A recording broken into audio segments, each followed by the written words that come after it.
high in many of the national polls. And with just 6 weeks until Election Day, this debate could be the most crucial 90 minutes of this entire election. For both candidates, the presidential debate could be a make-or-break moment. High in many of the national polls, and with just 6 weeks until Election Day, this debate could be the most crucial 90 minutes of this entire election. Down with top advisors for both candidates, the presidential debate could be a make-or-break moment. High in many of the national polls, and with just 6 weeks, disciplined and freewheeling. First of all, this guy's a joke artist, and this guy's a liar. She's also been studying Trump's positions and watching some of his primary debates, particularly any moment where rivals, like Ted Cruz, once got under his skin. Donald, you can get back on your meds now. A lot of now. fun up here tonight, I have to tell you. Thank you for the book. Donald, relax. Both campaigns are playing the expectations game. Clinton's campaign manager says even though Trump doesn't have the same debate experience as Clinton, the GOP candidate shouldn't be graded on a sliding scale.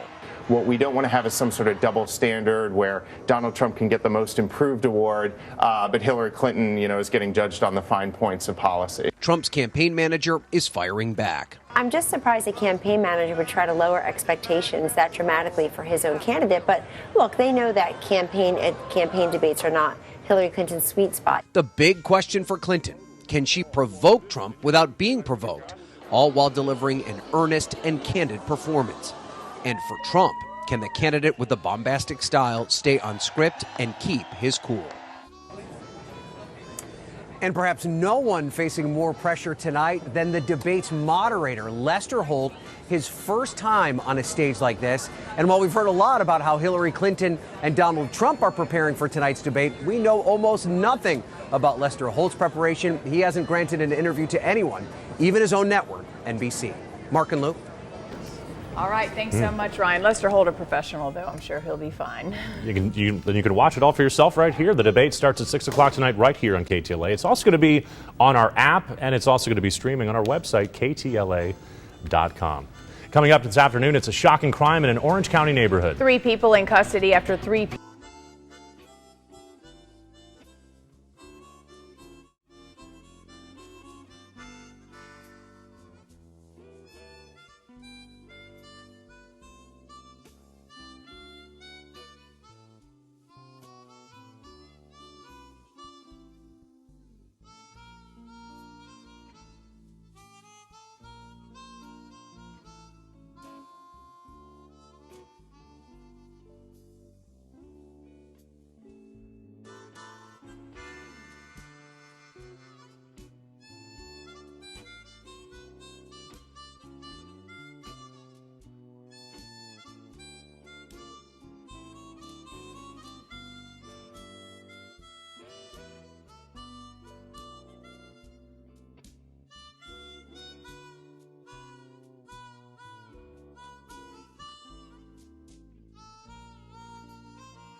66. It winds from Chicago to LA. More than 2,000 miles all the way. Get your kicks on Route 66. Goes to St. Louis, Joplin, Missouri. OK City looks oh so pretty. Well, see Amarillo, Gallup, New Mexico. Thanks to Arizona, don't forget we're Norma, King, Mama, Bosco, or San Bernardino. Won't you get hip to this kind of kid? Then you're gonna make that California trip. Come on, baby, get your kicks. Of all time. His charisma drew more people to watch golf on TV, as well as a fan base that called themselves Arnie's Army. They followed him to his tournaments. Palmer is the first golfer to break $1 million in tournament earnings, winning more than 90 tournaments in his career, including 7 major championships. He died yesterday of complications from heart problems. Arnold Palmer was 87 years old. Not all bad news involving the sporting world. The Dodgers have done it. They won their National League West Division title for a 4th straight year. And it was a great farewell gift for Vin Scully, who called his last home game from Dodger Stadium last night. But the most emotional part was the players' farewell to the man behind the mic. 0-1 to Charlie. Swung on a high fly ball to deep left field. The Dodger bench empties. Would you believe a home run? And the Dodgers have clinched the division and will celebrate on schedule. Exciting times. Also, each umpire and each player tipped his helmet to Scully, honoring the legend with a heartfelt send-off. Now it's on to San Francisco for Scully's final games. The last will be on October 7th. It's really cool to watch. One thing that is not cool the weather. The temperature. It is so hot outside. Really, I don't think I felt it this hot, at least here in Hollywood. It feels like someone took a blow dryer and yes, it just constantly has to blow dry on you as you walk outside. Bit, yeah. We have those Santa Ana winds in full effect today. That's what's heating us up. We have high pressure over the Great Basin.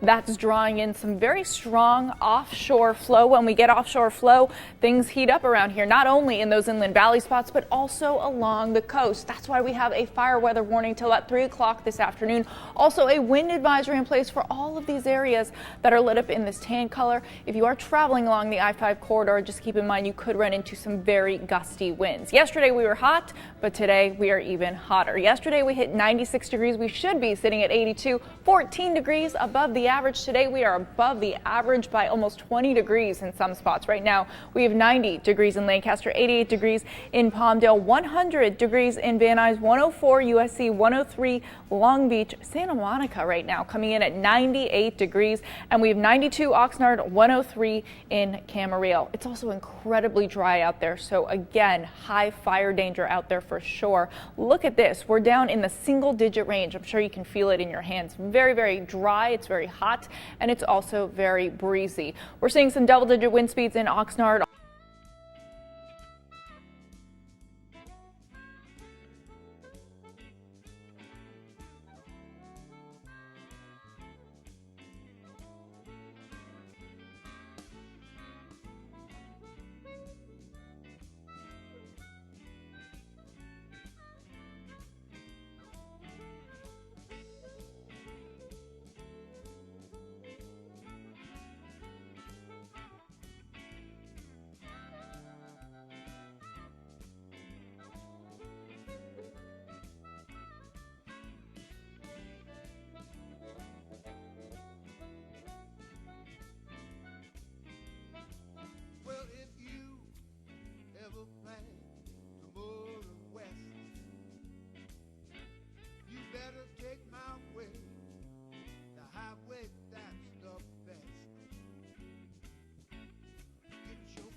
It winds from Chicago to LA. More than 2,000 miles.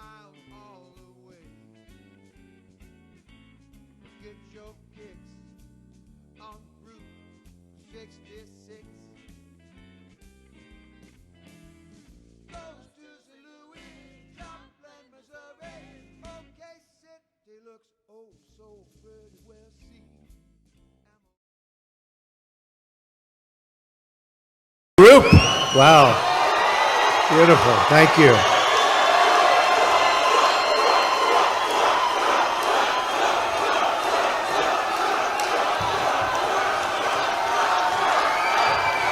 Thank you, everybody. Thank you. It's great to be here tonight. I'm honored also to be joined this evening by Governor Scott Walker, great gentleman and a really great governor, Chairman Reince Priebus, and Mayor Rudolph Giuliani. We're at a decisive moment in this election. Last week, I laid out my plan to bring jobs back to our country, desperately needed jobs. Yesterday, I laid out my plan to defeat radical Islamic terrorism. Tonight, I'm going to talk about how to make our communities safe again from crime and lawlessness. Let me begin by thanking law enforcement officers here in this city and across this country for their service and sacrifice in difficult times. The violence, riots, and destruction that have taken place in Milwaukee is an assault on the right of all citizens to live in security and to live in peace. Law and order must be restored. It must be restored for the sake of all, but most especially for the sake of those living in the affected communities, of which there are many.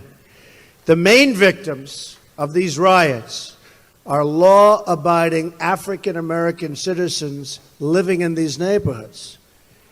It's their job, it's their homes, it's their schools and communities which will suffer the most as a result.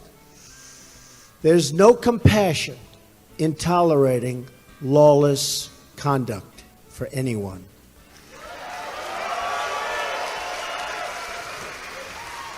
Crime and violence is an attack on the poor and will never be accepted in a Trump administration. The narrative has been pushed aggressively for years, and now by our current administration and pushed by my opponent, Hillary Clinton, you know, is a totally false one. You know that. The problem in our poorest communities is not that there are too many police. The problem is that there are not enough police. More law enforcement, more community engagement, more effective policing is what our country needs desperately. Just like Hillary Clinton is against the minors, she is against the police, believe me. You know it and I know it, and guess what? She knows it. Those peddling the narrative of cops as a racist force in our society, a narrative supported with a nod by my opponent, shared directly in the responsibility for the unrest in Milwaukee and many other places within our country. They have fostered the dangerous anti-police atmosphere in America and all throughout America. Every time we rush to judgment with false facts and narratives, whether in Ferguson or in Baltimore, and foment further unrest, we do a direct disservice to poor African American residents who are hurt by the high crime in their community. A big, unfair problem. During the last 72 hours, while protesters have raged against the police here in Milwaukee, another 9 were killed in Chicago, and another 46 were wounded. More than 2,600 people have been shot in Chicago since the beginning of the year, and almost 4,000 people killed in President Obama's hometown area since his presidency began. Not too good, that's for sure. So how are we serving these American victims? By attacking law enforcement officers. The war on our police must end, and it must end now.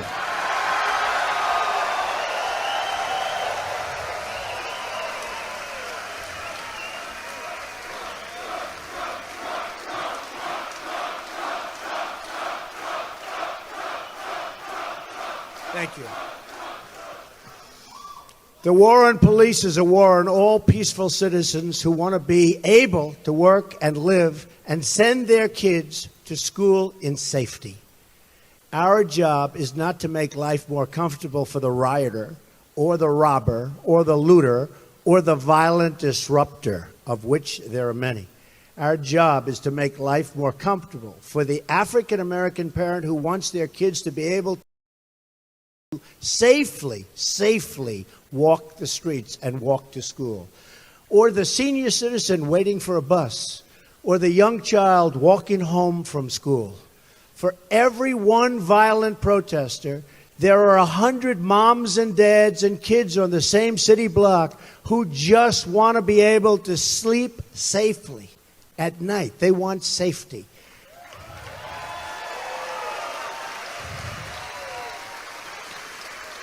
My opponent, Hillary, would rather protect the offender than the victim. Big problem in our society. Hillary Clinton-backed policies are responsible for the problems in the inner cities today, and a vote for her is a vote for another generation of poverty, high crime, and lost opportunities. I care too much about my country to let this happen.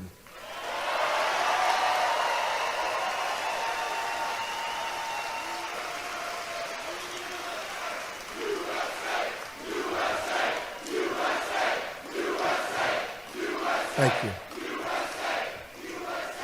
The fact is, we all care too much about our country to let this happen. Good policing saves lives. My wonderful friend, who you just heard, Rudy Giuliani, knows a thing or two about this. He's done an amazing job. The policies put into place by Rudy ultimately brought down crime by 76% and murder by 84% in New York. Think of how many families were saved, how much heartache was prevented when police were put into communities and criminals were automatically and systematically removed. Imagine how many lives could have been saved all across this country if Democratic politicians hadn't blocked in their cities what Rudy did in New York City. I'll make sure we deliver safe neighborhoods here in Milwaukee, and Milwaukee has got so many problems, so many problems. The world is watching right here in Milwaukee, but also across the country. It's easy for Hillary Clinton to turn a blind eye to crime when she has her own private security force that, by the way, carries guns. Second Amendment.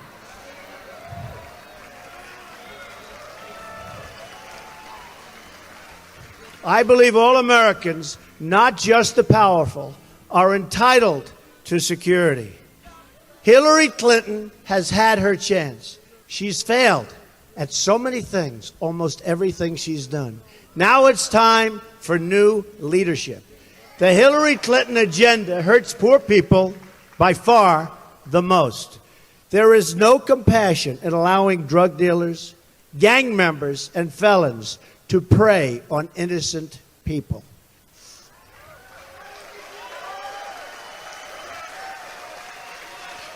It is the first duty of government to keep the innocent safe. And when I'm president, I will fight for the safety of every American, and especially those Americans who have not known safety for a very, very long time.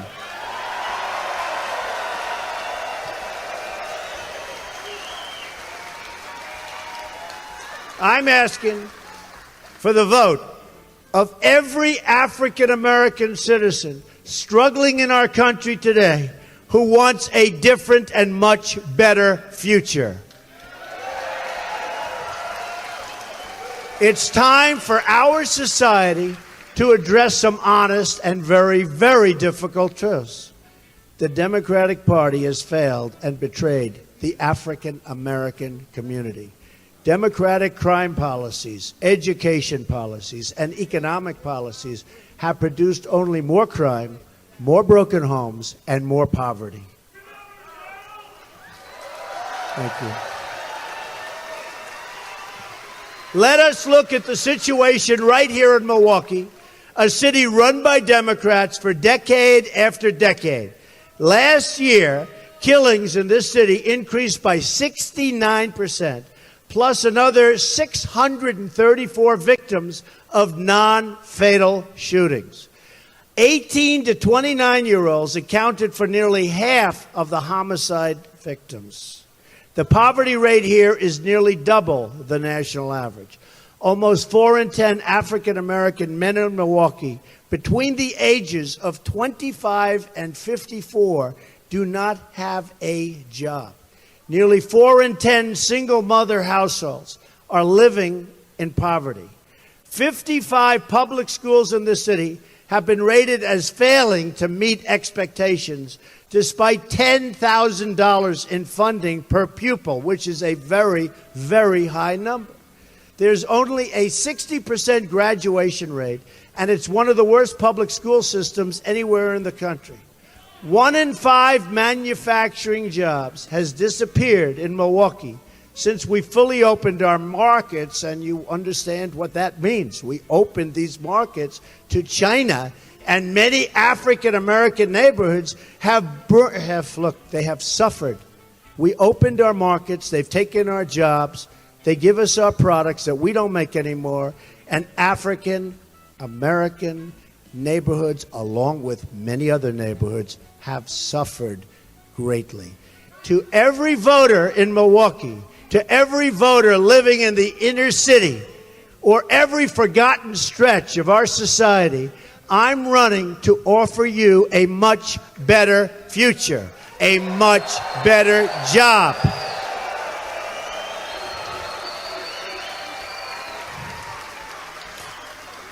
And a much higher wage. Thank you. Thank you. The Democratic Party has taken the votes of African Americans for granted. They've just assumed they'll get your support and done nothing in return for it. They've taken advantage of the African American citizen. It's time to give the Democrats some competition for these votes, and it's time to rebuild the inner cities of America and to reject the failed leadership of a rigged political system. And that's what it is. It's a rigged system. I'm not part of the corrupt system. In fact, the corrupt system is trying to stop me. I've been paying my own way. Tens of millions of dollars. Tens of millions of dollars. The voters in the Republican Party this year defied the donors, the consultants, the power brokers, and chose a nominee from outside our failed and corrupt, broken system. The nominee is me.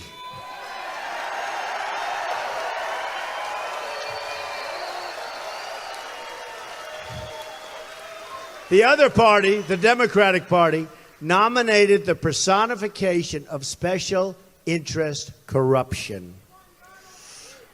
The Democratic Party rigged the nomination to give it to Hillary Clinton, thus giving the soul of their party this year to special interests. What else is new? I'm running to listen to your voice, to hear the cries for help from so many people in our nation.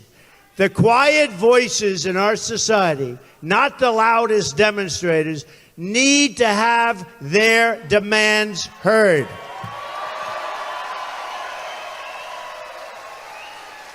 jobs, safety, opportunity, fair and equal representation. We reject the bigotry of Hillary Clinton, which panders to and talks down to communities of color and sees them only as votes. That's all they care about, not as individual human beings worthy of a better future. They have taken advantage.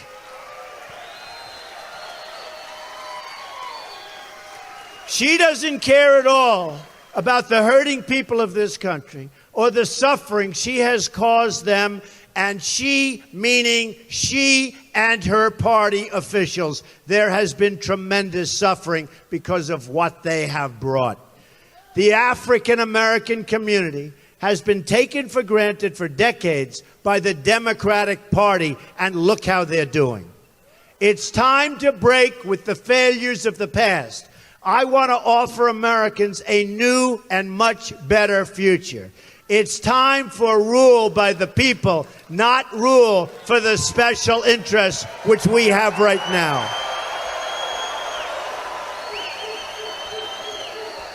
Thank you. Every insider getting rich off our broken system, and it is broken, is throwing money at Hillary Rodham Clinton. The hedge fund managers, the Wall Street investors, the professional political class. It's the powerful protecting only the powerful. They don't care about you, believe me. Insiders fighting for insiders, but I'm fighting for you. That's what I'm doing.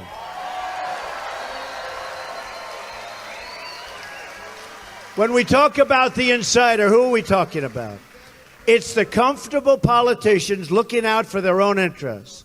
It's the lobbyists who know how to insert that perfect loophole into every single bill and get richer and richer and richer at your expense.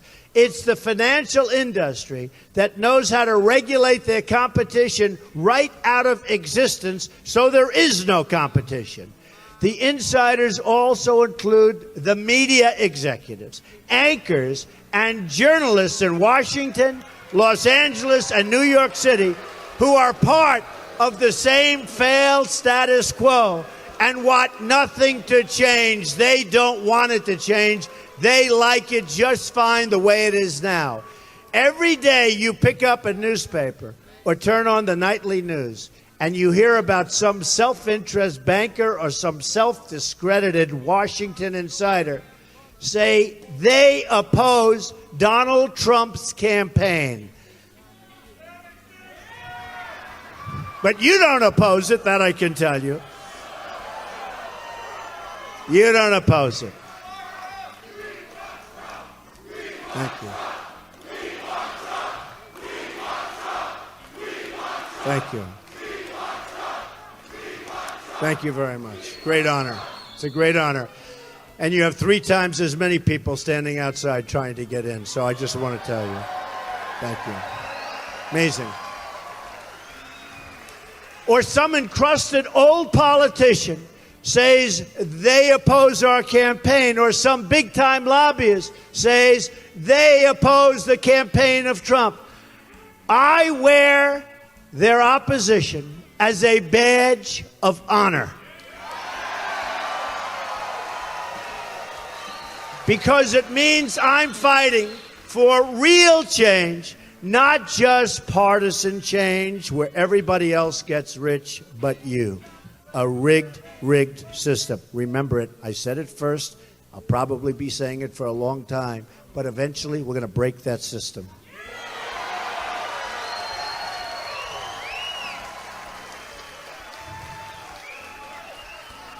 I'm fighting, all of us across the country are fighting, for peaceful regime change in our own country.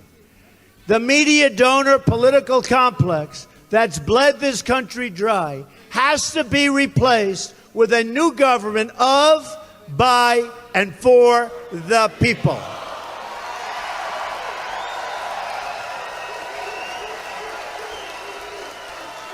The only charges that we do have on him The leadership clash in Washington, D.C., of which Hillary Clinton has been a member for 30 years, has abandoned the people of this country.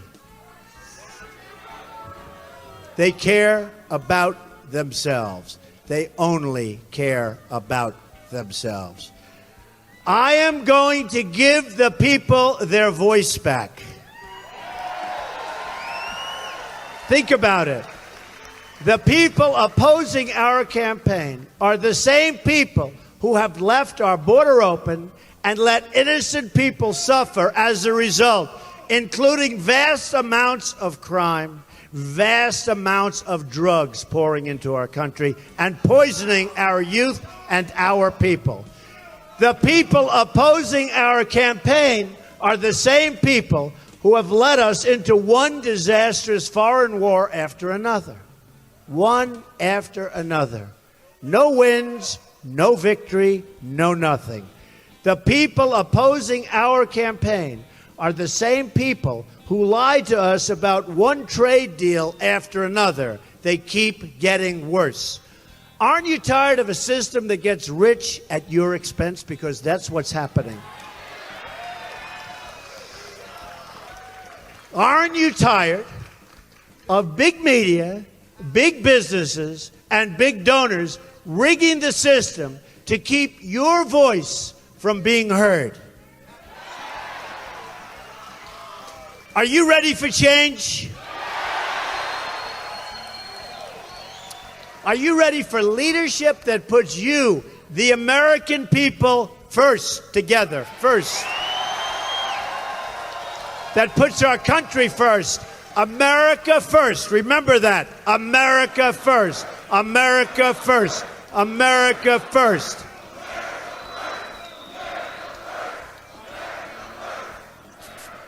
Let's talk about what this means for the inner cities of America. A big, big problem, unsolved forever. It's time to break through the television noise, the entrenched interests which are just decimating our country and our inner cities.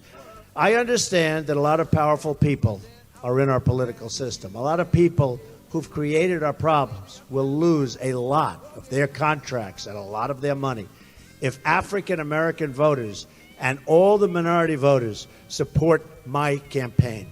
That I know for sure. It's time to stop making the special interests rich. It's time to make the American people much richer than they've ever been before.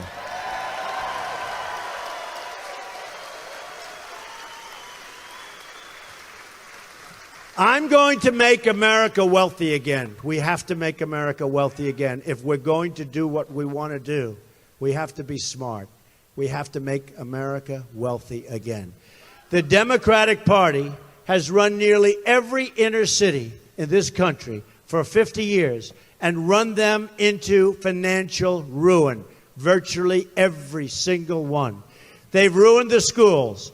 They've driven out the jobs. They've tolerated a level of crime no American should consider acceptable, worse than many third world countries, so bad that people don't want to even report on it. The real numbers are beyond belief. Violent crime has risen 17% in America's 50 largest cities last year.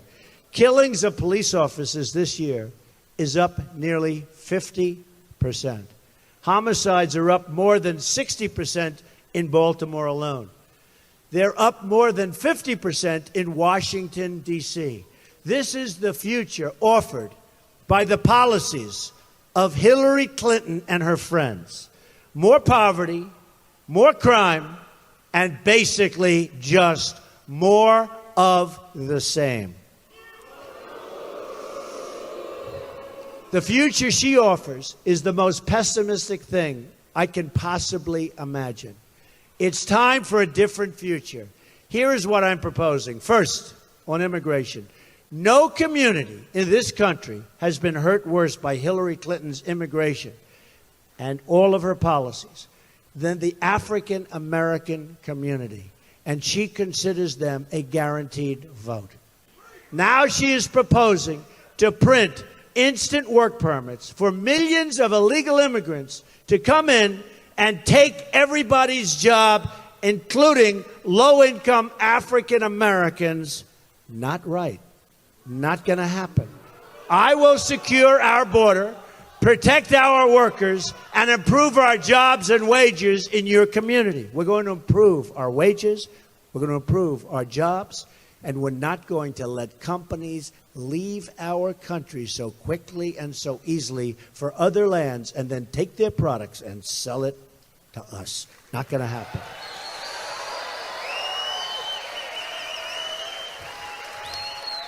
We will only invite people to join our country who share our tolerant values, who support our Constitution, and who love all of our people. They love our people. They have to love our country. Or what are we doing? On trade, I'm going to renegotiate NAFTA, one of the worst trade deals ever signed in the history of our country, perhaps the worst ever signed in the history, frankly, of the world. We're going to stand up to China, withdraw from TPP, which is another disaster, and protect every last American job. We are going to protect every last American job, which we're not doing now. On taxes, I'm going to give a massive tax cut to every worker and small business in this country, bring thousands of new companies and millions of new jobs onto our shores, and make it very difficult for our businesses to leave. It will be a costly proposition for them to fire everybody and leave. I'm going to reform our regulations so jobs stay in America and new businesses come to America to hire workers, even right here in Milwaukee. Every policy my opponent has sends jobs outside of the country and overseas. I'm going to bring trillions in new wealth back into the United States. Our education, believe me, you look at our education, it's time to have school choice, merit pay for teachers, and to end the tenure policies that hurt good teachers and reward bad teachers.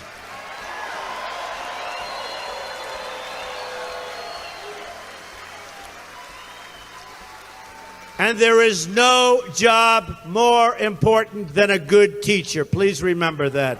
There is no job more important. We are going to put students and parents first.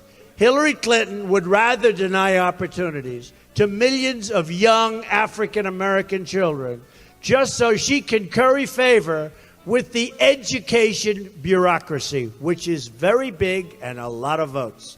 I am going to allow charter schools to thrive and help young kids get on the American ladder of success, a good education and a good paying job. That's what they want. On crime, I am going to support more police in our communities, appoint the best prosecutors and judges in the country, pursue strong enforcement of federal laws, and I'm going to break up the gangs, the cartels, and the criminal syndicates terrorizing our neighborhoods all over the country, and that includes Milwaukee.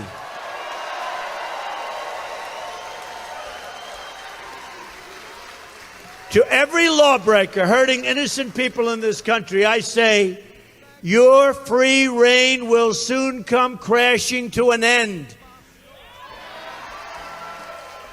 On health care, we're going to get rid of Obamacare, repeal it, and replace it. It's caused soaring double-digit premium increases, and we're going to give choice to patients and to consumers across our land. Aetna just today announced that they are dropping out, as are many of the major insurance companies. Obamacare is a disaster. It's a disaster. On government corruption, I'm going to restore honor to our government. We've seen the corruption of Hillary Clinton, the mass email.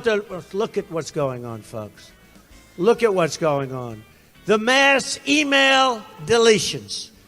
Have you seen the 33,000 deletions? The pay for play at the State Department. The profiteering, the favors given to foreign corporations and governments at your expense and taxpayers' expense, and it's not acceptable any longer. It's corrupt. We've seen a former Secretary of State lie to Congress about her illegal email scheme, risk innocent American lives, and bring dishonor onto our government. Great, great dishonor. In my administration, I'm going to enforce all laws concerning the protection of classified information. Those laws are already protected, we thought, but perhaps everybody is wrong. Perhaps all of those that have served jail time were wrong. She got special favors, and nobody has ever seen anything like it in the history of our country.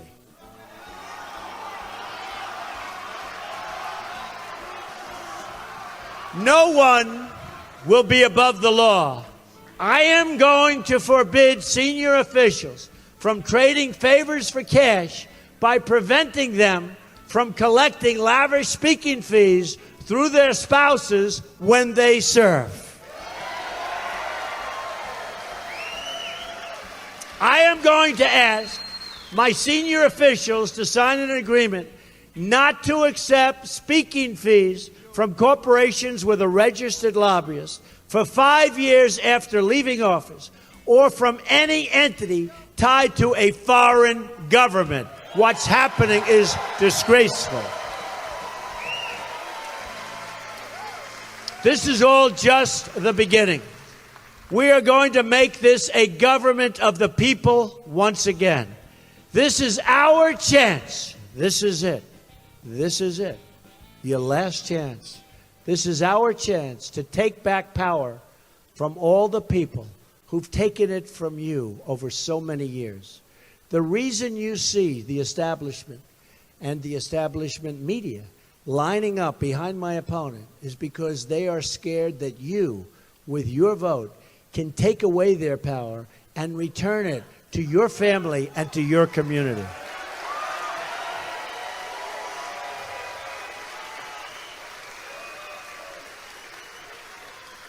And they are scared, and they have no idea how many people on November 8th are going to come out and vote.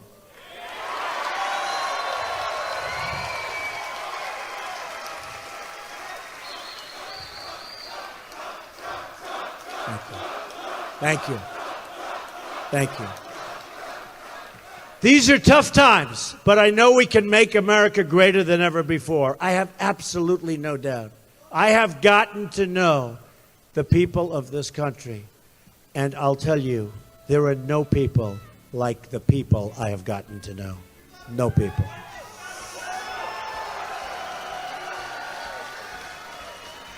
To do this, we are going to need a fighter in the White House. I will be your fighter. Believe me, I will be your fighter. To defeat crime and radical Islamic terrorism in our country, to win trade in our country, you need tremendous physical and mental strength and stamina. Hillary Clinton doesn't have that strength or stamina. Believe me, and you know it, and they know it, and everybody knows it. She cannot win for you. Most importantly, she has very, very bad judgment. Bad judgment on terrorism. Bad judgment on foreign policy. Bad judgment on trade. The only individuals she's ever delivered for are her donors, not the people, just the donors. I've said it before, and I'll say it again. My opponent asks her supporters to recite a 3-word pledge. Her pledge reads, "I'm with her." I choose to recite a totally different pledge. My pledge reads, "I'm with you, the American people."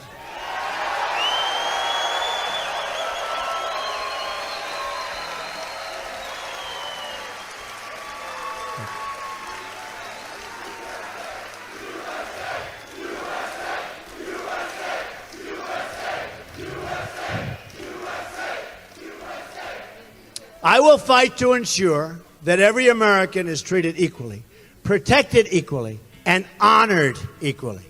We will reject bigotry and hatred and oppression in all of its many ugly forms and seek a new future of security, prosperity, and opportunity, a future built on our common culture and values as one American people. I am asking for your vote on November 8th so I can be your champion in the White House. Okay? Okay? I will be your champion. I will be your voice in the White House. We will bring it back. We will once again be a country of law and order. And we will once again be a country of great and unchallenged success. To every parent who dreams for their children, and to every child who dreams for their future, I say these words to you tonight. I'm with you, I will fight for you, and I will win for you.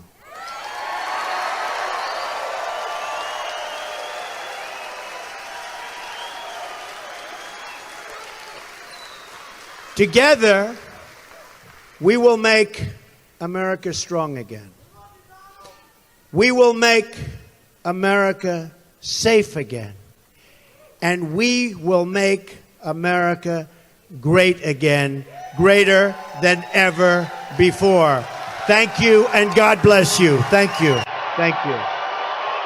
Thank you.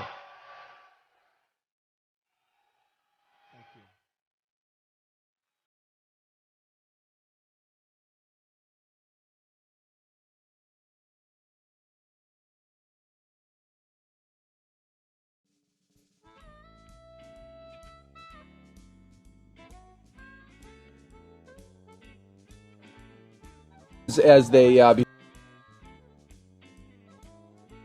Islam country.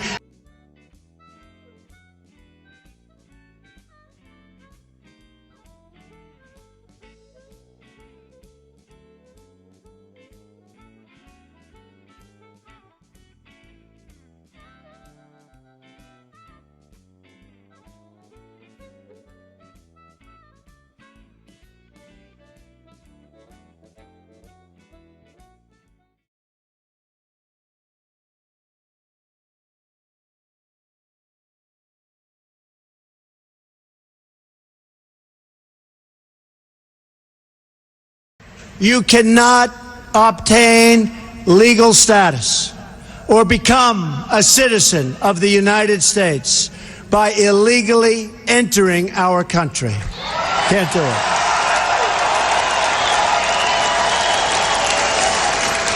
Now that you've heard about Hillary Clinton's plan, about which she has not answered a single question, let me tell you about my plan. And you notice all the time for weeks and weeks they're debating my plan, debating it, talking about it. What about this? What about that?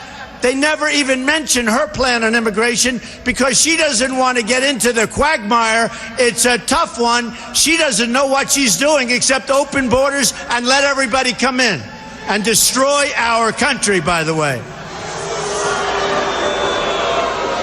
While Hillary Clinton meets only with donors and lobbyists, my plan was crafted with the input from federal immigration officers, very great people, among the top immigration experts anywhere in this country who represent workers, not corporations. Very important to us.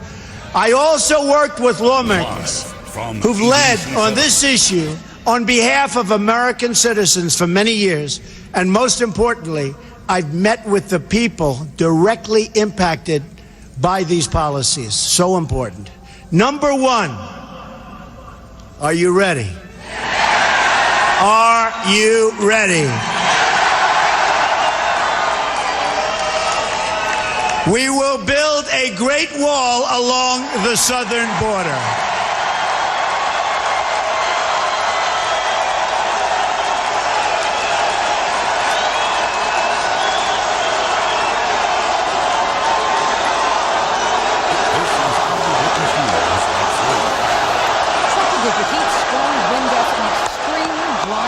That is the reality we are dealing with today.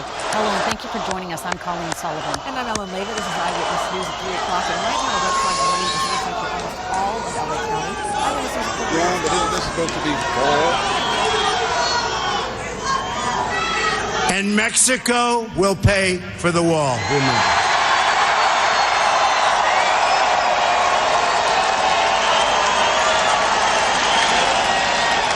100%.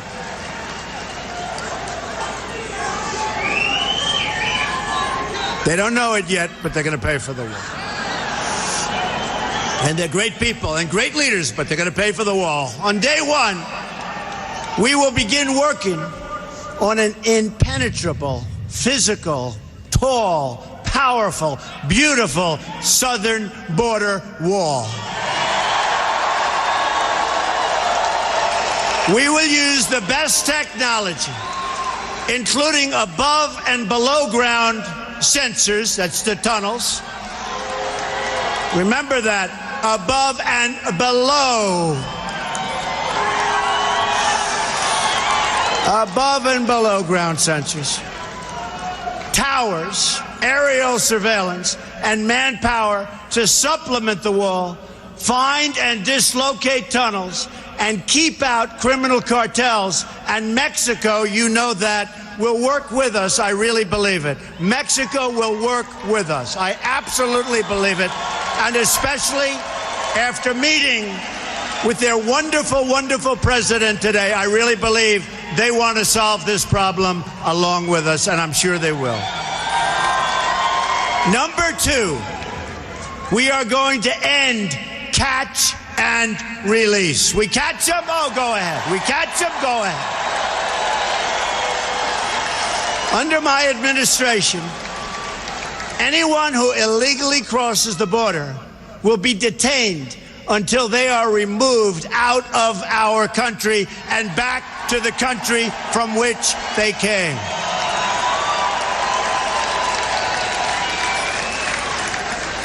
And they'll be brought great distances. We're not dropping them right across. They learned that. President Eisenhower, they'd drop them across, right across, and they'd come back and across. Then when they flew them to a long distance, all of a sudden, that was the end. We will take them great distances, but we will take them to the country where they came from, okay? Number three, this is the one I think it's so great. It's hard to believe people don't even talk about it. Zero tolerance for criminal aliens. Zero.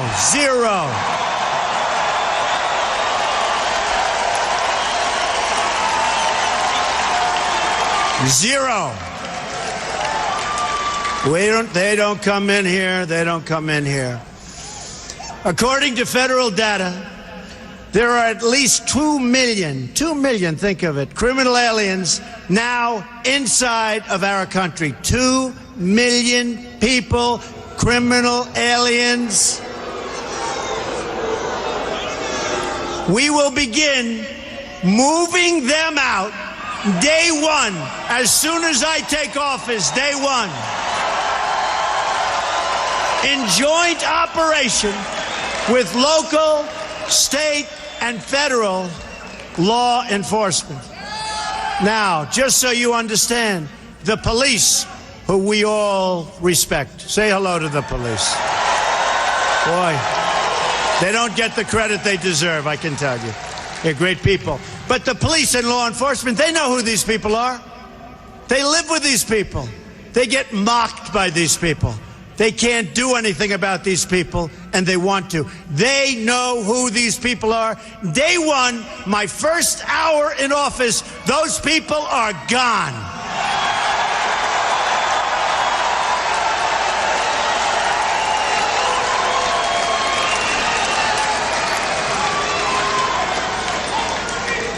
And you can call it deported if you want. The press doesn't like that term. You can call it whatever the hell you want. They're gone.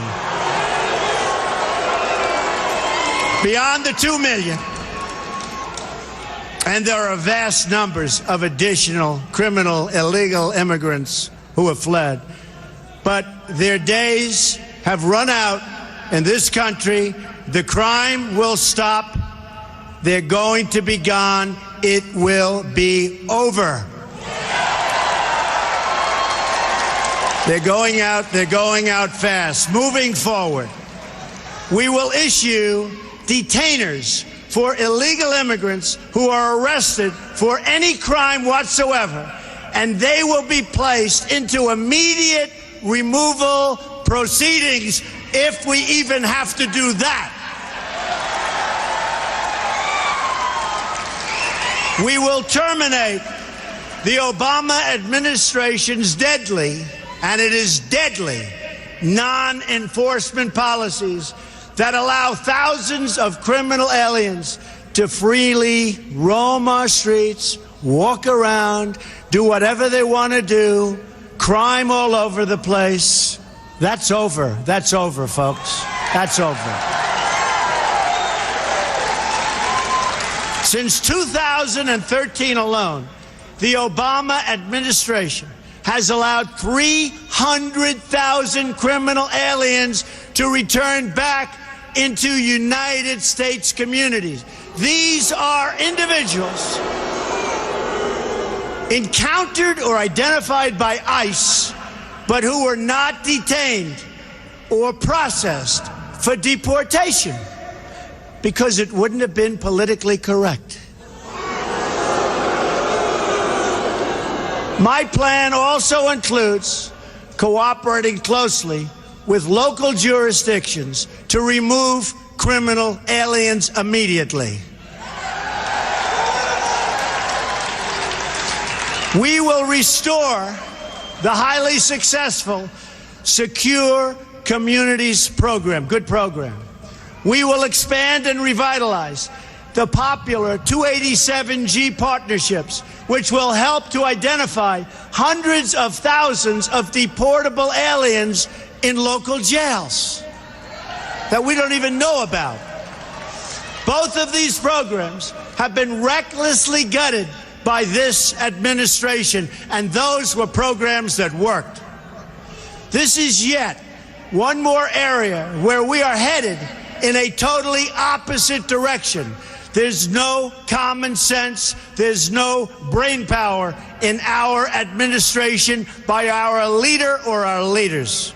None, none, none. On my first day in office, I am also going to ask Congress to pass Kate's Law, named for Kate Steinle, to ensure that criminal aliens convicted of illegal reentry receive strong, mandatory minimum sentences. Strong. And then we get them out. Another reform I'm proposing is the passage of legislation named for Detective Michael Davis and Deputy Sheriff Danny Oliver, two law enforcement officers recently killed by a previously deported illegal immigrant.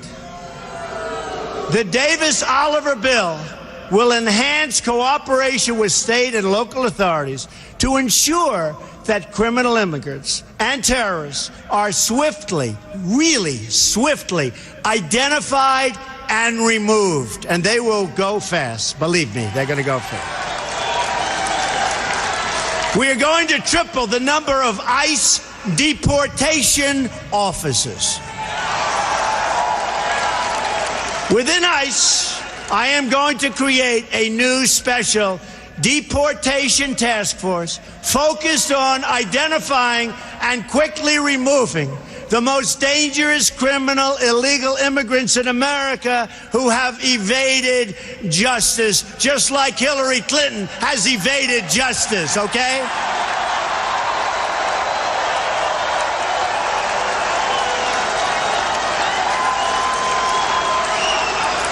Maybe they'll be able to deport her.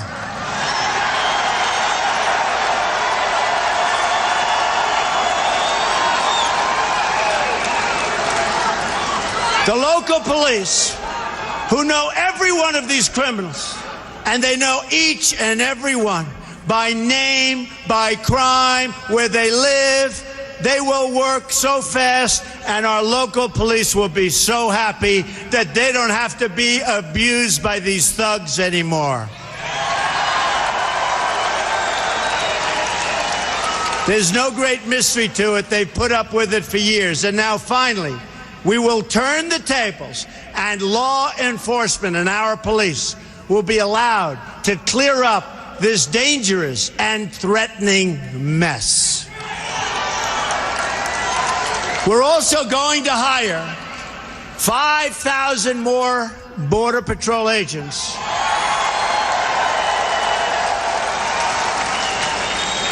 who gave me their endorsement. 16,500 gave me their endorsement.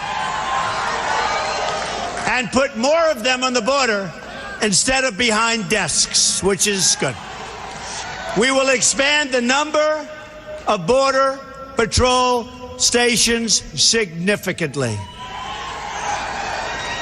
I've had a chance to spend time with these incredible law enforcement officers, and I want to take a moment to thank them. What they do is incredible.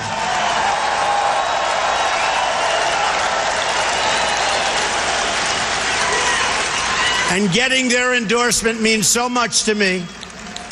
More to me, really, than I can say. Means so much. First time they've ever endorsed a presidential candidate. Number 4, block funding for sanctuary cities. We blocked the funding. No more funding.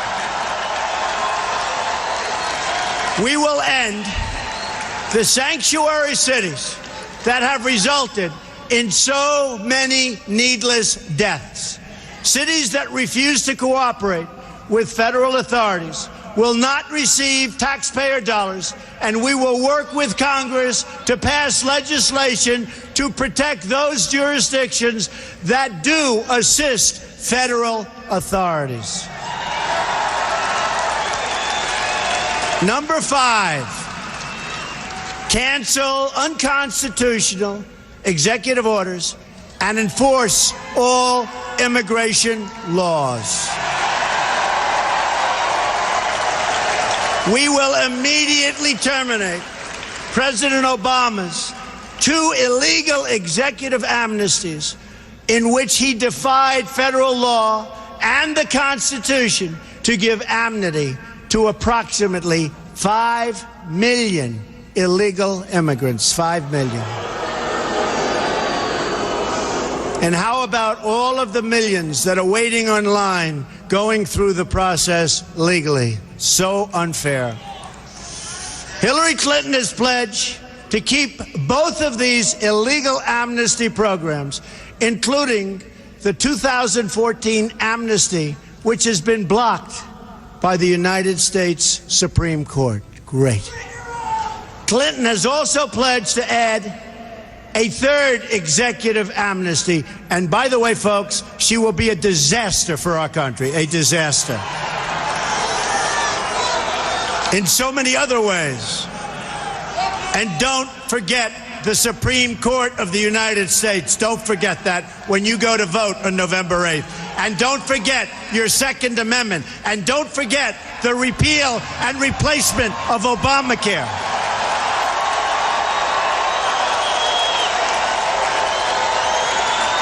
And don't forget building up our depleted military. And don't forget taking care of our vets. Don't forget our vets. They have been forgotten. Clinton's plan would trigger a constitutional crisis unlike almost anything we have ever seen before. In effect, she would be abolishing the lawmaking powers of Congress in order to write her own laws from the Oval Office. And you see what bad judgment she has. She has seriously bad judgment. Can you imagine? In a Trump administration, all immigration laws will be enforced. Will be enforced. As with any law enforcement activity, we will set priorities. But unlike this administration, no one will be immune or exempt from enforcement. And ICE and Border Patrol officers will be allowed to do their jobs the way their jobs are supposed to be done.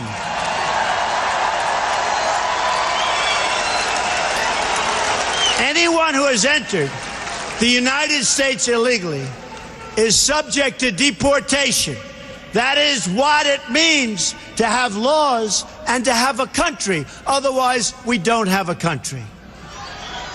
Our enforcement priorities will include removing criminals, gang members, security threats, visa overstays, public charges, that is, those relying on public welfare or straining the safety net, along with millions of recent illegal arrivals and overstays who've come here under this current corrupt administration.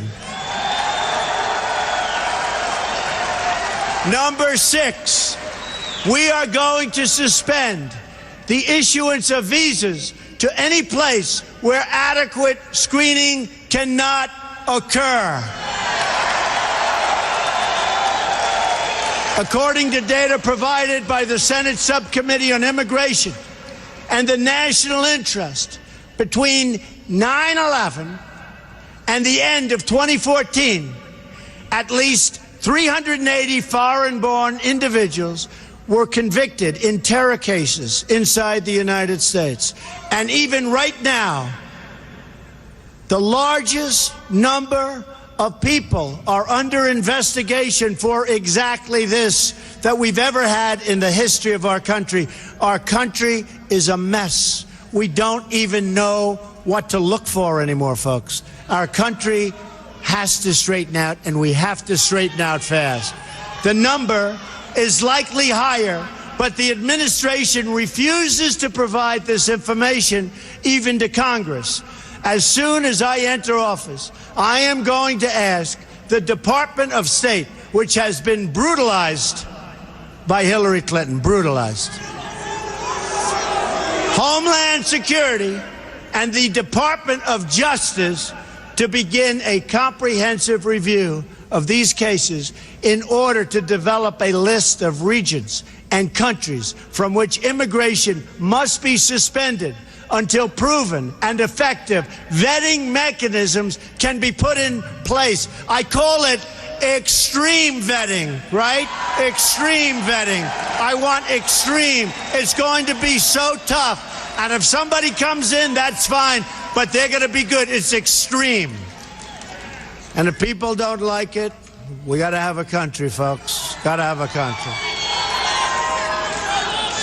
Countries from which immigration will be suspended would include places like Syria and Libya. And we are going to stop the tens of thousands of people coming in from Syria. We have no idea who they are, where they come from. There's no documentation. There's no paperwork. It's going to end badly, folks. It's going to end very, very badly. For the price of resettling one refugee in the United States, 12 could be resettled in a safe zone in their home region, which I agree with 100%. We have to build safe zones, and we'll get the money from the Gulf states. We don't want to put up the money. We owe almost $20 trillion. Double since Obama took office, our national debt. But we will get the money from Gulf states and others. We'll supervise it. We'll build safe zones, which is something that I think all of us want to see. Another reform involves new screening tests for all applicants that include, and this is so important, especially if you get the right people, and we will get the right people, an ideological certification to make sure that those we are admitting to our country share our values and love our people.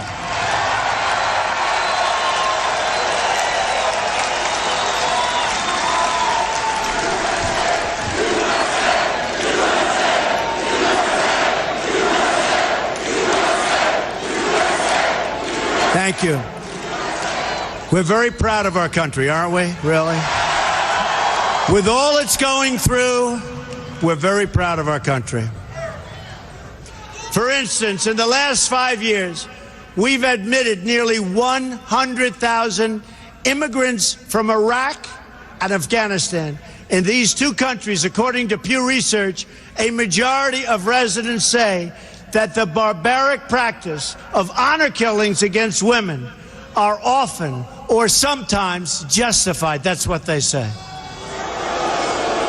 That's what they say. They're justified, right? And we're admitting them to our country.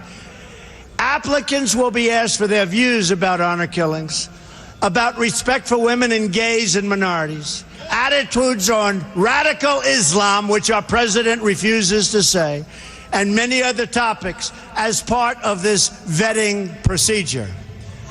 And if we have the right people doing it, believe me, very, very few will slip through the cracks. Hopefully none.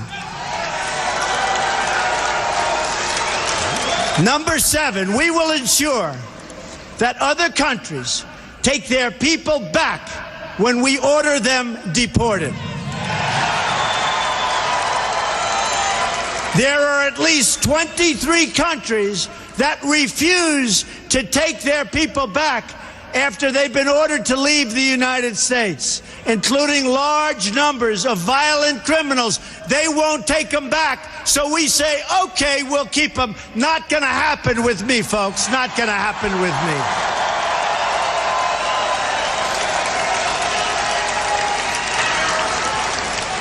Due to a Supreme Court decision, if these violent offenders cannot be sent home, our law enforcement officers have to release them into your communities.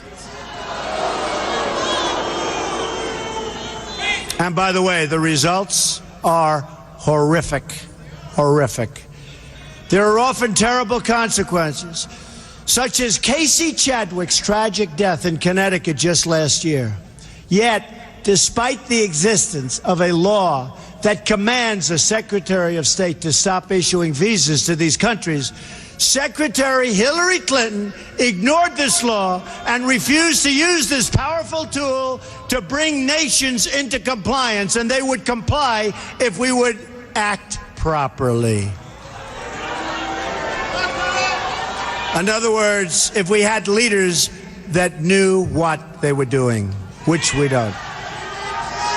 The result of her misconduct was the release of thousands and thousands of dangerous criminal aliens who should have been sent home to their countries. Instead, we have them all over the place. Probably a couple in this room, as a matter of fact. But I hope not. According to a report from the Boston Globe, from the year 2008 through 2014, nearly 13,000 criminal aliens were released back into U.S. communities because their home countries would not, under any circumstances, take them back. Hard to believe. With the power we have, hard to believe. We're like the big bully that keeps getting beat up. Do you ever see that? The big bully that keeps getting beat up. These 13,000 releases occurred on Hillary Clinton's watch. She had the power and the duty to stop it cold, and she decided she would not do it. And Arizona knows better than most exactly what I'm talking about. Those released include individuals convicted of killings, sexual assaults, and some of the most heinous crimes imaginable. The Boston Globe writes that a Globe review of 323 criminals released in New England from 2008 to 2012 found that as many as 30% committed new offenses, including rape, attempted murder, and child molestation. We take them. We take them. Number 8, we will finally complete the biometric entry-exit visa tracking system, which we need desperately.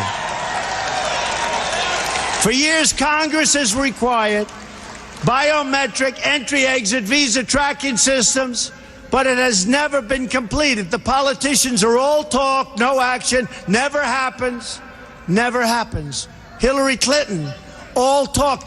Unfortunately, when there is action, it's always the wrong decision. Do you ever notice? In my administration, we will ensure that this system is in place.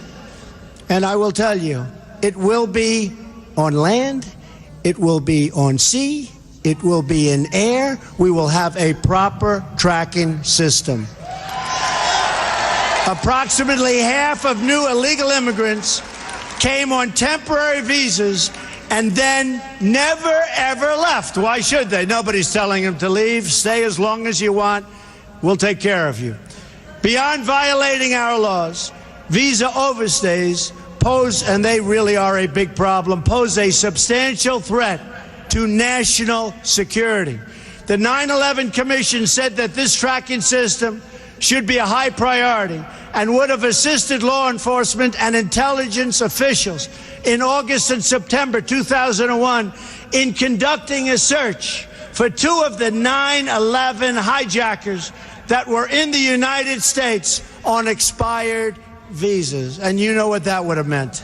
What that could have meant. Wouldn't that have been wonderful, right? What that could have meant. Last year alone, nearly 500,000 individuals overstayed their temporary visas. Removing visa overstays will be a top priority of my administration.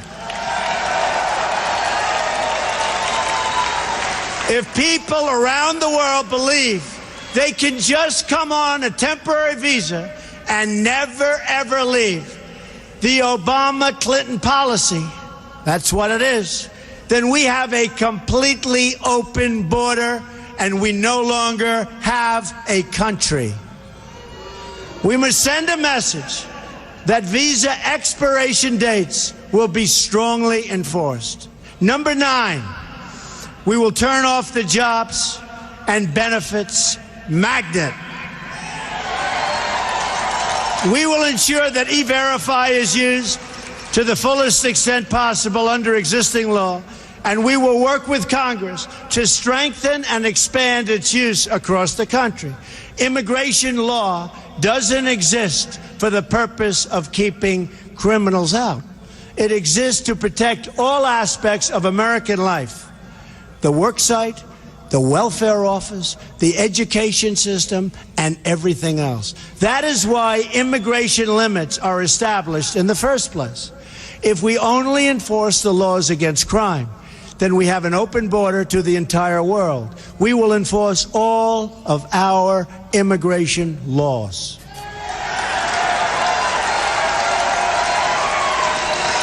And the same goes for government benefits. The Center for Immigration Studies estimates that 62% of households headed by illegal immigrants use some form of cash or non-cash welfare programs like food stamps or housing assistance. Tremendous costs, by the way, to our country, tremendous costs. This directly violates the federal public charge law designed to protect the United States Treasury. Those who abuse our welfare system will be priorities for immediate removal.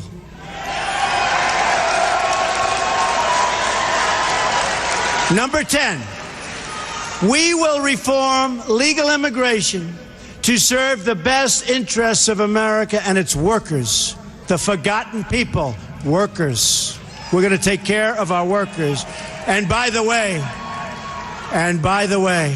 we're going to make great trade deals. We're going to renegotiate trade deals. We're going to bring our jobs back home.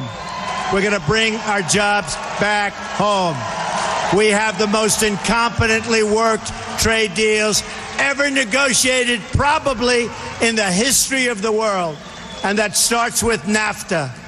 And now they want to go TPP, one of the great disasters. We're going to bring our jobs back home. And if companies want to leave Arizona, and if they want to leave other states, there's going to be a lot of trouble for them. It's not going to be so easy. There will be consequence. Remember that. There will be consequence. They're not going to be leaving, go to another country, make the product, sell it into the United States, and all we end up with is no taxes and total unemployment. It's not going to happen. There will be consequences. We've admitted 59 million immigrants to the United States between 1965 and 2015. Many of these arrivals have greatly enriched our country, so true. But we now have an obligation to them and to their children to control future immigration, as we have following, if you think, previous immigration waves. We've had some big waves, and tremendously positive things have happened, incredible things have happened. To ensure assimilation, we want to ensure that it works. Assimilation, an important word. Integration and upward mobility.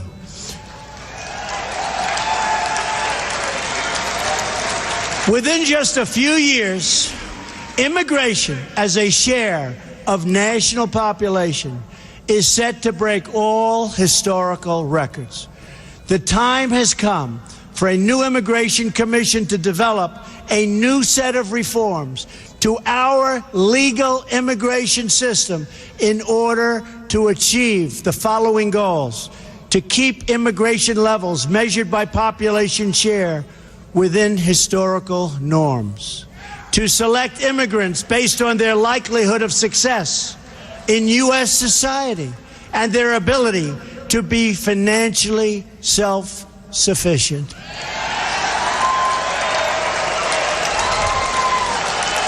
We don't wanna be alone. I love my girl at home. I remember what she said. She said, my,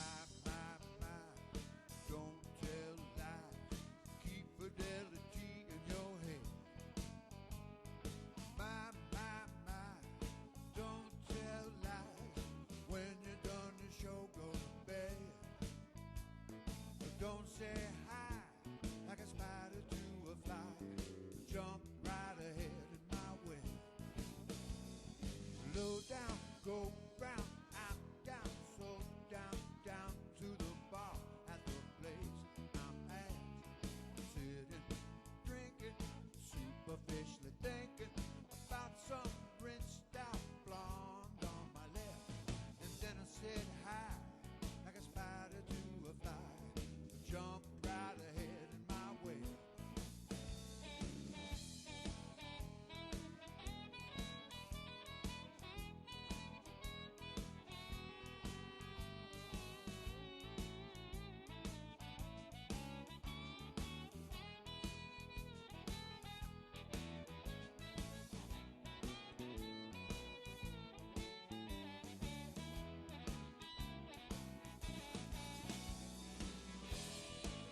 He became nervous, so.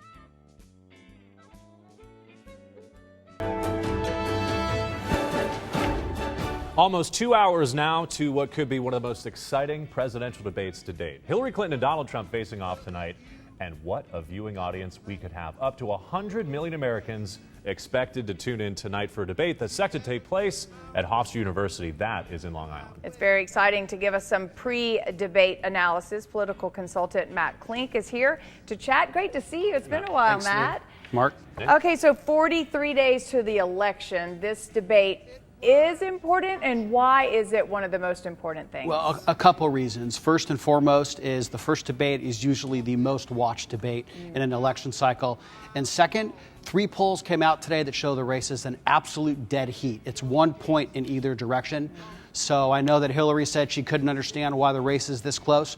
It's this close. And everybody is going to tune in tonight. We're talking Super Bowl numbers, 100 million people. What do you think everyone's expecting? We've seen Donald Trump and his personality and somewhat bullying on the stage at the other debates. And then Hillary, a different style. They're going to come at each other, but they have to be careful of how they treat it, right? 2 very different objectives today. Donald Trump has to look presidential. He can't be the person that flies off the handle and insults people's hands or height or things of that nature. He has to look like the person who would hold the office. And for Hillary Clinton, she has to be likable. Right now, people don't like her, and more importantly, they don't trust her. And I don't know if she's going to get that in one debate, but she has to convey a sense, she has to connect with people, I guess, is the easiest way to say it. Would you say, even regardless of who you're supporting, are we tuning into a car race right now? We want to see a crash, do we not? We want to see one candidate go after the other. Do you think voters want that? To a certain extent, yes, but I think everybody's looking for that moment. It's the Ronald Reagan, there you go again. It's that moment that everybody is going to remember that will encapsulate the race to that point. They're going to say, aha, this is the moment that either reinforced who I'm supporting or changed my mind. So, go ahead. Oh, I was just thinking about policy. You know, we've discussed it before. She's really strong on policy. He's been weak on policy. Could that be his fall tonight, if there is a fall? The only challenge with, well, first of all, issues don't win presidential campaigns. It's a likability contest. Yes. But that being said, these are 2-minute answers or 90-second answers that the candidates have to say tonight. So Donald Trump can't make a 20-second bold statement and then remain quiet for the rest of the time. He has to give enough detail to fill that time, but not do it in a way that leaves him open to counterattack by Mrs. Clinton. And by the way, we work in TV. We know 2 minutes can feel like a lifetime if you can't fill it, right? As our producer just told us. Can yes, we talk about exactly. who's being invited to this debate? We know that Hillary Clinton, there were talks about her inviting Mark Cuban, the billionaire investor, up to the front row. We knew that him and Donald Trump sort of spar with each other, but Donald Trump had a response right back. Who can we expect in the audience this evening? Well, So Hillary Clinton said she's going to invite Mark Cuban, who has been a very critical person against Donald Trump. Trump responded back saying he was going to have Jennifer Flowers from 1992 Bill Clinton election. That was all just to get under each other's skin. That's the positioning.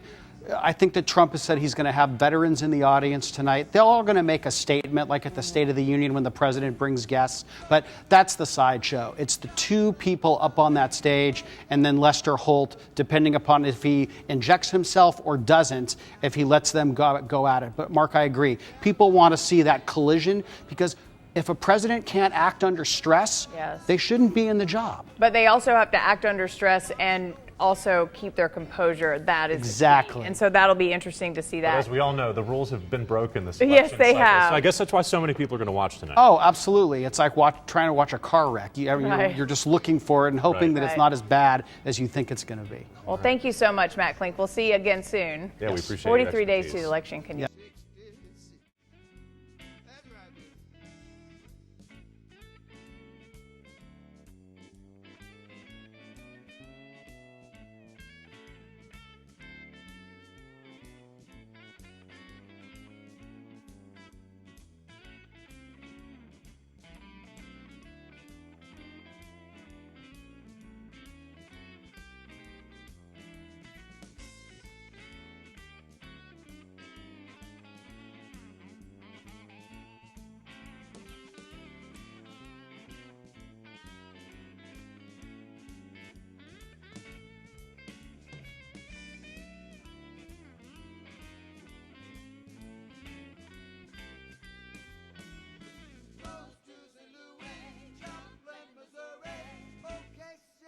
Looks oh so pretty grassy.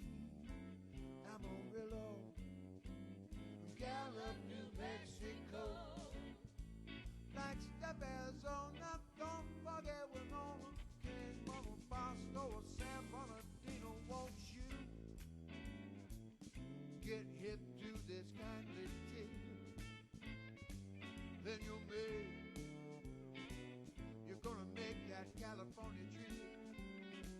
Woo, come on, baby, get your kicks on Route 66. Hey.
Lately, I've been thinking about the way things might have been. And lately, I've been sinking, and it's hard to get back up again. So if I seem a little distant and preoccupied, just know that little spark in me ain't died. Listen to the music I'm playing, this one for you. And now listen to the rhythm, a backbeat through and through. All I need's a little music to make me move, and a woman like you to make me groove. I want it money, I want it fame,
Don't say hi like a spider to a fly. Jump right ahead in my way. Low down, go round, I'm down, so down, down to the bar at the place I'm at. Sitting, drinking, superficially thinking about some rinsed out blonde on my left. And then I said hi like a spider to a fly. Jump right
oh so pretty. Well, see, Amarillo, Gallup, New Mexico, Flagstaff, Arizona, don't forget Winona, Daytona, Bosco, San Bernardino. Won't you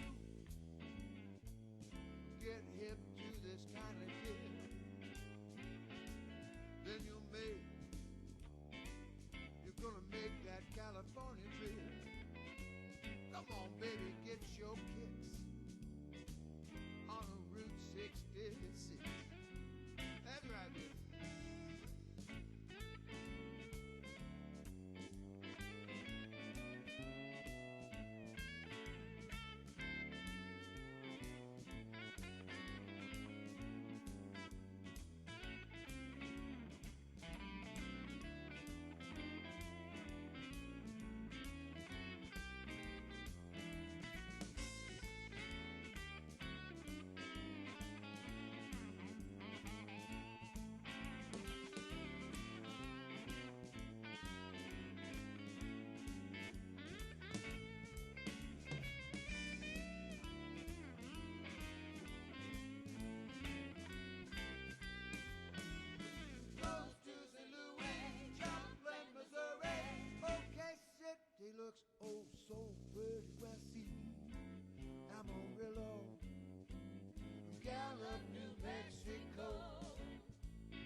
Don't say hi like a spider to a fly.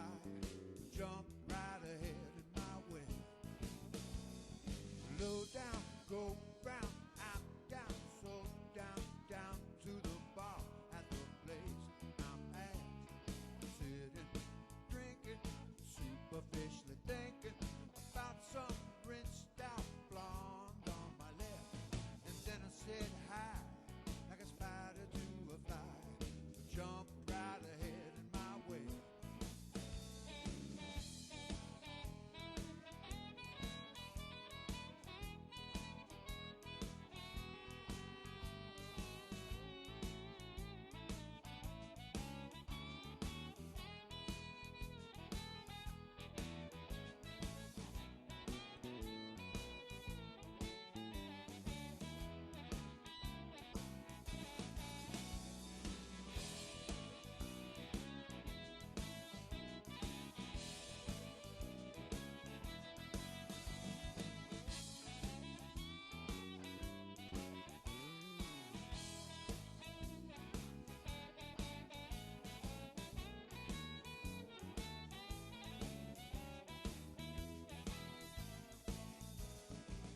She was charming, flirty, she looked about 30. I would have run away, but I was on my own. She told me later she's machine operator. She said she liked the way I held my microphone. I said, my, like a spider to a fly. Not be higher. It's the narrow margins, those narrow margins, that really are driving an expectations game here. The Clinton campaign argues that the bar has been set pretty low for Trump. In other words, if he doesn't fall back on the easily agitated Trump we saw during the primary debates, he'll come off looking presidential. So one of Trump's big challenges tonight is about appearing calm, cool, and credible on the issues. For her part, Mrs. Clinton is a policy expert, but she has to appear relatable to voters, many of whom perceive her as robotic at times. And Lou, Mark, all of that said, debates are about moments that can make or break a candidate's performance. Both Clinton and Trump have been studying each other's past debate performances to learn their respective vulnerabilities. Well, let's talk about this, John. There has been a lot of talk about how differently these candidates have been approaching the preparations for the first debate. What can you tell us about that? Well, Mrs. Clinton in particular has been hard at work preparing for this debate. Sources say she's even had a Trump stand-in to throw her curveballs. Now, we've learned that she's actually preparing for two different Donald Trumps, one that's potentially polite and measured, somewhat disarming. The other, Trump the performer, the brash and aggressive Trump who really came out swinging against his Republican opponents during the primaries. The Trump team has been pushing a different narrative, one that says their candidate doesn't want to over-prepare. But of course, Mr. Trump has been preparing. He's been consulting with advisors Rudy Giuliani and Chris Christie at Trump Tower. And you can likely count on Trump to hammer Clinton over her emails and Middle East policy, specifically Libya and the raid on Benghazi. Now, the entire debate will last about 90 minutes without commercial interruption. You can, of course, watch it right here on KTLA at 6 p.m. And I'll have highlights coming up on the news at 10. Lou, Mark, back to you. John Finolio live in studio this afternoon. John.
Get your kicks on Route 66.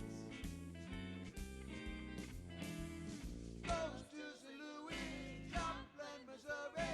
OK City looks oh so pretty. Well, see, Amarillo, Gallup, New Mexico.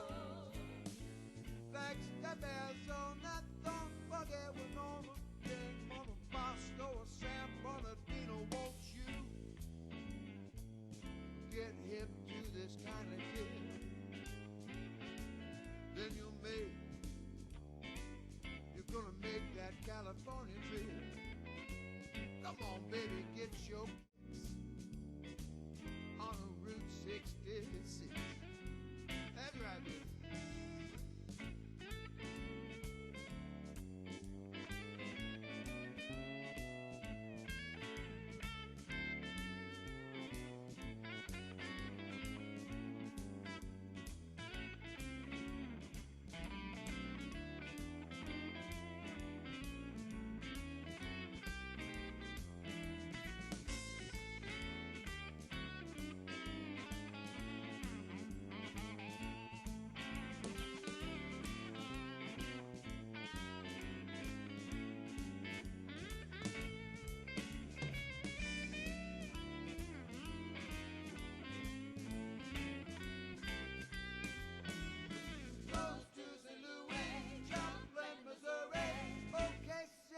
Looks oh so pretty. Well, see, Amarillo, Gallup. On television, Palmer is the first golfer to break $1 million in tournament earnings, and he's been widely regarded as one of the best professional golfers of all time, winning more than 90 golf tournaments, including 7 major championships. Palmer died yesterday of complications from heart problems. He was 87 years old. It really was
Lately, I've been thinking about the way things might have been. And lately, I've been sinking, and it's hard to get back up again. So if I seem a little distant and preoccupied, just know that little spark in me ain't died. Listen to the music I'm playing, this one for you. And now listen to the rhythm, a backbeat through and through. All I need's a little music to make me move, and a woman like you to make me groove. I wanted money, I wanted fame, I wanted every swinging Richard to know my name. I wanted time, I wanted space, I wanted to have the world's most recognized face. But then I wouldn't have you standing here with me. So maybe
Don't say hi like a spider to a fly. Jump right ahead in my way. Low down, go round, out, down, so down, down to the bar at the place I'm at. Sitting, drinking, superficially thinking about some rinsed out blonde on my left. And then I said hi like a spider to a fly. Jump right ahead in my way.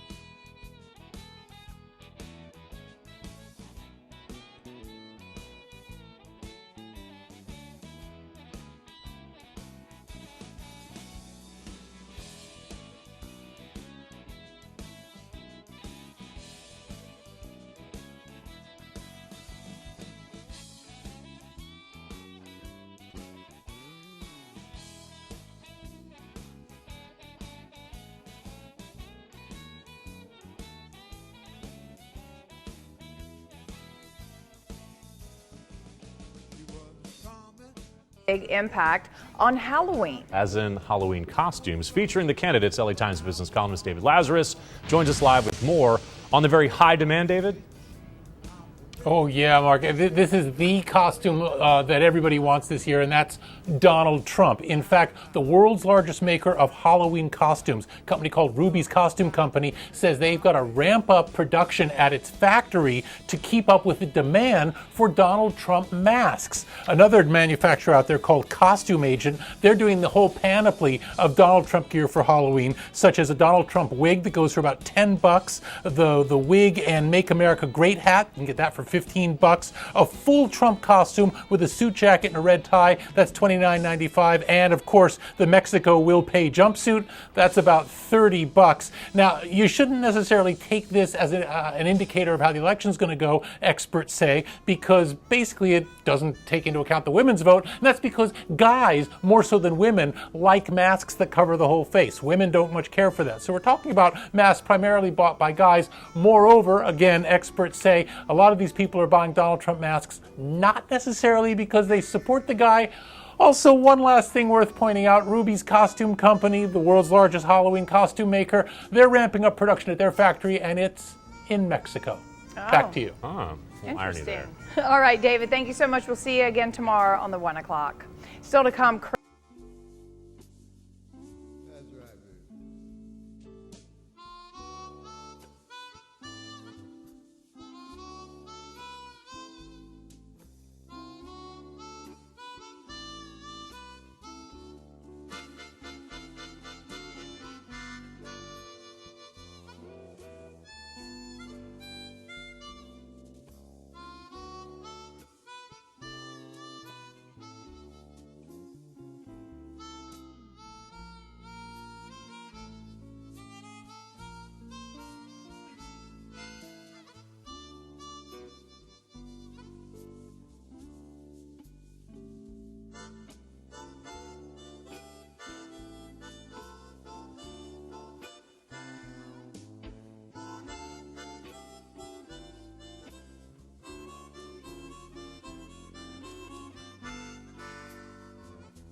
66. It winds from Chicago to LA, more than 2,000 miles all the way. Get your kicks on Route 66. Goes to St. Louis, Joplin, Missouri. OK City looks oh so pretty. Well, see Amarillo, Gallup, New Mexico. Flagstaff, Arizona, don't forget we're Norma, King, Mama, Bosco, San Bernardino. Won't you get hip to this kind of kid? Then you're gonna make that California trip. Come on, baby, get your kicks on a Route 66. That's right, baby.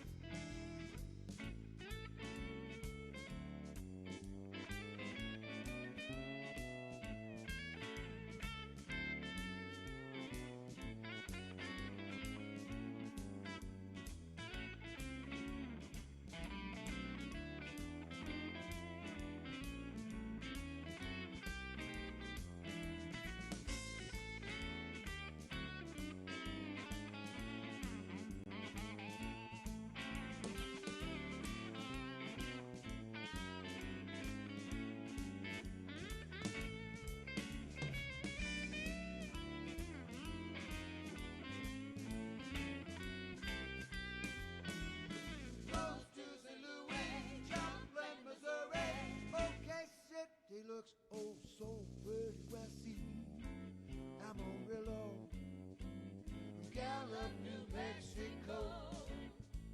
Flagstaff, Arizona, don't forget we're Norma, King, Mama, Bosco, San Bernardino. Won't you get hip to this kindly tip? Then you're gonna make that California trip. Woo, come on, baby, get your kicks on Route 66. Hey.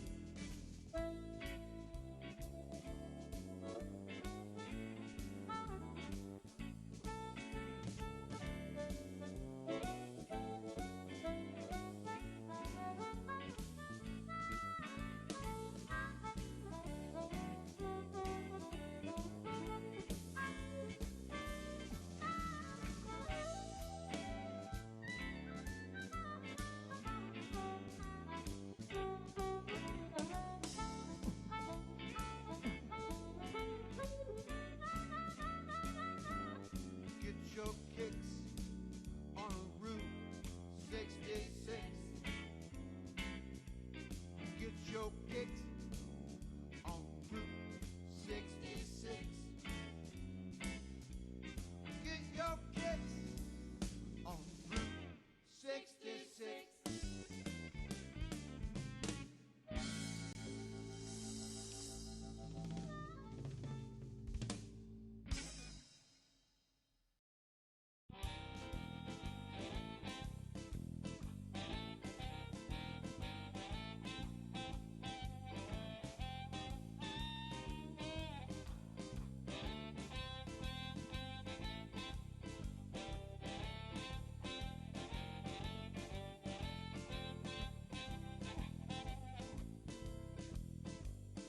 Lately, I've been thinking about the way things might have been. And lately, I've been sinking, and it's hard to get back up again. So if I seem a little distant and preoccupied, just know that little spark in me ain't died. Listen to the music, I'm playing this one for you. And now listen to the rhythm, a backbeat through and through. All I need's a little music to make me move, and a woman like you to make me groove. I want it money, I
He reportedly snapped a picture of a man and a woman as they walked by, and they became upset.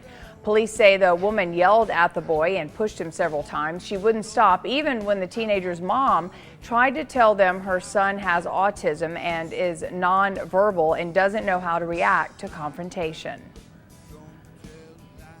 He became nervous. So sometimes with autism, they react in a way that's opposite to the norm, and he started laughing.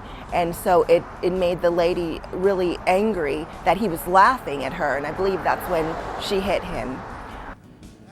The woman is between 24 and 27 years old, has long dark hair, and was wearing an olive green jacket and black cropped leggings.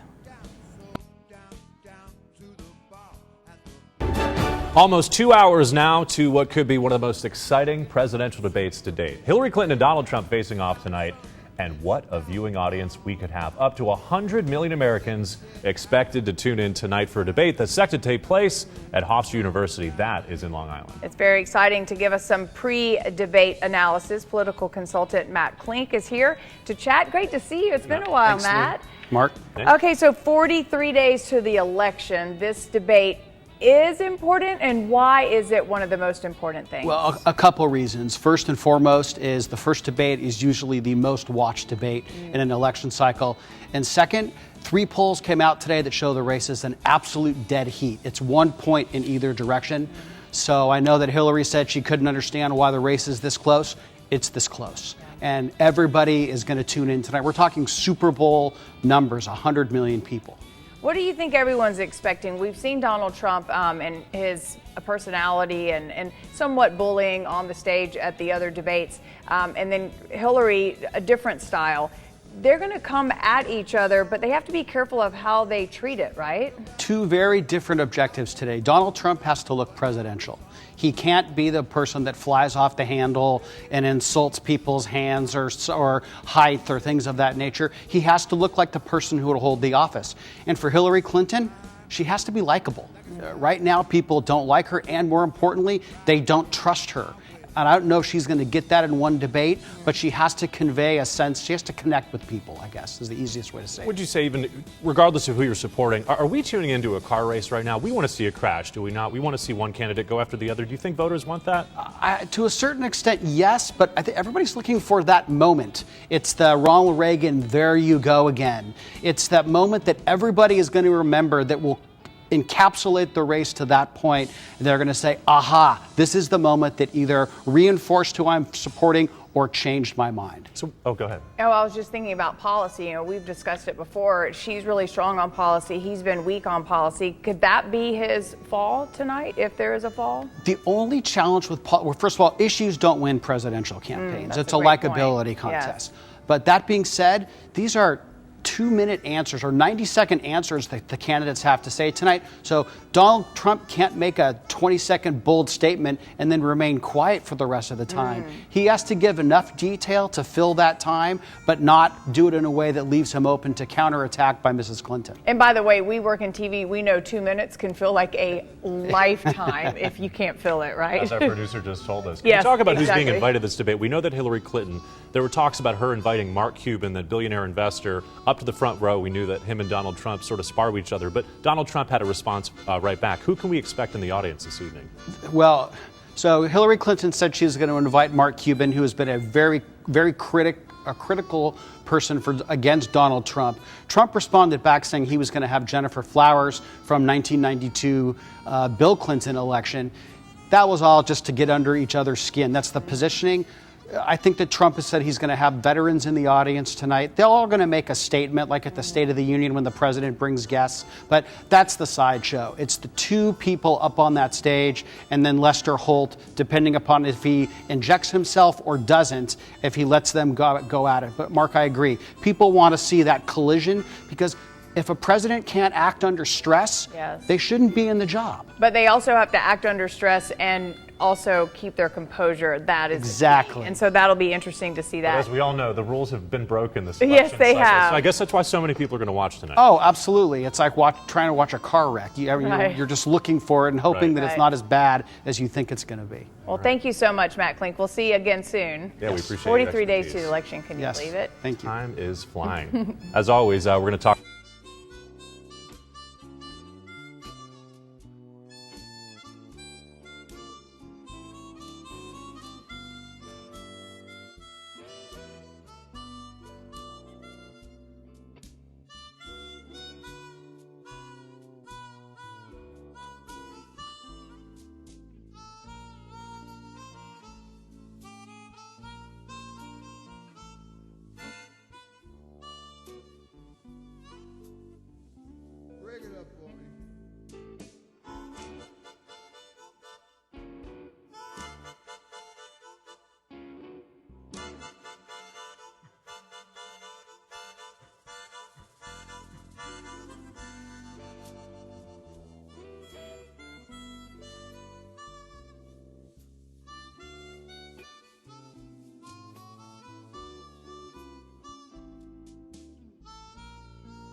66. It winds from Chicago to LA, more than 2,000 miles all the way. Get your kicks on Route 66. Goes to St. Louis, Joplin, Missouri. OK City looks oh so pretty. Well, see Amarillo, Gallup, New Mexico. Flagstaff, Arizona, don't forget Winona, King, Mona, Bosco, San Bernardino. Won't you get hip to this kind of kid? Then you're gonna make that California trip. Come on, baby, get your kicks on a Route 66. That's right, baby.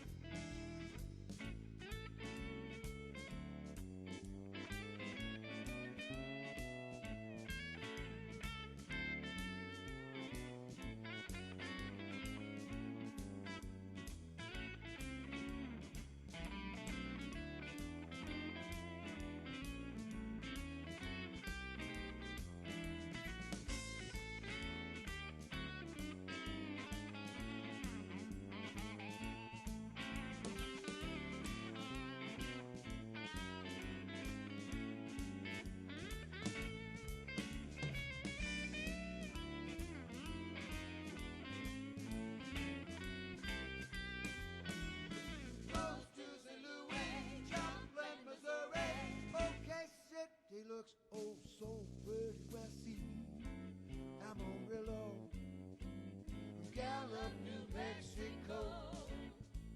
Flagstaff, Arizona, don't forget Winona, King, Mona, Bosco, San Bernardino. Won't you get hip to this kindly tip? Then you're gonna make that California trip. Woo, come on, baby, get your kicks on a Route 66.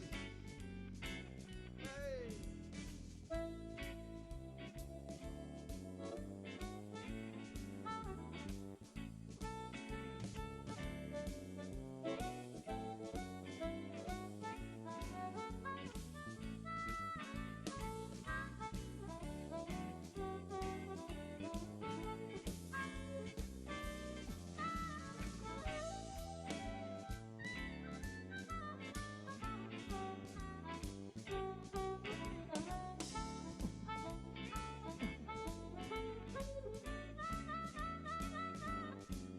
Your kicks on a Route 66.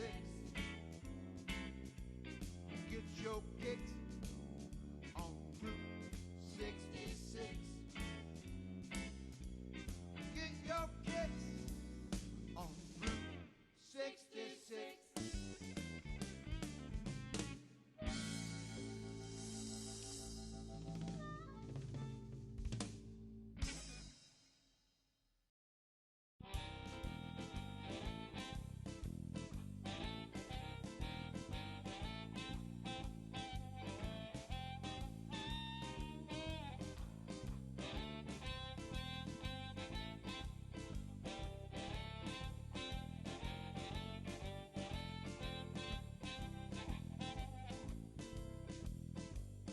Lately, I've been thinking about the way things might have been. And lately, I've been sinking, and it's hard to get back up again. So if I seem a little distant and preoccupied, just know that little spark in me ain't died. Listen to the music, I'm playing this one for you. And now listen to the rhythm, a backbeat through and through. All I need's a little music to make me move, and a woman like you to make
seem a little distant and preoccupied. Just know that little spark in me ain't died. I wanted money, I wanted fame, I wanted every swinging Richard to know my name. I wanted time, I wanted space, I wanted to have the world's most recognized face. But then I wouldn't have you standing here with me. So maybe I'm satisfied, so maybe I'm satisfied. I wanted money, I wanted fame, I wanted every swinging Richard to know my name. I wanted time, I wanted space, I wanted to have the world's most recognized face. But then I wouldn't have you standing here with me. Hey baby, I'm satisfied.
Wondering what to do when I'm through tonight.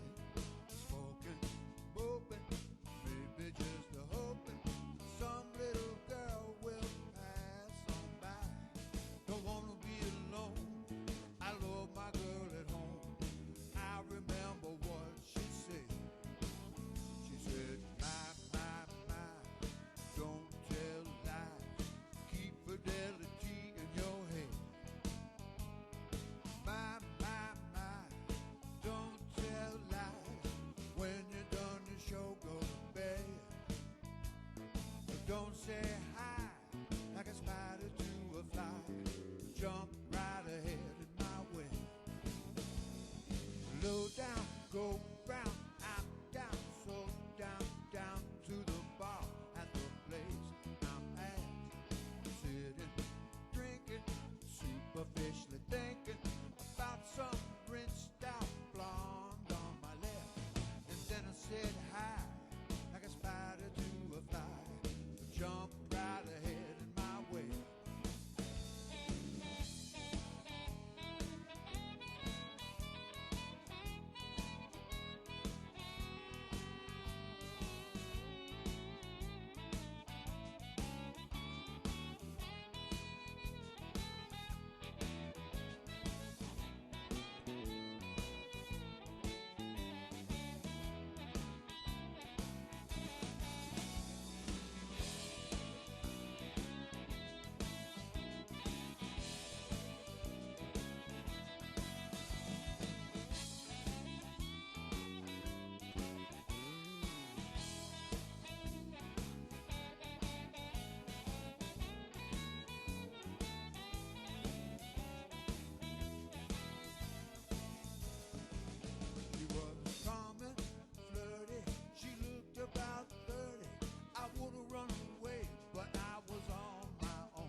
full-sized audience. KTLA 5's John Fenolio live in studio this afternoon. And John, what can we expect tonight?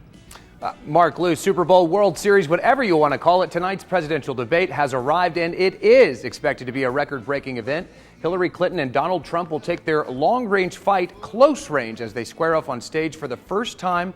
Some 100 million viewers could tune in, and all this as polls show the two candidates in a virtual dead heat. All of that means the stakes could not be higher.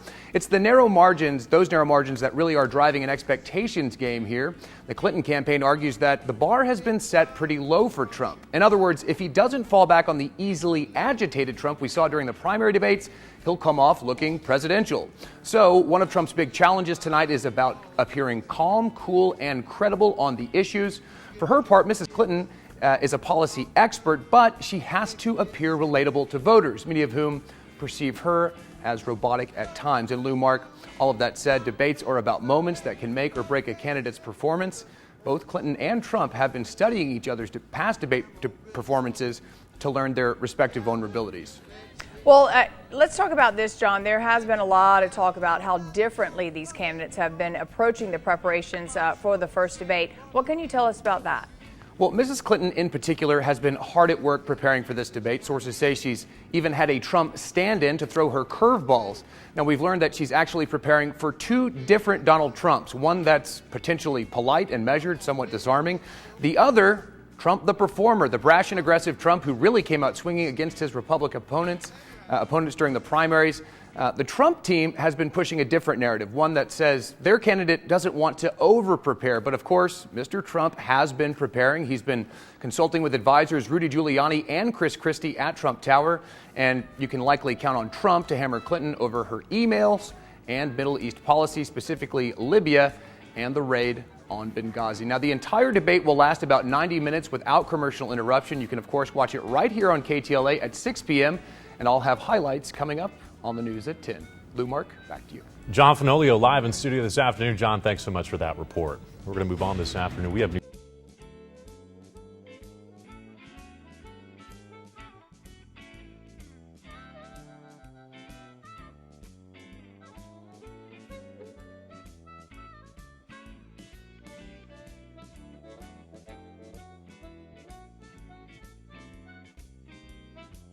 Well, if you ever plan to move west, you better take my way. The highway, that's the best. Get your kicks on Route 66.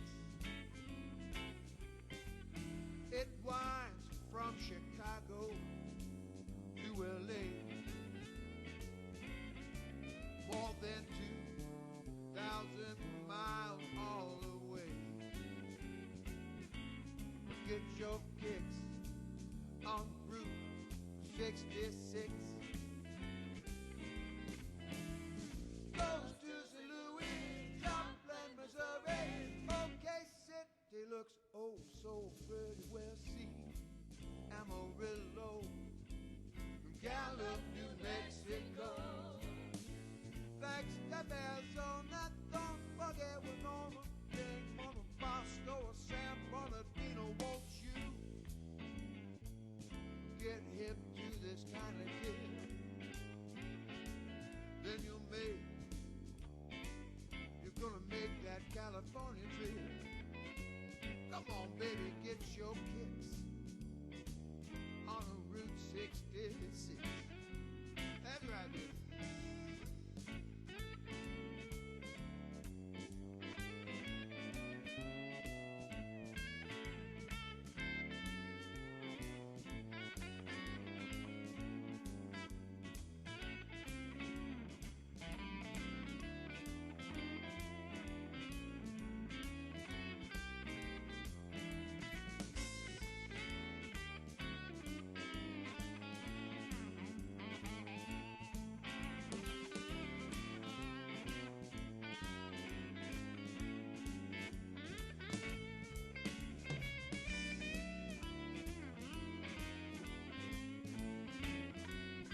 get your kicks on Route 66.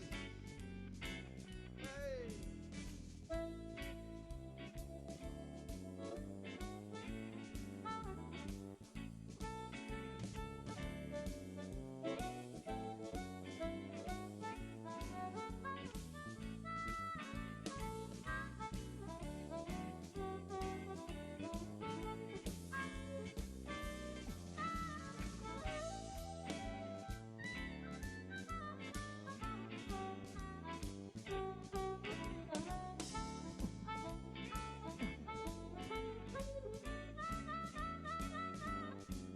Your kicks on Route 66. Get your kicks on Route 66. Get your kicks on Route 66.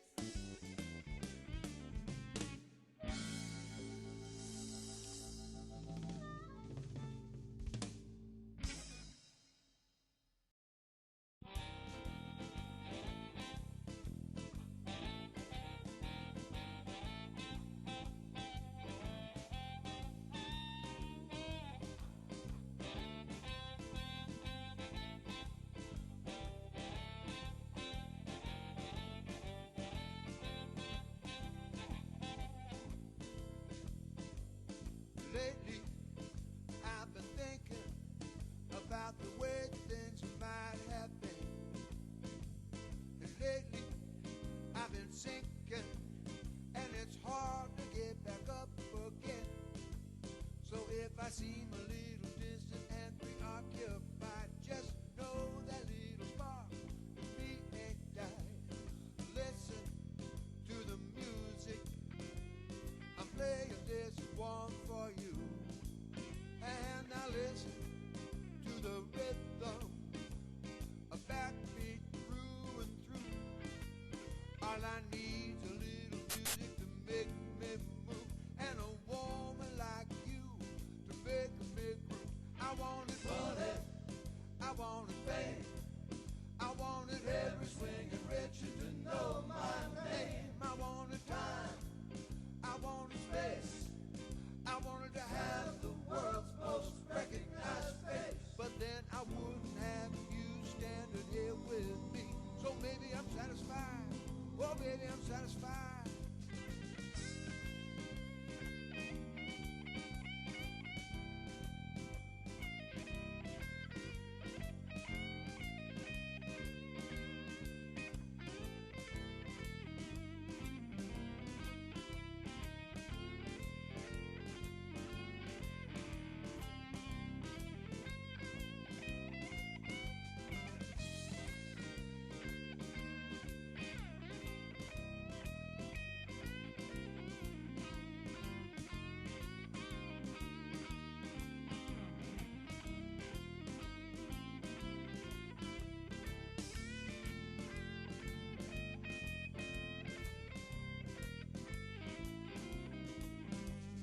Lately, I've been thinking about the way things might have been.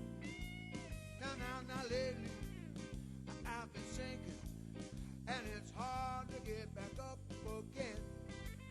So if I seem a little distant and preoccupied, just know that little spark in me ain't died. I wanted money, I wanted fame, I wanted every swinging richer to know my name. I wanted time, I wanted space, I wanted to have the world's most recognized face. But then I wouldn't have you standing here with me.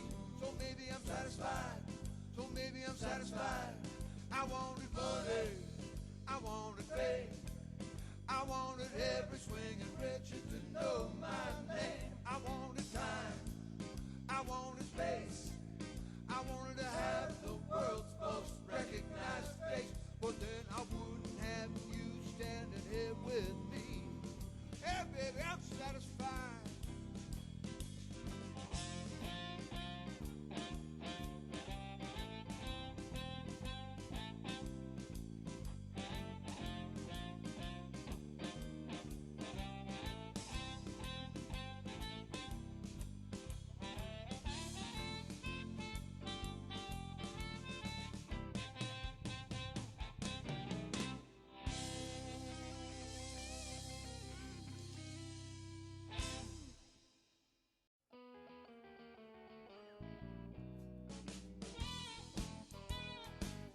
Don't say hi like a spider to a fly.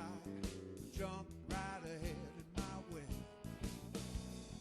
Low down, go round, out, down, slow down, down to the bar at the place I'm at. Sitting, drinking, superficially thinking about some rinsed out blonde on my left. And then I said hi like a spider to a fly. Jump right ahead in my way.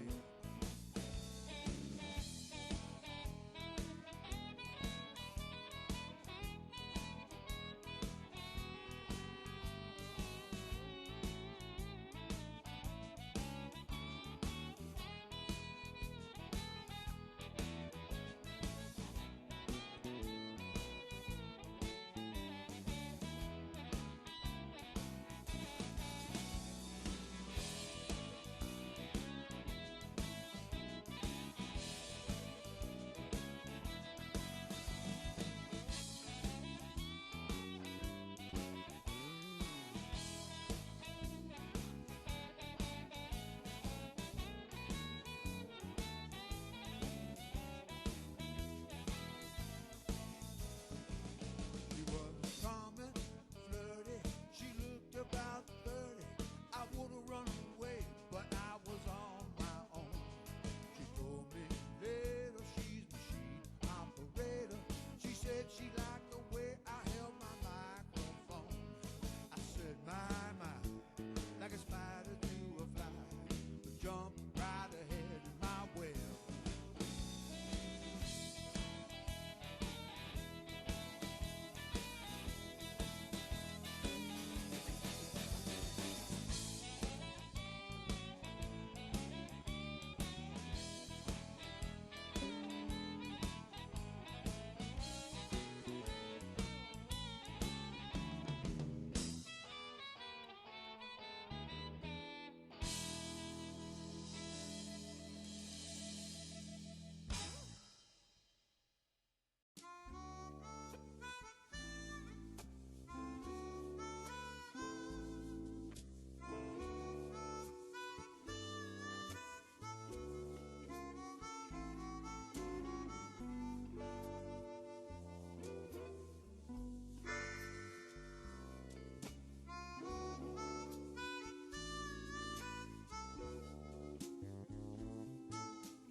That's right,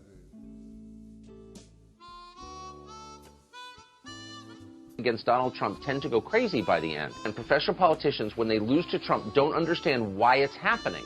They honestly, and I mean this with real empathy, actually. Hillary Clinton doesn't understand why anyone would vote for Donald Trump. She sincerely doesn't, because she doesn't understand voters very well. And so it's driving her crazy when she says, why am I not 50 points ahead? She means it. That's the most authentic thing she has said all year. Right. Now, having said all this, why aren't I 50 points ahead, you might ask? They may smile at you on the street, but that doesn't mean they like you. Well, the choice for working families has never been clearer. I need your help to get Donald Trump's record out to everybody.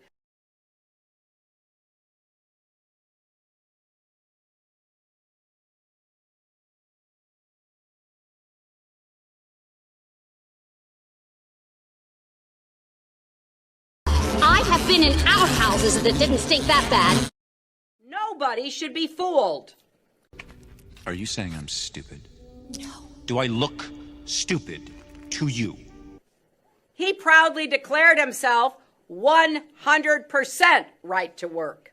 Let's not lose sight of the real pain that many Americans are feeling because the economy has left them behind. He even hired a union-busting firm to break up an organizing campaign at his hotel in Las Vegas, where you are right now.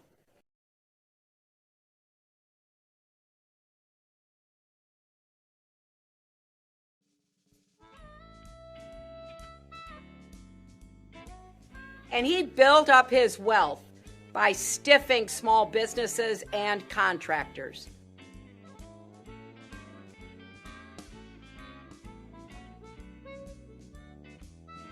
That goes against everything we stand for as a country. And so I'm going to do what I've always done. I made it a practice to send emails that were work-related to people on their government accounts. I did not primarily conduct business on email. And I made it a practice. I did not primarily conduct business on email. And I made it a practice. I did not. And I made it a practice. I did not primarily conduct business on email. And I made it a practice. And now more than ever, we need you to keep holding leaders and candidates accountable. It was you! Guess what? You just lost.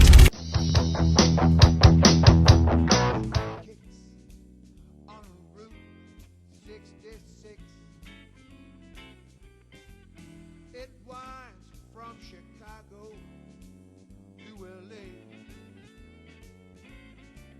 More than 2,000 miles all the way. Get your kicks on Route 66. Goes to St. Louis, Joplin, Missouri. Okay, city looks old.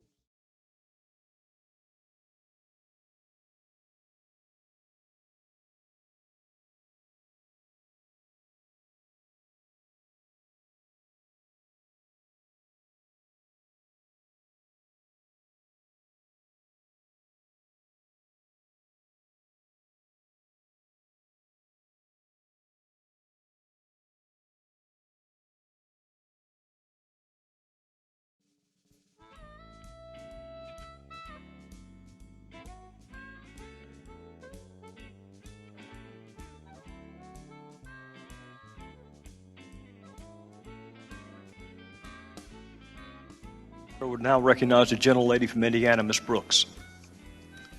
Good morning, Secretary Clinton. Morning. Thank you for being here today. In drawing on what you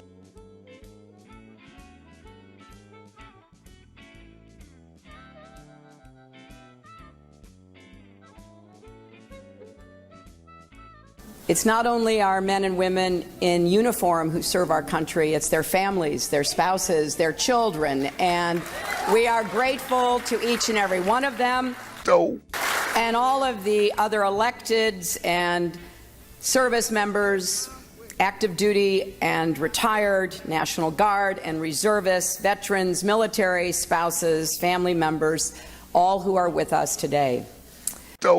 We honor the sacrifice of those who died for our country in many ways. And a strong, confident America that leads to keep our country safe and our economy growing. As Secretary of State, Senator, and First Lady, I had the honor of representing America abroad. As a candidate for president, there's nothing I take more seriously than our national security. I've offered clear strategies for how to defeat ISIS. Americans aren't just electing a president in November. We're choosing our next commander-in-chief, the person we count on to decide questions of war and peace, life and death. And like many across our country and around the world, I believe the person the Republicans have nominated for president, Donald Trump, can do the job. And I'm just unprepared, temperamentally unfit to hold an office that requires knowledge, stability, and immense responsibility. He praises Vladimir Putin and picks fights with our friends, including the British Prime Minister, the Mayor of London, the German Chancellor, the President of Mexico, and the Pope.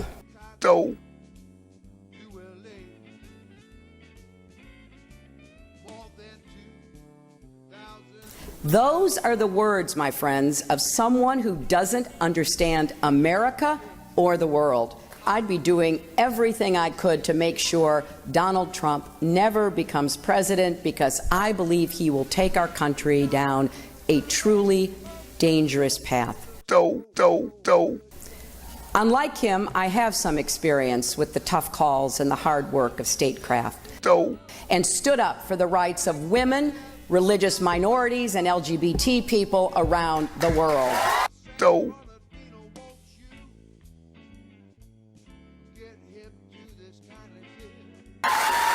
I have sat in the Situation Room and advised the president on some of the toughest choices he faced. So I'm not new to this work, and I'm proud to run on my record because I think the choice before the American people in this election is clear. And if America doesn't lead, we leave a vacuum, and that will either cause chaos or other countries will rush in to fill the void. Then they'll be the ones making the decisions about your lives and jobs and safety. And trust me, the choices they make will not be to our benefit. We need to be strong at home. That means investing in our infrastructure, education, and innovation, the fundamentals of a strong economy. And it's also the legacy of American troops who fought and died to secure those bonds, because they knew we were safer with friends and partners. We're lucky to have two friendly neighbors on our land borders. Why would he want to make one of them an enemy? But there is no question that the world and the United States, we are safer now than we were before. He also refused to rule out nuclear weapons against ISIS, which would mean mass civilian casualties.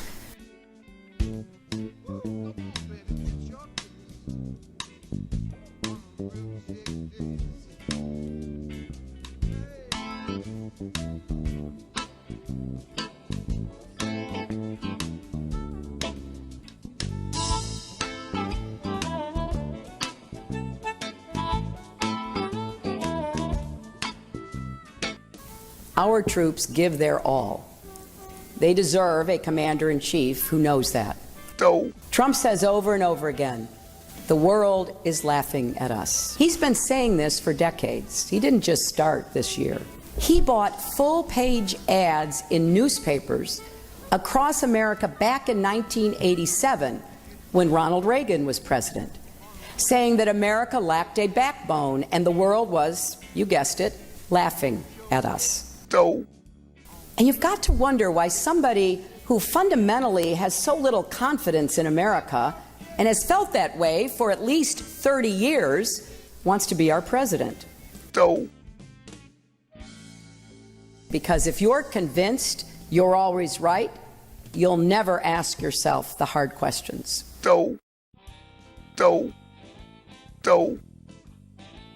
Well, I have a lot of faith that the American people will make the right decision. This is a country with a deep reservoir of common sense and national pride.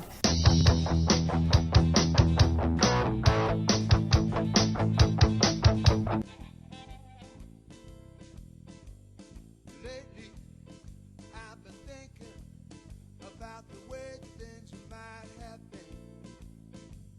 And lately, I've been sinking, and it's hard to get back up again. So if I seem a little distant and preoccupied, just know that little spark in me ain't died. Listen to the music, I'm playing this one for you. And now listen to the rhythm, a backbeat through and through. All I need is a little music to make me move, and a woman like you to make me groove. Thank you, Mr. Trump. First of all, for the record, I'm a state representative from New Hampshire, 10 years on the Veterans Affairs Committee, 22 years in the Marine Corps, retired First Sergeant. What I want to clarify here, first of all, I would never, ever in a million years put my name on a candidate that did not, from his heart, look me in the eye and tell me he's concerned about veterans. That's Donald Trump. I met him over a year ago. I've been involved with many fundraisers. There are many scam artists out there. He did the right thing by betting these groups there. If you look at some of the groups, they're giving 20 cents, 40 cents on the dollar, and they're spending the rest for, their, nice lavish trips. He gave 100%. The liberal media is the only ones that have been calling me on the foundation. All right, I'm the former chairman. I've been dealing with this stuff for years as a veterans activist. Stop using veterans as political pawns. You got a guy outside McCoy. Go do a Google search on his Facebook. He's out there, his pictures with Clinton. They are using veterans as political pawns. It must stop. Donald Trump is doing this for the heart. You're all focused on the way he's raising money, and you're not looking at the 22 veterans that are killing each other every day. You're not concerned about the thousands of veterans that are on wait lists. Look at his plan on his Trump's website. He talks about medical cards. He talks about fixing the VA. He talks about competition. I think the liberal media, and I've been dealing with you a long time, you need to get your head out of your butt, focus on the real issues. Thank you.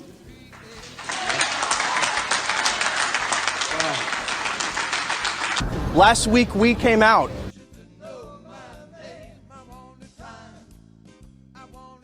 Group of veterans of all sides of the political spectrum to stand up to Donald Trump and tell him to stop using veterans as political props.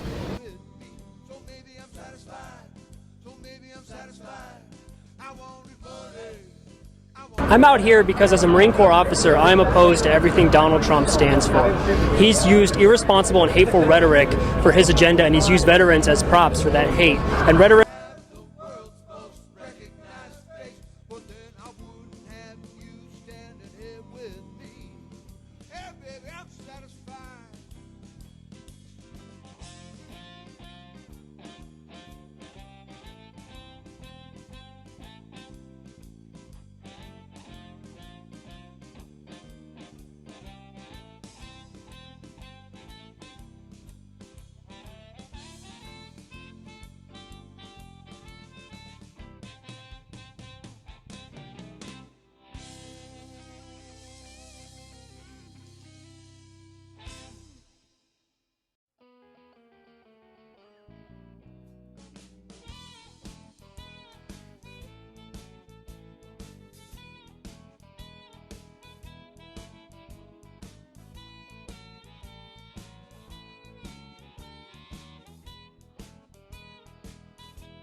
what to do when I'm through tonight. Smoking, hoping, maybe just hoping some little girl will pass on by. Mr. Trump likes to say, I'm playing the woman card. Well, you know what I say? If fighting for equal pay and paid family leave and raising the minimum wage and affordable child care is playing the woman card, then deal me in.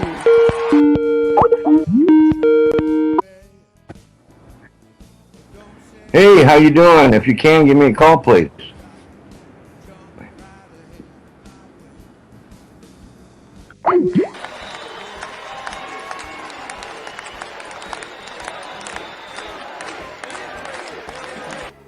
Hear this, because you need to tell your friends.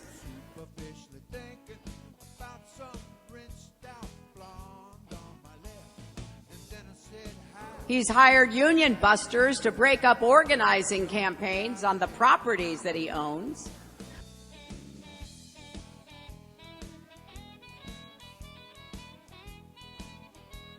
What little we know of his economic policies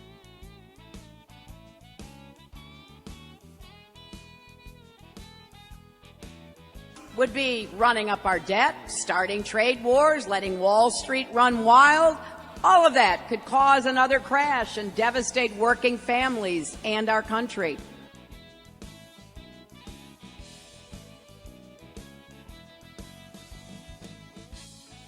Trump economics is a recipe for lower wages, fewer jobs, more debt.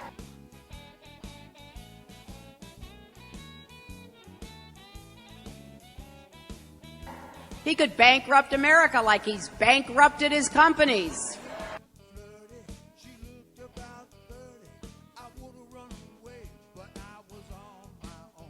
How can anybody lose money running a casino, really?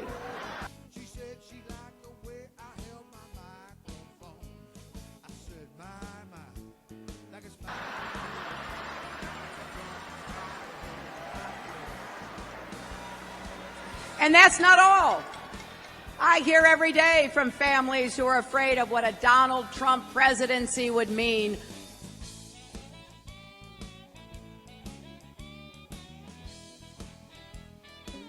For millions of immigrants living and working in America.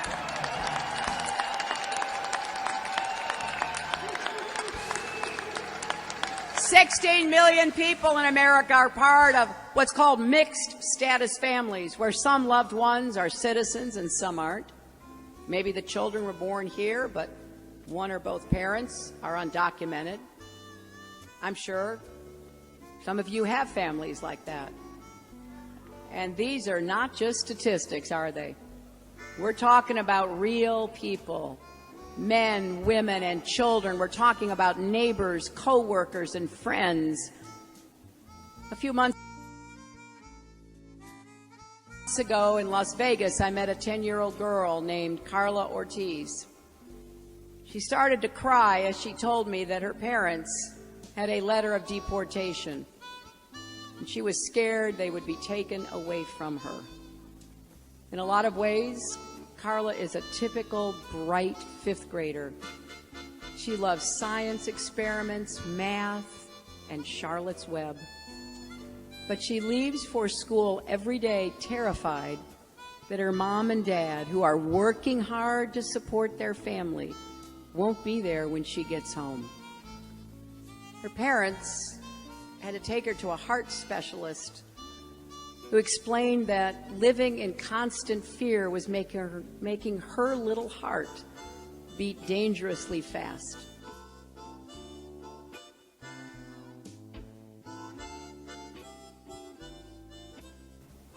So when Donald Trump talks about deporting 11 million immigrants, he's talking about ripping apart families like Carla's.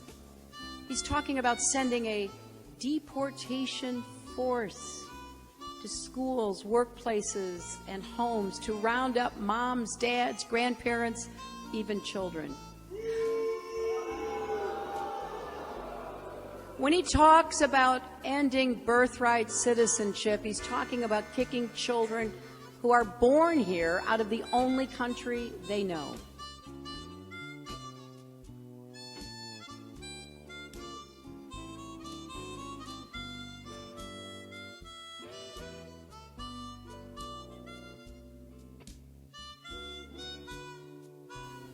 And when he calls immigrants rapists and murderers, he's talking about families like Carla's and many of yours. Estos gentes, muchos de ellos son hasta gente que andaba en las pandillas en Estados Unidos. Frente a esa falta de oportunidades para esa población joven, se están convirtiendo en la reserva de mano de obra barata para el crimen organizado, ya que nadie les va a dar empleo. Por la noche llega un grupo de americanos que vienen a hacer labor social y les traen otra vez comida. Esta gente no se preocupa por comer, se preocupa por obtener dinero para la droga que consumen, porque la mayoría ya son adictos. Yo creo que dentro del canal, yo creo que más del 90% es usuario de drogas inyectables, pero el 100% consume drogas. Reducción del daño, que incluye intercambio de jeringas. Ahorita lo que nosotros vamos a llevarles es...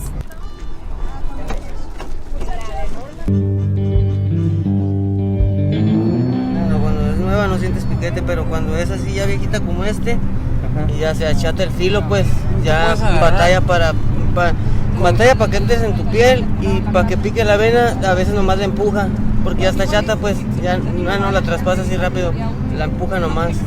O sea, ni entra tienes que meter recio.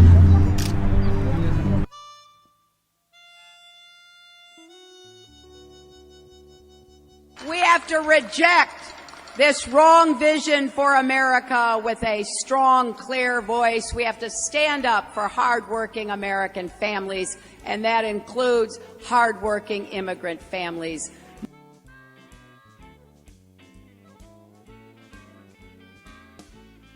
Mom and dad should be preparing their kids for their futures, not for the possibility that they could be hauled away at any moment.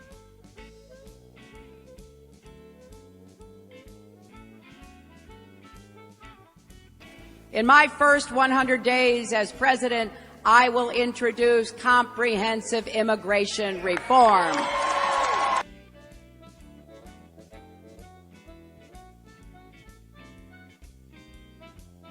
I will build on President Obama's executive actions and keep going.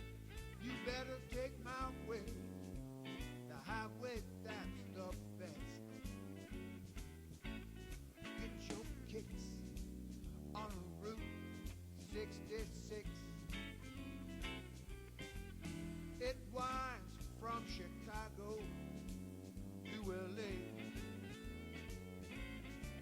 More than 2,000 miles all the way. Get your kicks on Route 66. As a result, that's why this choice, and this is a very important choice, November, going to be so crucial. And here's what it comes down to. Wealth, serious wealth, for people, for workers, for everybody, versus poverty. North Dakota shows how energy exploration creates shared prosperity. Better schools, more funding for infrastructure, which we really need throughout our country, higher wages, lower unemployment, things we've been missing for a long time. It's a choice between sharing in this great energy wealth or sharing in the poverty promised by Hillary Clinton.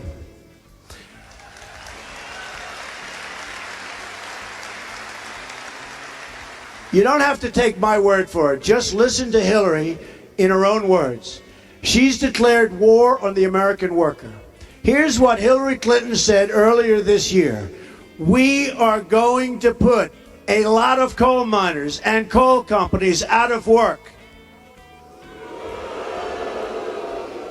By the way, her timing wasn't so good. The following week she went to West Virginia. She didn't do too well there. But I love the people of West Virginia. We did. And I love the people of Pennsylvania. They don't like her too much, I can tell you.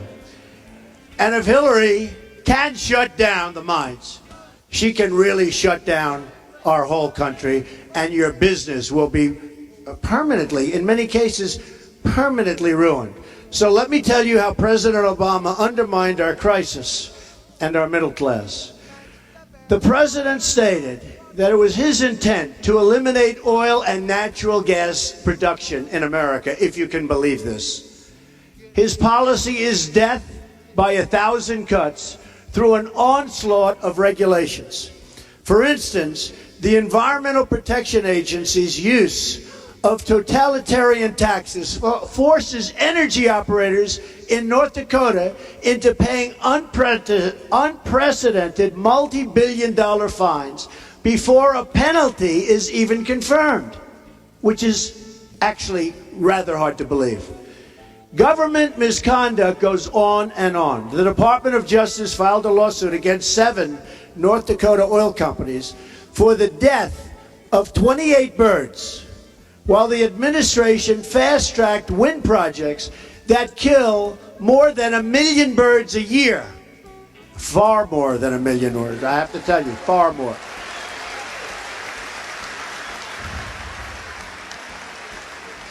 The U.S. Fish and Wildlife Service abuses Endangered Species Act to restrict oil and gas exploration.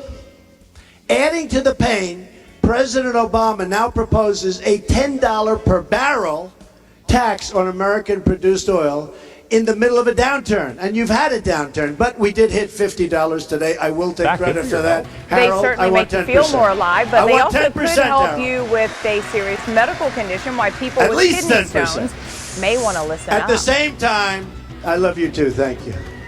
And like wine and beer, at the same time, President Obama lifts economic sanctions on Iran. He imposes economic sanctions on America. He's allowed this country to hit the lowest oil rig count since 1999, producing thousands of layoffs. Thousands. America's incredible energy potential remains untapped. It's totally self-inflicted. It's a wound, and it's a wound that we have to heal. Under my presidency, we'll accomplish a complete American energy independence. Complete. Complete.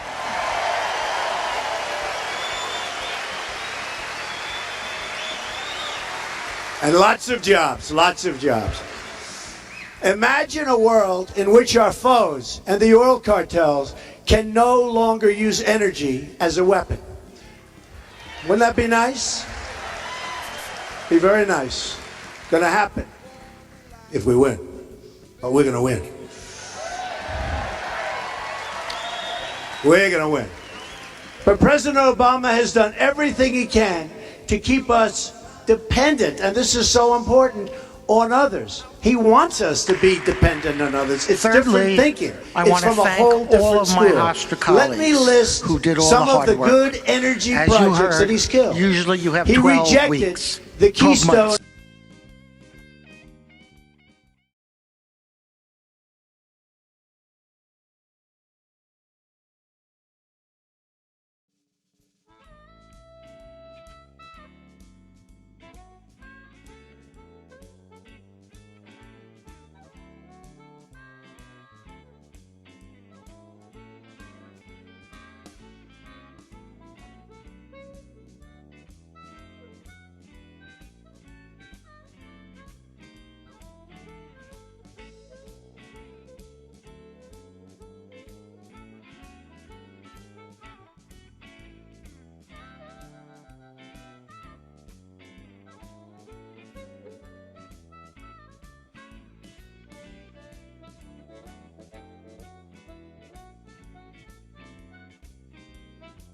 Well, if you ever plan to move west, you better take my way. The highway, that's the best. Get your kicks on Route 66. It winds from Chicago to LA. More than 2,000 miles all the way. Get your kicks on Route 66. Goes to St. Louis, Joplin, Missouri. OK City looks oh so pretty. Well, see, Amarillo, Gallup, New Mexico. Flagstaff, Arizona, don't forget we're Norma, King, Mama, Bosco, or San Bernardino. Won't you get hip to this kind of deal? Then you're gonna make that California trip. Come on, baby, get your kicks on Route 66. That's right, baby.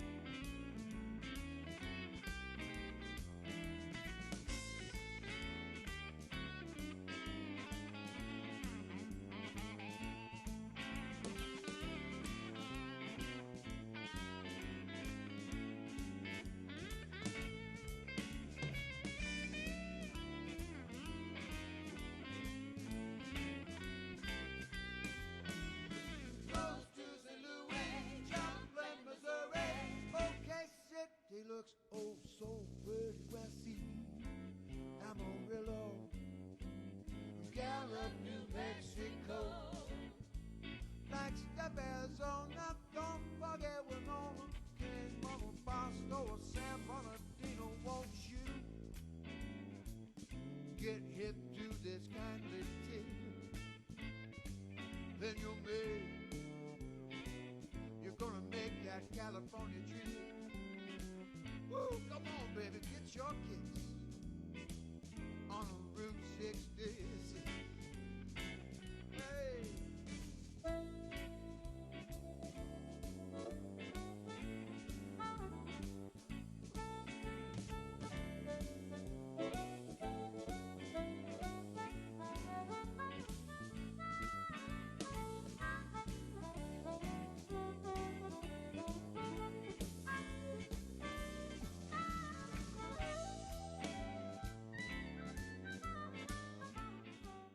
Spirited college students in America.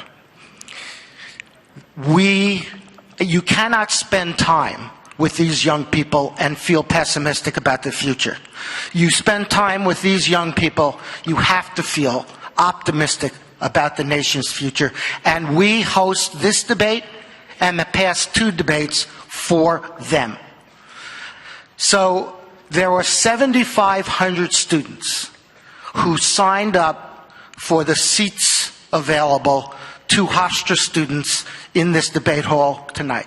7,500 out of 11,000 students. And I have to say that every single student, I say this with pride, Hofstra pride, every single student who has a ticket and is sitting in this debate hall tonight who is eligible to vote, has already registered to vote, and promises to vote in the November 8th election.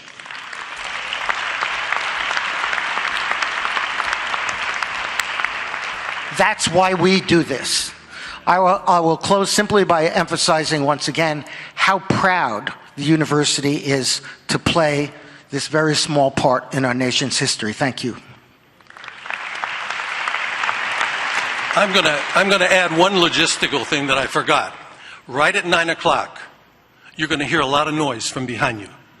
The networks go on the air at 9 o'clock. So you'll hear their introductions. Don't worry. They will get quiet in about 2 or 3 minutes, and then we'll go forward. Thank you very much.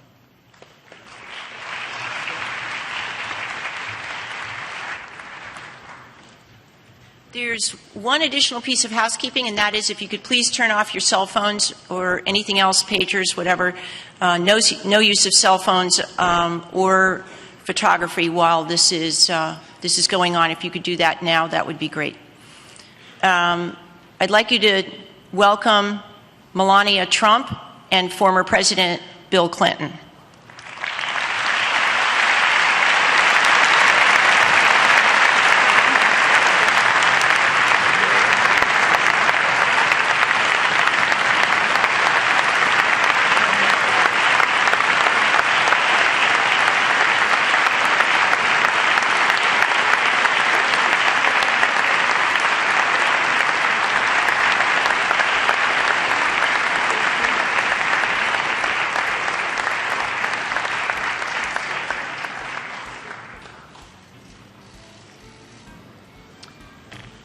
If you could take your seats again, thank you very much. We are grateful this evening to have as moderator Lester Holt, the anchor of NBC Nightly News. You can welcome him now. Thank you, Janet. Thank you. Good evening. Nice to see every seat is filled. There was some question whether we'd have enough interest for tonight, but I guess we've taken care of that. Mrs. Trump, President Clinton, good to see you. Good to see everyone. That thud you heard backstage was the sound of my knees buckling when Frank mentioned a potential audience of 100 million. But it's just us tonight. And in a moment, it'll just be the three of us and hopefully just the two of them. That's what it's all about. As you can imagine, this is not an easy job, so I'm going to ask your help tonight. You heard the admonition, if you could please refrain from clapping and booing or reacting in any audible way. That would make my job a lot easier, and I know the American public would appreciate it because we really want to hear what they have to say tonight, and I'm happy to be the one facilitating that conversation. So what's going to follow are some awkward moments of silence. I'm going to take my seat here in my office for the evening, and I'll give you a 1-minute warning when we're about to come up on the air. And then no fancy lights or musical opens. We just go to it. So thank you for being here. I hope you enjoy the debate.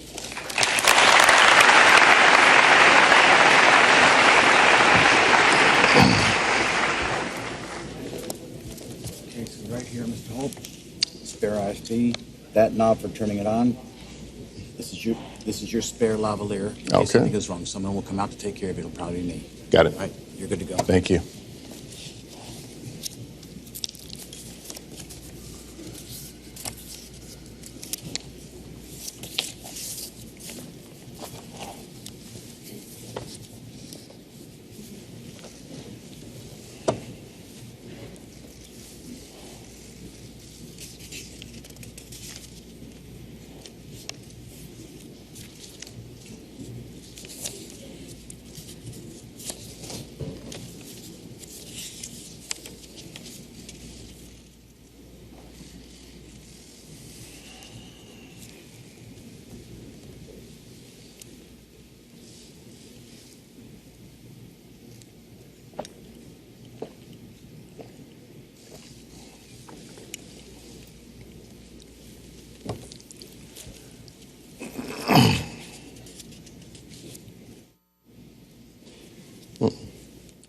Not hearing you.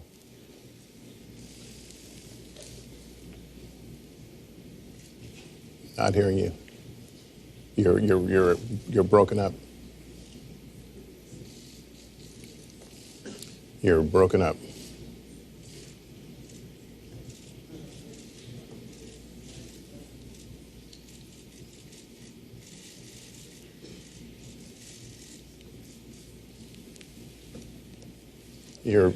Say it again. Repeat. Okay. Okay.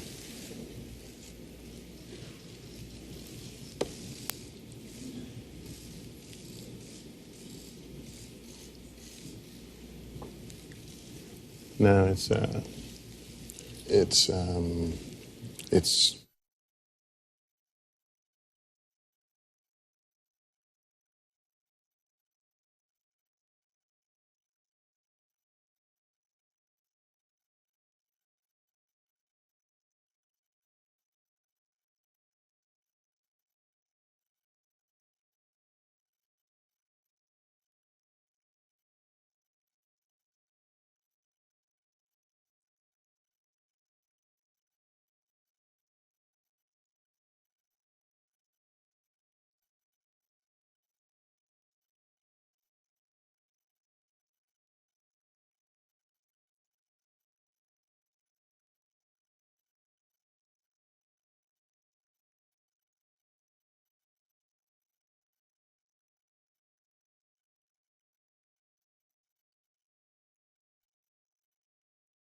You set up your wire now, so when you stand up. Gotcha. Yep, got you good. Thank you.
We're 1 minute away. 1 minute away.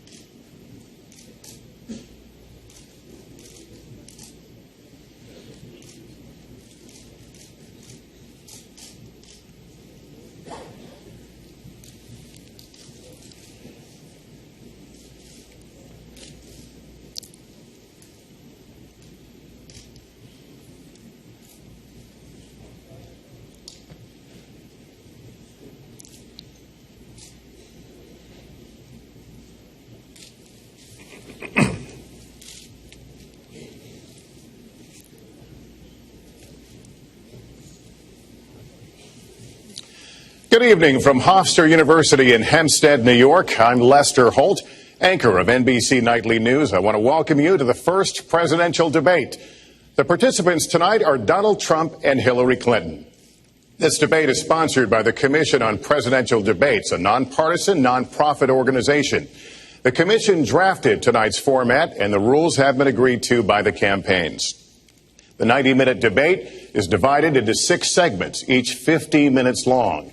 We'll explore 3 topic areas tonight: achieving prosperity, America's direction, and securing America. At the start of each segment, I will ask the same lead-off question to both candidates, and they will each have up to 2 minutes to respond. From that point until the end of the segment, we'll have an open discussion. The questions are mine and have not been shared with the commission or the campaigns. The audience here in the room has agreed to remain silent so that we can focus on what the candidates are saying. I will invite you to applaud, however, at this moment as we welcome the candidates.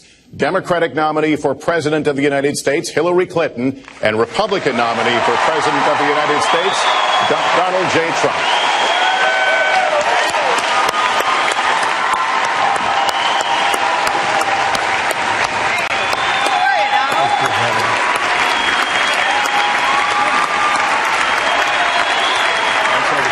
Good luck to you. Mr. Trump, good luck to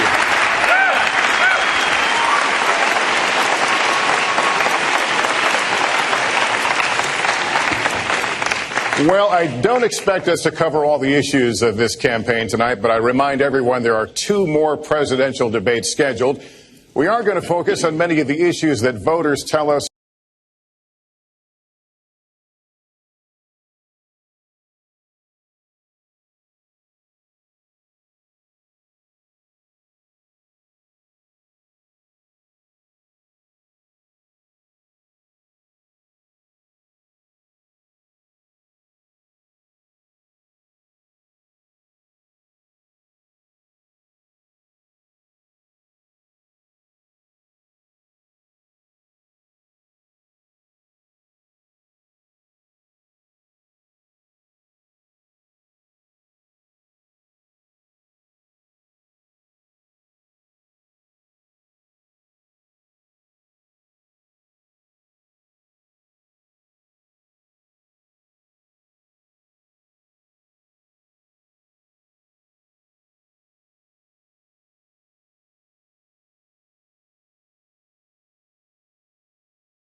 clean, renewable energy, and small business, because most of the new jobs will come from small business.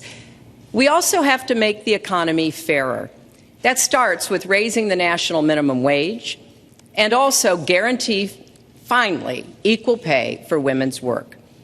I also want to see more companies do profit sharing. If you help create the profits, you should be able to share in them, not just the executives at the top.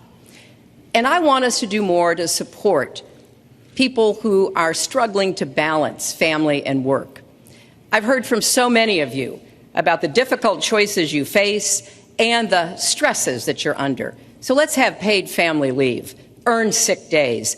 Let's be sure we have affordable child care and debt-free college. How are we going to do it? We're going to do it by having the wealthy pay their fair share and close the corporate loopholes. Finally, we tonight are on the stage together, Donald Trump and I. Donald, it's good to be with you. We're going to have a debate where we are talking about the important issues facing our country. You have to judge us. Who can shoulder the immense, awesome responsibilities of the presidency?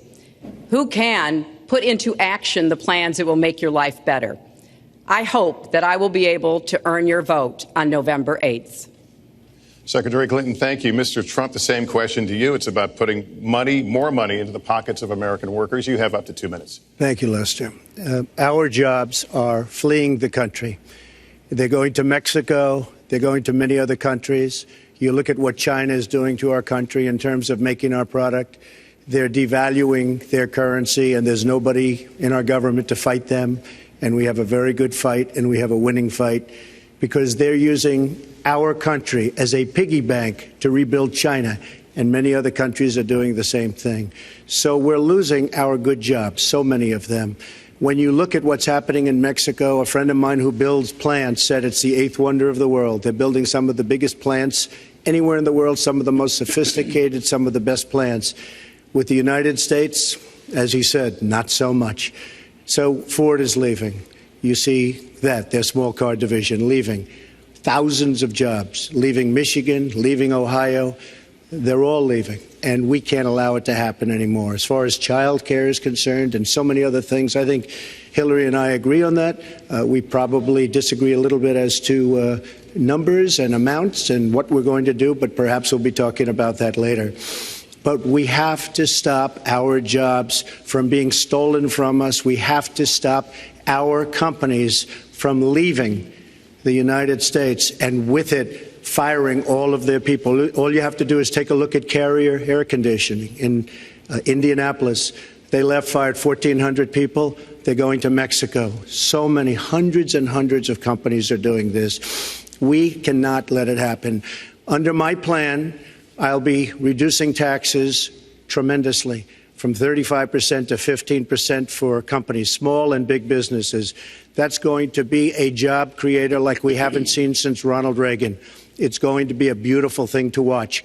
Companies will come, they will build, they will expand, new companies will start, and I look very, very much forward to doing it. We have to renegotiate our trade deals, and we have to stop these countries from stealing our companies and our jobs. Secretary Clinton, would you like to respond? Well, I think that trade is an important issue. Of course, we are 5% of the world's population. We have to trade with the other 95%. And we need to have smart, fair trade deals. We also, though, need to have a tax system that rewards work and not just financial transactions. And the kind of plan that Donald has put forth would be trickle-down economics all over again. In fact, it would be the most extreme version, the biggest tax cuts for the top percent of the people in this country than we've ever had. I call it trumped up trickle-down, because that's exactly what it would be. That is not how we grow the economy. We just have a different view about what's best for growing the economy, how we make investments that will actually produce jobs and rising incomes. I think we come at it from somewhat different perspectives. I understand that. You know, Donald was very fortunate in his life, and that's all to his benefit. He started his business with $14 million borrowed from his father, and he really believes that the more you help wealthy people, the better off we'll be, and that everything will work out from there. I don't buy that. I have a different experience. My father was a small businessman. He worked really hard. He printed drapery fabrics on long tables where he pulled out those fabrics and he went down with a silk screen and dumped the paint in and took the squeegee and kept going. And so what I believe is the more we can do for the middle class, the more we can invest in you, your education, your skills, your future, the better we will be off and the better we'll grow. That's the kind of economy I want us to see again. Let me follow up with Mr. Trump, if I can. You've talked about creating 25 million jobs, and you've promised to bring back millions of jobs for Americans. How are we going to bring back the industries that have left this country for cheaper labor overseas? How specifically are you going to tell American manufacturers that you have to come back? Well, for one thing, and before we start on that, my father gave me a very small loan in 1975, and I built it into a company that's worth many, many billions of dollars with some of the greatest assets in the world. And I say that only because that's the kind of thinking that our country needs. Our country's in deep trouble. We don't know what we're doing when it comes to devaluations, and all of these countries all over the world, especially China, they're the best ever at it. What they're doing to us is a very, very sad thing. So we have to do that. We have to renegotiate our trade deals. And Lester, they're taking our jobs, they're giving incentives, they're doing things that, frankly, we don't do. Let me give you the example of Mexico. They have a VAT tax. We're in a different system. When we sell into Mexico, there's a tax. When they sell in automatic, 16% approximately. When they sell into us, there's no tax. It's a defective agreement. It's been defective for a long time, many years, but the politicians haven't done anything about it. Now, in all fairness to Secretary Clinton, yes, is that okay? Good. I want you to be very happy. It's very important to me. But in all fairness to Secretary Clinton, when she started talking about this, it was really very recently. She's been doing this for 30 years. And why hasn't she made the agreements better? The NAFTA agreement is defective just because of the tax and many other reasons, but just because of the fact. Let me interrupt just a moment. But Secretary Clinton and others, politicians, should have been doing this for years, not right now because of the fact that we've created a movement. They should have been doing this for years. What's happened to our jobs and our country and our economy generally is, look, we owe $20 trillion. We cannot do it any longer, Lester. Back to the question, though, how do you specifically bring back jobs? American manufacturers, how do you make them bring the jobs back? Well, the first thing you do is don't let the jobs leave. The companies are leaving. I could name, there are thousands of them. They're leaving, and they're leaving in bigger numbers than ever. And what you do is you say, fine, you want to go to Mexico or some other country, good luck. We wish you a lot of luck. But if you think you're going to make your air conditioners or your cars or your cookies or whatever you make and bring them into our country without a tax, you're wrong. And once you say you're going to have to tax them coming in, and our politicians never do this because they have special interests, and the special interests want those companies to leave because in many cases they own the companies. So what I'm saying is we can stop them from leaving. We have to stop them from leaving, and that's a big, big factor. Let me let Secretary Clinton get Well, let's stop for a second and remember where we were 8 years ago. We had the worst financial crisis, the Great Recession, the worst since the 1930s. That was in large part because of tax policies that slashed taxes on the wealthy, failed to invest in the middle class, took their eyes off of Wall Street, and created a perfect storm. In fact, Donald was one of the people who rooted for the housing crisis. He said back in 2006, gee, I hope it does collapse because then I can go in and buy some and make some money. Well, it did collapse. That's called business, by the way. 9 million people lost their jobs. 5 million people lost their homes, and $13 trillion in family wealth was wiped out. Now, we have come back from that abyss, and it has not been easy. So we're now on the precipice of having a potentially much better economy. But the last thing we need to do is to go back to the policies that failed us in the first place. Independent experts have looked at what I've proposed and looked at what Donald's proposed, and basically they've said this, that if his tax plan, which would blow up the debt by over $5 trillion and would in some instances disadvantage middle-class families compared to the wealthy, were to go into effect, we would lose 3.5 million jobs and maybe have another recession.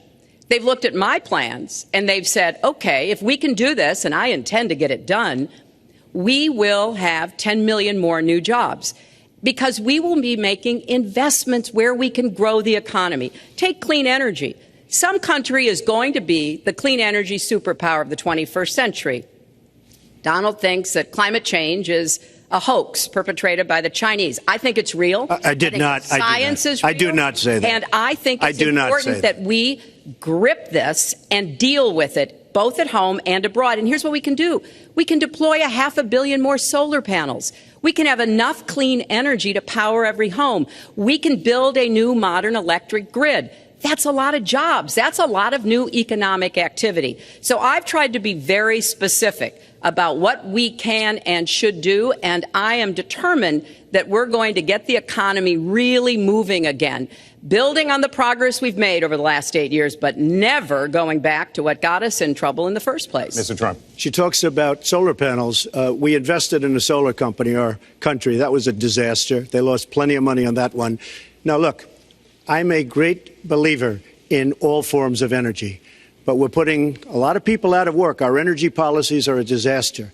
Our country is losing so much in terms of energy, in terms of paying off our debt. You can't do what you're looking to do with $20 trillion in debt. The Obama administration, from the time they've come in, is over 230 years worth of debt, and he's topped it. He's doubled it in a course of almost 8 years, 7.5 years to be semi-exact. So I will tell you this. We have to do a much better job at keeping our jobs, and we have to do a much better job at giving companies incentive to build new companies or to expand, because they're not doing it. And all you have to do is look at Michigan and look at Ohio and look at all of these places where so many of their jobs and their companies are just leaving. They're gone. And Hillary, I just ask you this. You've been doing this for 30 years. Why are you just thinking about these solutions right now? For 30 years you've been doing it, and now you're just starting to think of solutions. Well, actually, I will bring back jobs. You can't bring back jobs. Well, actually, I have thought about this quite a bit. Yeah, for 30 years. I have, well, not quite that long. I think my husband did a pretty good job in the 1990s. I think a lot about what worked and how we can make it work again. Well, he approved 3 million NAFTA. new jobs, He approved a balanced budget, which is the single worst trade deal ever approved in this country. Incomes went up for everybody. Manufacturing jobs went up also in the 1990s, if we're actually going to look at the facts. When I was in the Senate, I had a number of trade deals that came before me, and I held them all to the same test. Will they create jobs in America? Will they raise incomes in America? And are they good for our national security? Some of them I voted for. The biggest one, a multinational one known as CAFTA, I voted against. And because I hold the same standards as I look at all of these trade deals. But let's not assume that trade is the only challenge we have in the economy.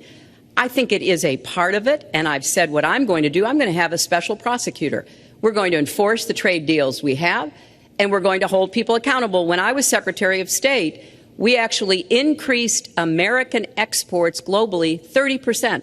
We increased them to China 50%. So I know how to really work to get new jobs and to get exports that help to create more new jobs. Well, you haven't done it in 30 years or 26 years. Well, any number you I've want been to a senator, You Donald, haven't done it. And you haven't I done have it. been a And Secretary of State, and I have Your done husband signed a lot. NAFTA, which was one of the worst things that ever happened Well, to the that's your manufacturing opinion. industry. That is your You go to opinion. New England, you go to Ohio, Pennsylvania, you go anywhere you want, Secretary Clinton, and you will see devastation where manufacturing is down 30, 40, sometimes 50%. NAFTA is the worst trade deal maybe ever signed anywhere, but certainly ever signed in this country. And now you want to approve Trans-Pacific Partnership. You were totally in favor of it. Then you heard what I was saying, how bad it is, and you said, I can't win that debate. But you know that if you did win, you would approve that, and that will be almost as bad as NAFTA. Nothing will ever top NAFTA. That is just not accurate. I was against it once it was finally negotiated and the terms were laid out. I wrote about that in... You called it the gold standard. Well, I hope... You called it the gold standard of trade deals. You said it's the finest deal you've ever seen. No. And then you heard what I said about it, and all of a sudden you were against it. Well, Donald, I know you live in your own reality, but that is not the facts. The facts are, I did say I hoped it would be a good deal, but when it was negotiated, which I was not responsible for, I concluded it wasn't. I wrote about that. So is it President Obama's fault? Is it President Obama's fault? Even announced. Look, there are Secretary, is it President Obama's fault? There are because he's pushing it. There are different views about what's good for our country, our economy, and our leadership in the world. And I think it's important to look at what we need to do to get the economy going again. That's why I said new jobs with rising incomes, investments, not in more tax cuts that would add $5 trillion to the debt. But you have no plan. Oh, I do. Secretary, in fact, you I have no written plan. A book about it. It's called Stronger Together. You can pick it up That's tomorrow about all you folks. at the bookstore or at an airport near you. We're going to move to. But it's because I see this. We need to have strong growth, fair growth, sustained growth. We also have to look at how we help families balance the responsibilities at home and the responsibilities at business. So we have a very robust set of plans, and people who have looked at both of our plans have concluded that mine would create 10 million jobs and yours would lose us 3.5 million jobs and explode You are the going debt, to approve one of which the biggest would tax have cuts a in recession. history. You are going to approve one of the biggest tax increases in history. You are going to drive business out. Your regulations are a disaster, and you're going to increase regulations all over the place. And by the way, my tax cut is the biggest since Ronald Reagan. I'm very proud of it. It will create tremendous numbers of new jobs. But regulations, you are going to regulate these businesses out of existence. When I go around, Lester, I tell you this, I've been all over. And when I go around, despite the tax cut, the things that business and people like the most is the fact that I'm cutting regulation. You have regulations on top of regulations, and new companies cannot form, and old companies are going out of business, and you want to increase the regulations and make them even worse. I'm going to cut regulations, but I'm going to cut taxes big league, and you're going to raise taxes big league. End of story. Let me get you to pause right there, because we're going to move into the next segment. We're going to talk taxes. That can't be left Please to stand. take 30 seconds. I then we're going to go kind on. of assumed that there would be a lot of these charges and claims. And so Facts. we have taken the homepage of my website, HillaryClinton.com, and we've turned it into a fact checker. So if you want to see in real time what the facts are, please go and take a look. And take a look at mine also, and you'll see. Add a penny to the debt, and your plans would add $5 trillion to the debt. What I have proposed would cut regulations and streamline them for small businesses. What I have proposed would be paid for by raising taxes on the wealthy, because they have made all the gains in the economy. And I think it's time that the wealthy and corporations paid their fair share to support this country. You just opened the next segment. Well, look, could I just finish? I think I should. I'm going to give you go a to her chance right here. website, With the and new you take a look at her 15-minute website. segment. She's going to raise taxes $1.3 trillion. Mr. Trump, and look at her website. You know what? It's no different than this. She's telling us how to fight ISIS. Just go to her website. She tells you how to fight ISIS on her website. I don't think General Douglas MacArthur would like that too much. The next segment, we're continuing the subject of. At least I have a plan to fight ISIS. No, you're telling the enemy everything you want to do. No, we're not. See, you're telling the enemy everything you want to do. No wonder you've been fighting. No wonder you've been fighting ISIS your entire adult life. Folks, go to the fact checkers. Get folks, to work. you are unpacking a lot here, and we're still on the issue of achieving prosperity. And I want to talk about taxes. The fundamental difference between the two of you concerns the wealthy. Secretary Clinton, you're calling for a tax increase in the wealthiest Americans. I'd like you to further defend that. And Mr. Trump, you're calling for tax cuts for the wealthy. I'd like you to defend that. And this next 2-minute answer goes to you, Mr. Trump. Well, I'm really calling for major jobs, because the wealthy are going to create tremendous jobs. They're going to expand their companies. They're going to do a tremendous job. I'm getting rid of the carried interest provision. And if you really look, it's not a tax. It's really not a great thing for the wealthy. It's a great thing for the middle class. It's a great thing for companies to expand. And when these people are going to put billions and billions of dollars into companies, and when they're going to bring $2.5 trillion back from overseas, where they can't bring the money back because politicians like Secretary Clinton won't allow them to bring the money back because the taxes are so onerous and the bureaucratic red tape. So what is so bad? So what they're doing is they're leaving our country, and they're, believe it or not, leaving because taxes are too high and because some of them have lots of money outside of our country, and instead of bringing it back and putting the money to work, because they can't work out a deal to and everybody agrees it should be brought back. Instead of that, they're leaving our country to get their money because they can't bring their money back into our country because of bureaucratic red tape, because they can't get together, because we have a president that can't sit them around a table and get them to approve something. And here's the thing. Republicans and Democrats agree that this should be done. $2.5 trillion. I happen to think it's double that. It's probably $5 trillion that we can't bring into our country, Lester. And with a little leadership, you'd get it in here very quickly, and it could be put to use on the inner cities and lots of other things, and it would be beautiful. But we have no leadership. And honestly, that starts with Secretary Clinton. All right, you have 2 minutes on the same question to defend tax increases on the wealthiest Americans, Secretary Clinton. I have a feeling that by the end of this evening, I'm going to be blamed for everything that's ever happened. Why not? Why not? Yeah, why not? Just join the debate by saying more crazy things. Now, let me say, there's nothing crazy about not letting our companies bring their money back into their country. This is Secretary Clinton's 2 minutes, please. Yeah, well, let's start the clock again, Lester. We've looked at your tax proposals. I don't see changes in the corporate tax rates or the kinds of proposals you're referring to that would cause the repatriation, bringing back of money that's stranded overseas. I happen to support that. I happen to support that in a way that will actually work to our benefit. But when I look at what you have proposed, you have what is called now the Trump loophole, because it would so advantage you and the business you do. You've proposed an approach that has a $4 billion tax benefit for your family. And when you look at what you are proposing, how much for my family? It is, Lester, as I said, trumped up trickle down. Trickle down did not work. It got us into the mess we were in 2008 and 9. Slashing taxes on the wealthy hasn't worked, and a lot of really smart, wealthy people know that. And they are saying, hey, we need to do more to make the contributions we should be making to rebuild the middle class. I don't think top-down works in America. I think building the middle class, investing in the middle class, making college debt-free so more young people can get their education, helping people refinance their debt from college at a lower rate. Those are the kinds of things that will really boost the economy.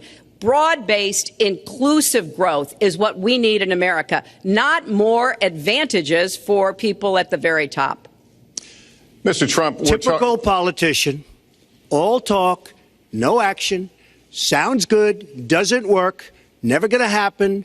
Our country is suffering because people like Secretary Clinton have made such bad decisions in terms of our jobs and in terms of what's going on. Now, look, we have the worst revival of an economy since the Great Depression. And believe me, we're in a bubble right now. And the only thing that looks good is the stock market. But if you raise interest rates even a little bit, that's going to come crashing down. We are in a big, fat, ugly bubble. And we better be awfully careful. And we have a Fed that's doing political things. This Janet Yellen of the Fed. The Fed is doing political by keeping the interest rates at this level. And believe me, the day Obama goes off and he leaves and he goes out to the golf course for the rest of his life to play golf, when they raise interest rates, you're going to see some very bad things happen because the Fed is not doing their job. The Fed is being more political than Secretary Clinton. Mr. Trump, we're talking about the burden that Americans have to pay, yet you have not released your tax returns. And the reason nominees have released their returns for decades is that voters will know if their potential president owes money to, who he owes it to, and any business conflicts. Don't Americans have a right to know if there are any conflicts of interest? I don't mind releasing. I'm under a routine audit, and it'll be released. And as soon as the audit's finished, it'll be released. But you will learn more about Donald Trump by going down to the federal elections, where I filed a 104-page, essentially financial statement of sorts, the forms that they have. It shows income. In fact, the income, I just looked today, the income is filed at $694 million for this past year. $694 million. If you would have told me I was going to make that 15 or 20 years ago, I would have been very surprised. But that's the kind of thinking that our country needs. When we have a country that's doing so badly, that's being ripped off by every single country in the world, it's the kind of thinking that our country needs, because everybody, Lester, we have a trade deficit with all of the countries that we do business with of almost $800 billion a year. You know what that is? That means who's negotiating these trade deals? We have people that are political hacks negotiating our trade deals. The IRS has an audit of your taxes. You're perfectly free to release your taxes during an audit. And so the question, does the public's right to know outweigh your personal? Well, I told you, I will release them as soon as the audit. Look, I've been under audit almost for 15 years. I know a lot of wealthy people that have never been audited. I said, do you get audited? I get audited almost every year. And in a way, I should be complaining. I'm not even complaining. I don't mind it. It's almost become a way of life. I get audited by the IRS, but other people don't. I will say this. We have a situation in this country that has to be taken care of. I will release my tax returns against my lawyer's wishes. When she releases her 33,000 emails that have been deleted, as soon as she releases them, I will release my tax returns. And that's against my lawyers. They say, don't do it. I will tell you this. No, in fact, watching shows, reading the papers, almost every lawyer says you don't release your returns until the audit's complete. When the audit's complete, I'll do it. But I would go against them if she releases her email. So it's negotiable? It's not negotiable. No, let her release the email. Why did she delete 33,000? Well, I'll let her ask that, but let me just admonish the audience one more time. There was an agreement. We did ask you to be silent, so it would be helpful for us. Secretary Clinton. Well, I think you've just seen another example of bait and switch here. For 40 years, everyone running for president has released their tax returns. You can go and see nearly, I think, 39, 40 years of our tax returns, but everyone has done it. We know the IRS has made clear there is no prohibition on releasing it when you're under audit. So you've got to ask yourself, why won't he release his tax returns? And I think there may be a couple of reasons. First, maybe he's not as rich as he says he is.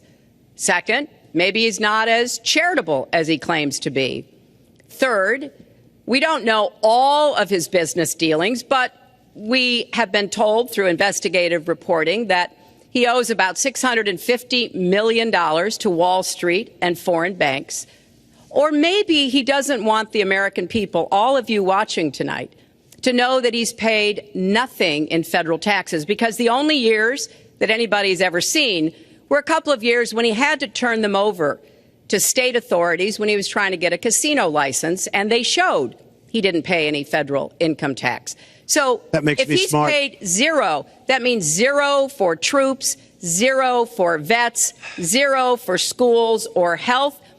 And I think probably he's not all that enthusiastic about having the rest of our country see what the real reasons are, because it must be something really important, even terrible, that he's trying to hide. And the financial disclosure statement, they don't give you the tax rate. They don't give you all the details that tax returns would. And it just seems to me that this is something that the American people deserve to see. And I have no reason to believe that he's ever going to release his tax returns, because there's something he's hiding. And we'll guess. We'll keep guessing at what it might be that he's hiding. But I think the question is, were he ever to get near the White House, what would be those conflicts? Who does he owe money to? Well, he owes you the answers to that, and he should provide them. He also raised the issue of your emails. Do you want to respond to that? I do. You know, I made a mistake using a private email. That's for sure. And if I had to do it over again, I would obviously do it differently. But I'm not going to make any excuses. It was a mistake, and I take responsibility for that.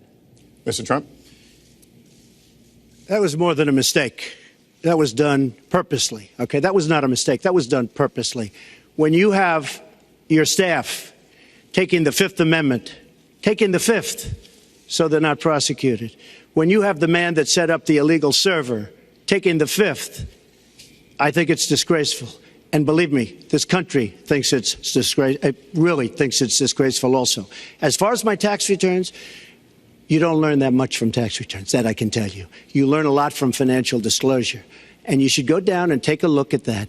The other thing, I'm extremely underleveraged. The report that said 650, which, by the way, a lot of friends of mine that know my business said, boy, that's really not a lot of money. It's not a lot of money relative to what I had. The buildings that were in question, they said in the same report, which was actually it wasn't even a bad story, to be honest with you, but the buildings are worth $3.9 billion.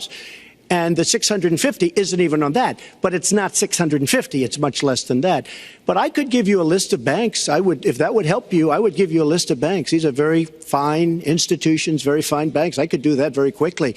I am very underleveraged. I have a great company. I have a tremendous income. And the reason I say that is not in a braggadocious way. It's because it's about time that this country had somebody running it that has an idea about money.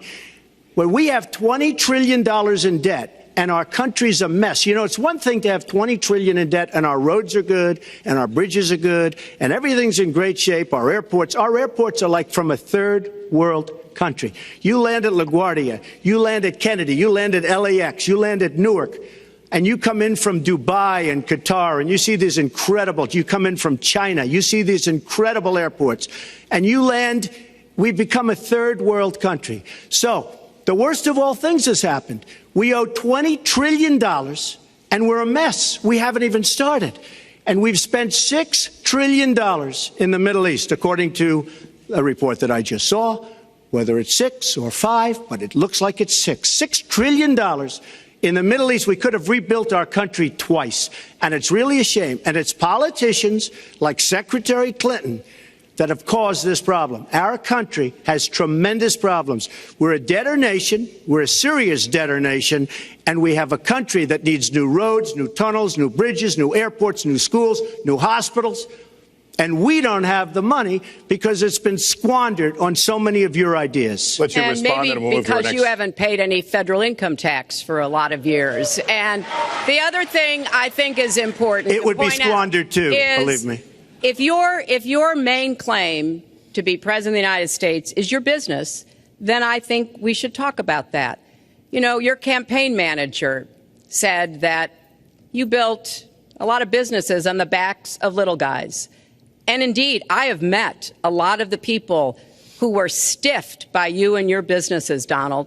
I've met dishwashers, painters, architects, glass installers, marble installers, drapery installers, like my dad was, who you refused to pay when they finished the work that you asked them to do. We have an architect in the audience who designed one of your clubhouses at one of your golf courses.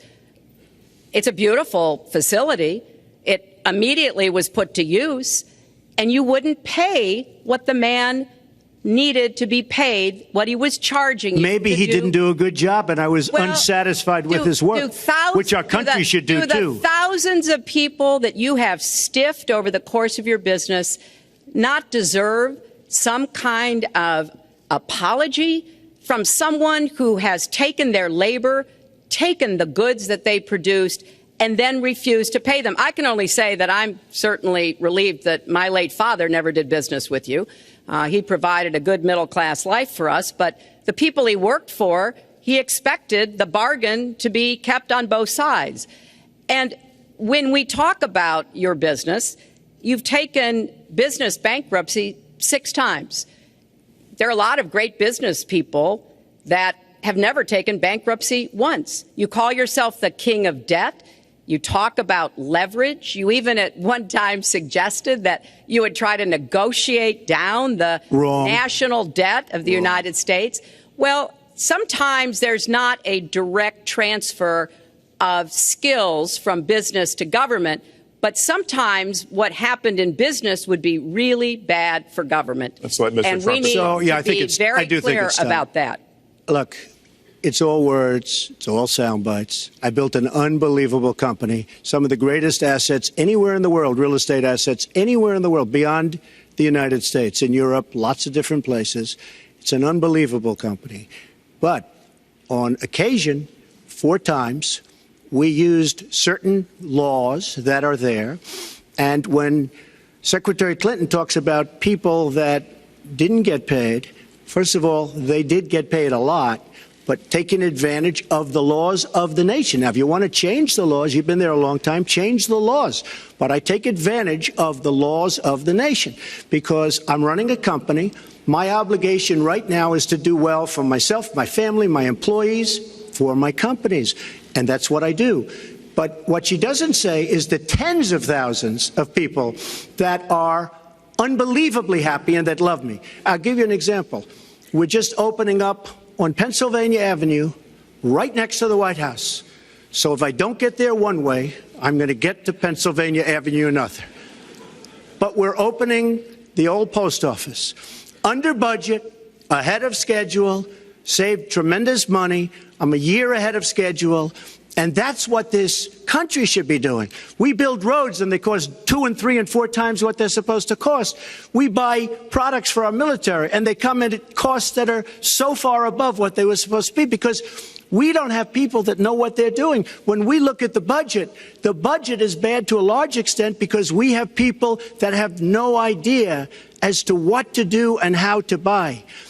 The Trump International is way under budget and way ahead of schedule. And we should be able to do that for our country. Well, we're well behind schedule, so I want to move to our next segment. We move into our next segment talking about America's direction, and let's start by talking about race. The share of Americans who say race relations are bad in this country is the highest it's been in decades, much of it amplified by shootings of African Americans by police, as we've seen recently in Charlotte and Tulsa. Race has been a big issue in this campaign, and one of you is going to have to bridge a very wide and bitter gap. So how do you heal the divide? Secretary Clinton, you get 2 minutes on this. Well, you're right. Race remains a significant challenge in our country.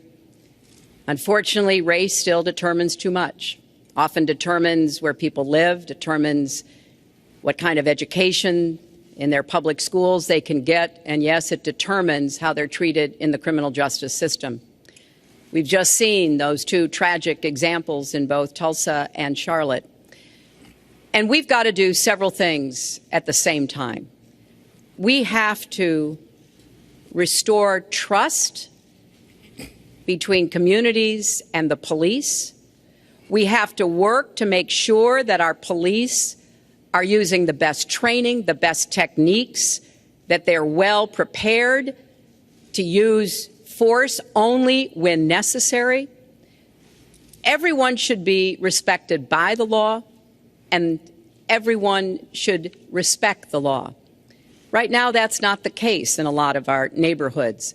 So I have, ever since the first day of my campaign, called for criminal justice reform.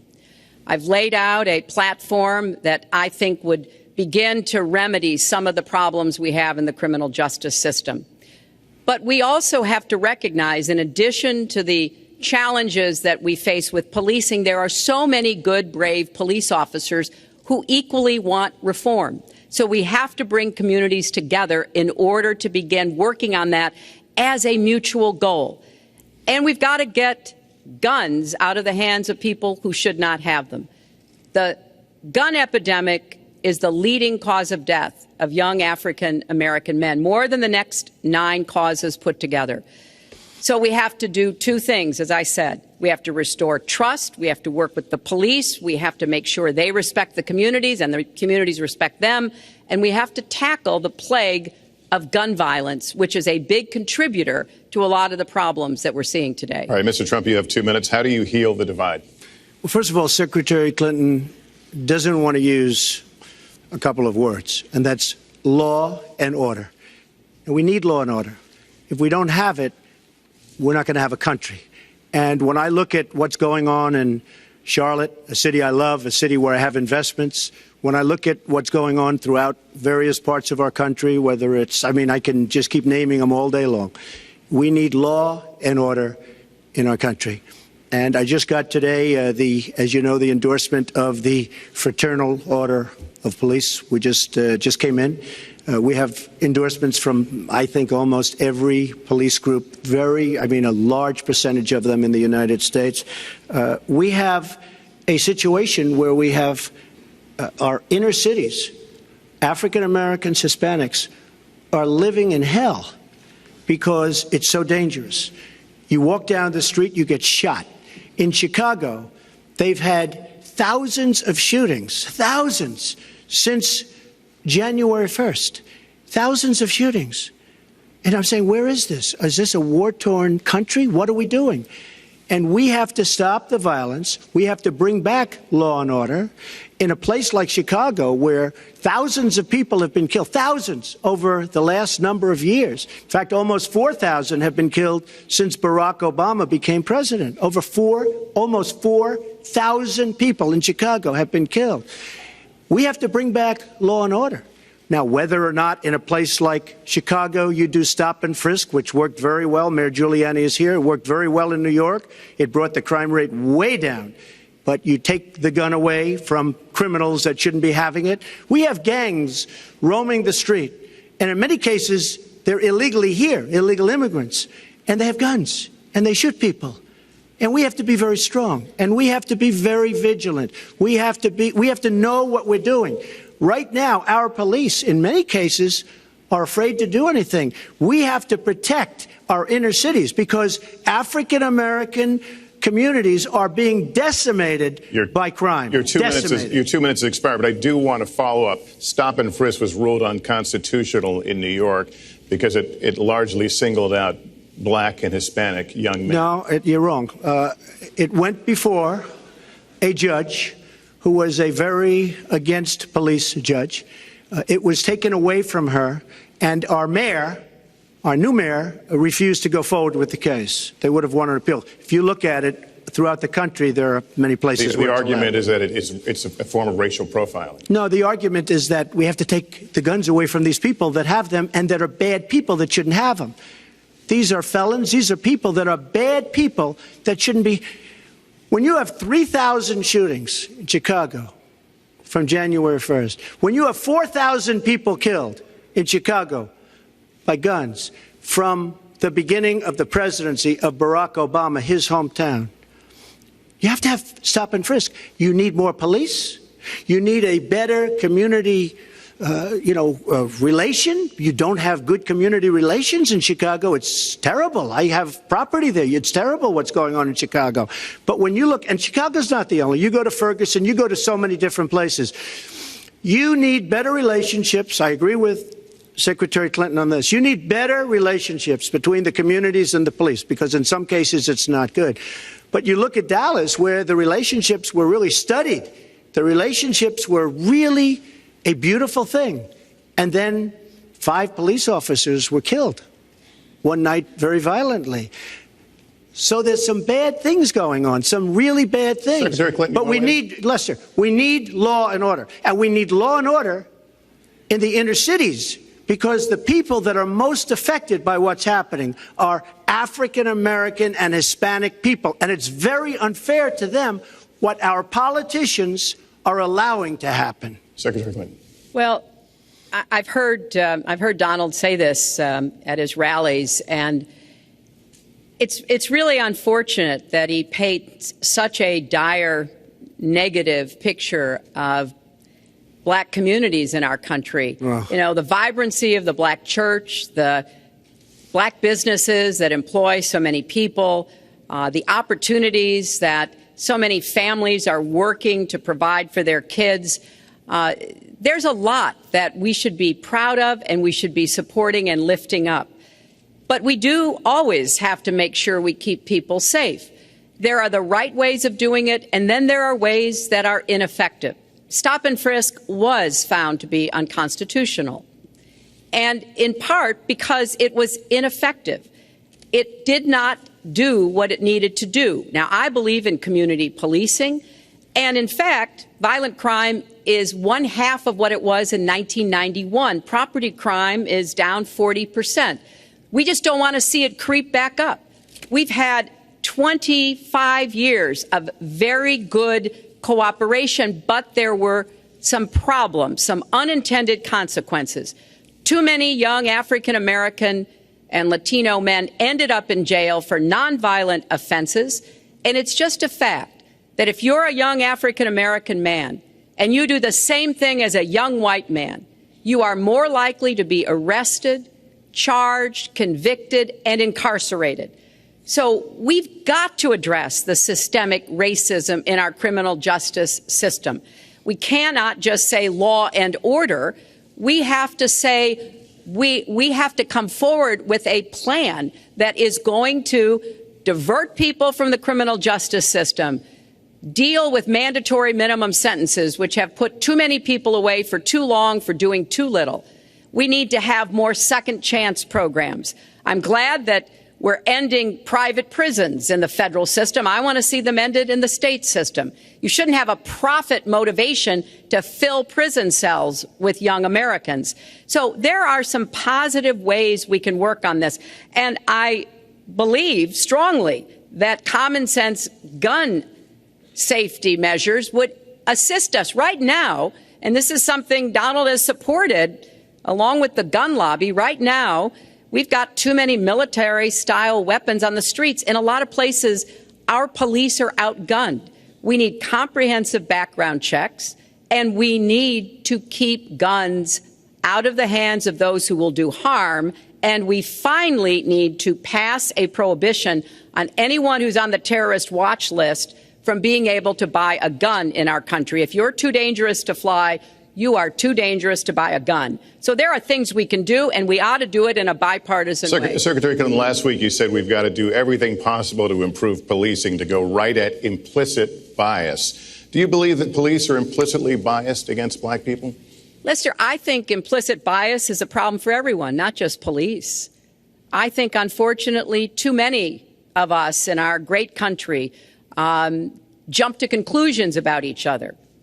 And therefore, I think we need all of us to be asking hard questions about, why am I feeling this way?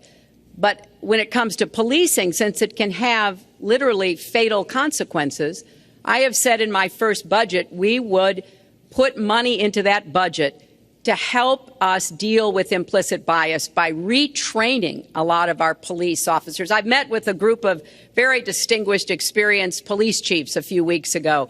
They admit it's an issue. They've got a lot of concerns. Mental health is one of the biggest concerns because now police are having to handle a lot of really difficult mental health problems on the street. They want support. They want more training. They want more assistance. And I think the federal government could be in a position where we would offer and provide that. I'd like to respond. Please.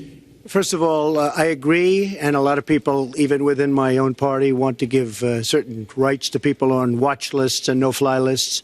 I agree with you. When a person is on a watch list or a no-fly list, and I have the endorsement of the NRA, which I'm very proud of. These are very, very good people, and they're protecting the Second Amendment. But I think we have to look very strongly at no-fly lists and watch lists. And when people are on there, even if they shouldn't be on there, we'll help them. We'll help them legally. We'll help them get off. But I tend to agree with that quite strongly. I do want to bring up the fact that you were the one that brought up the word super predator about young black youth. And that's a term that I think was it's been horribly met, as you know. I think you've apologized for it. But I think it was a terrible thing to say.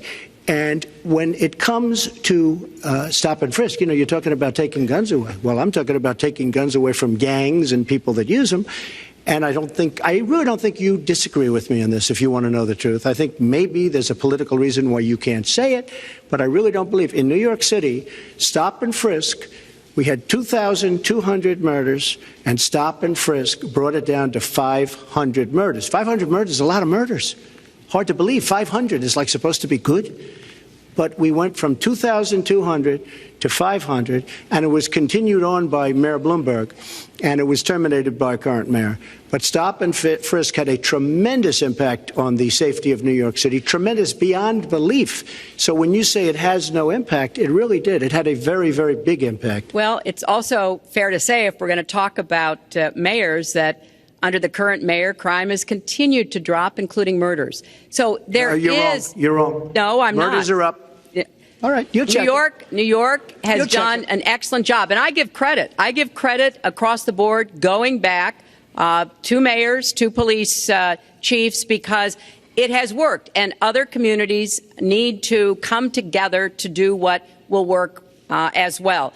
Look, one murder is too many, but it is important that we learn about what has been effective and not go to things that sound good that really did not have the kind of impact that we would want.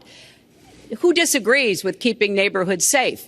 But let's also add, no one should disagree about respecting the rights of young men who live in those neighborhoods. And so we need to do a better job of working again with the communities, faith communities, business communities, as well as the police to try to deal with this problem. This conversation is about race, and so, Mr. Trump, I have to ask you. But I'd like to just respond, if I might. Please, 20 seconds. I'd just like to respond. Please respond, then I've got to follow up. Look, the African-American community has been let down by our politicians. They talk good around election time, like right now, and after the election, they said, see you later, I'll see you in 4 years. The African-American community, look, the community within the inner cities has been so badly treated. They've been abused and used in order to get votes by Democrat politicians, because that's what it is. They've controlled these communities for up to 100 years. Mr. Trump, unbroken. And I will tell you, you look at the inner cities, and I just left Detroit, and I just left Philadelphia, and you've seen me, I've been all over the place. You decided to stay home, and that's okay. But I will tell you, I've been all over, and I've met some of the greatest people I'll ever meet within these communities, and they are very, very upset with what their politicians have told them and what their politicians have done. Mr. Trump, I think Donald just criticized me for preparing for this debate. And yes, I did. And you know what else I prepared for? I prepared to be president. And I think that's a good thing. Mr. Trump, for 5 years, you perpetuated a false claim that the nation's first black president was not a natural-born citizen. You questioned his legitimacy. In the last couple of weeks, you acknowledged what most Americans have accepted for years: the president was born in the United States. Can you tell us what took you so long? I'll tell you just very simple to say. Sidney Blumenthal works for the campaign and very close friend of Secretary Clinton. And her campaign manager, Patty Doyle, went to, during the campaign, her campaign against President Obama, fought very hard.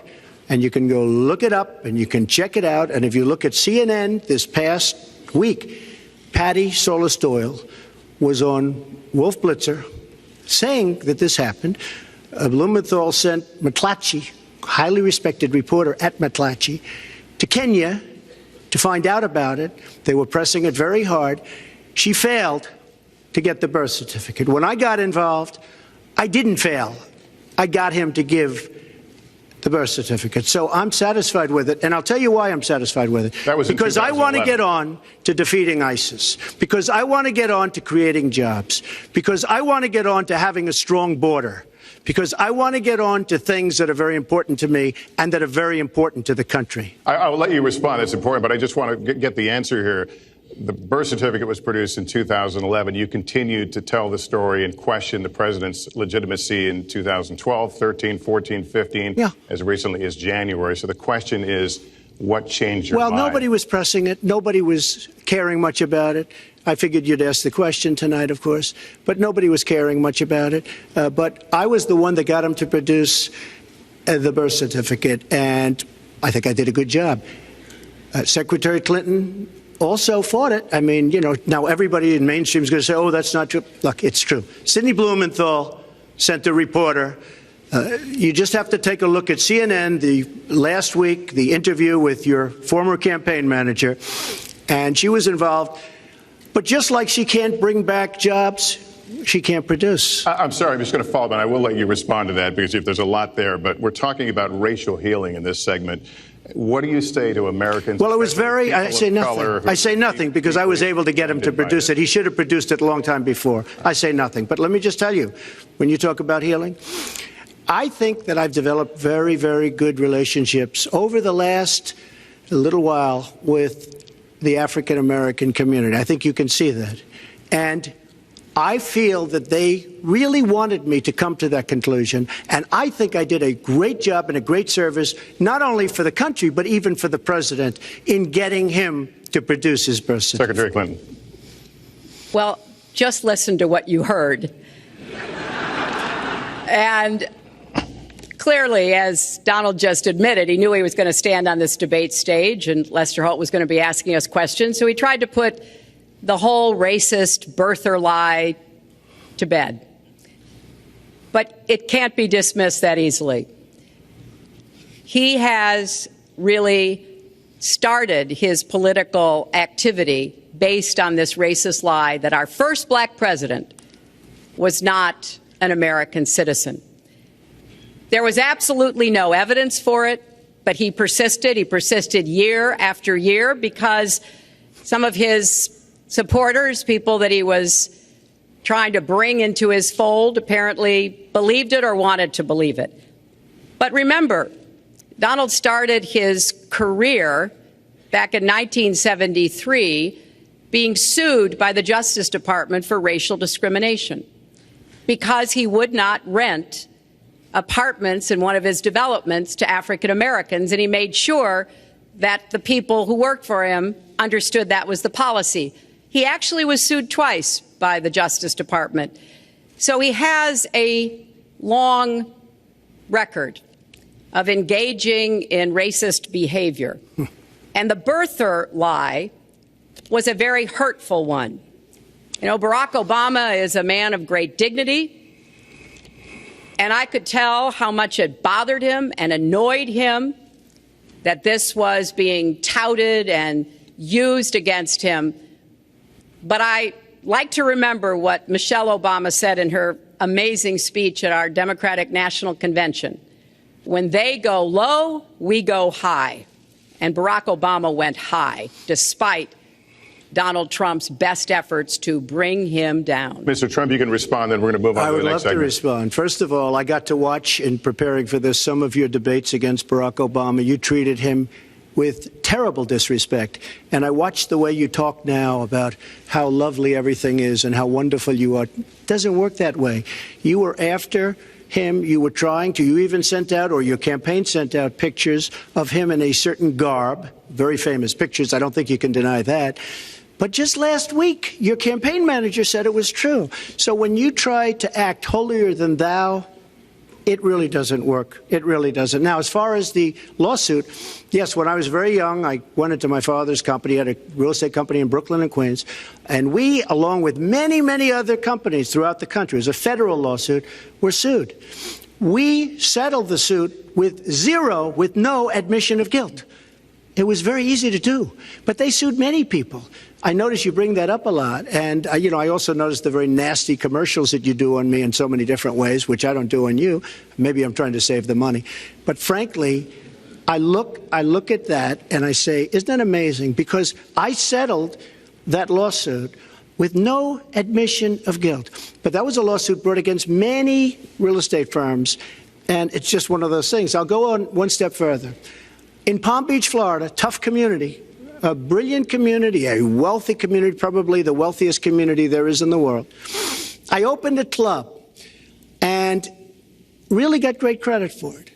No discrimination against African Americans, against Muslims, against anybody. And it's a tremendously successful club, and I'm so glad I did it. And I have been given great credit for what I did, and I'm very, very proud of it. And that's the way I feel.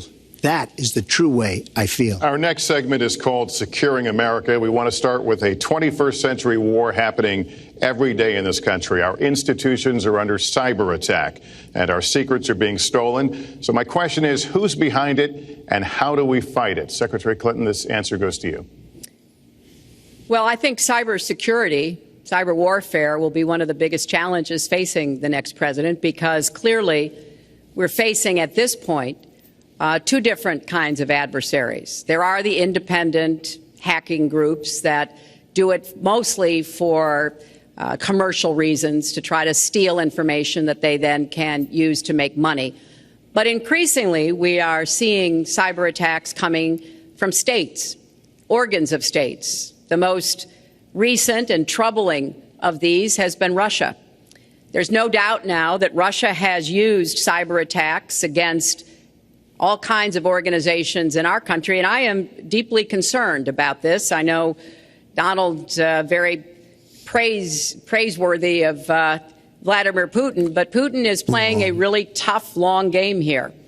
And one of the things he's done is to let loose cyber attackers to hack into government files, to hack into personal files, hack into the Democratic National Committee.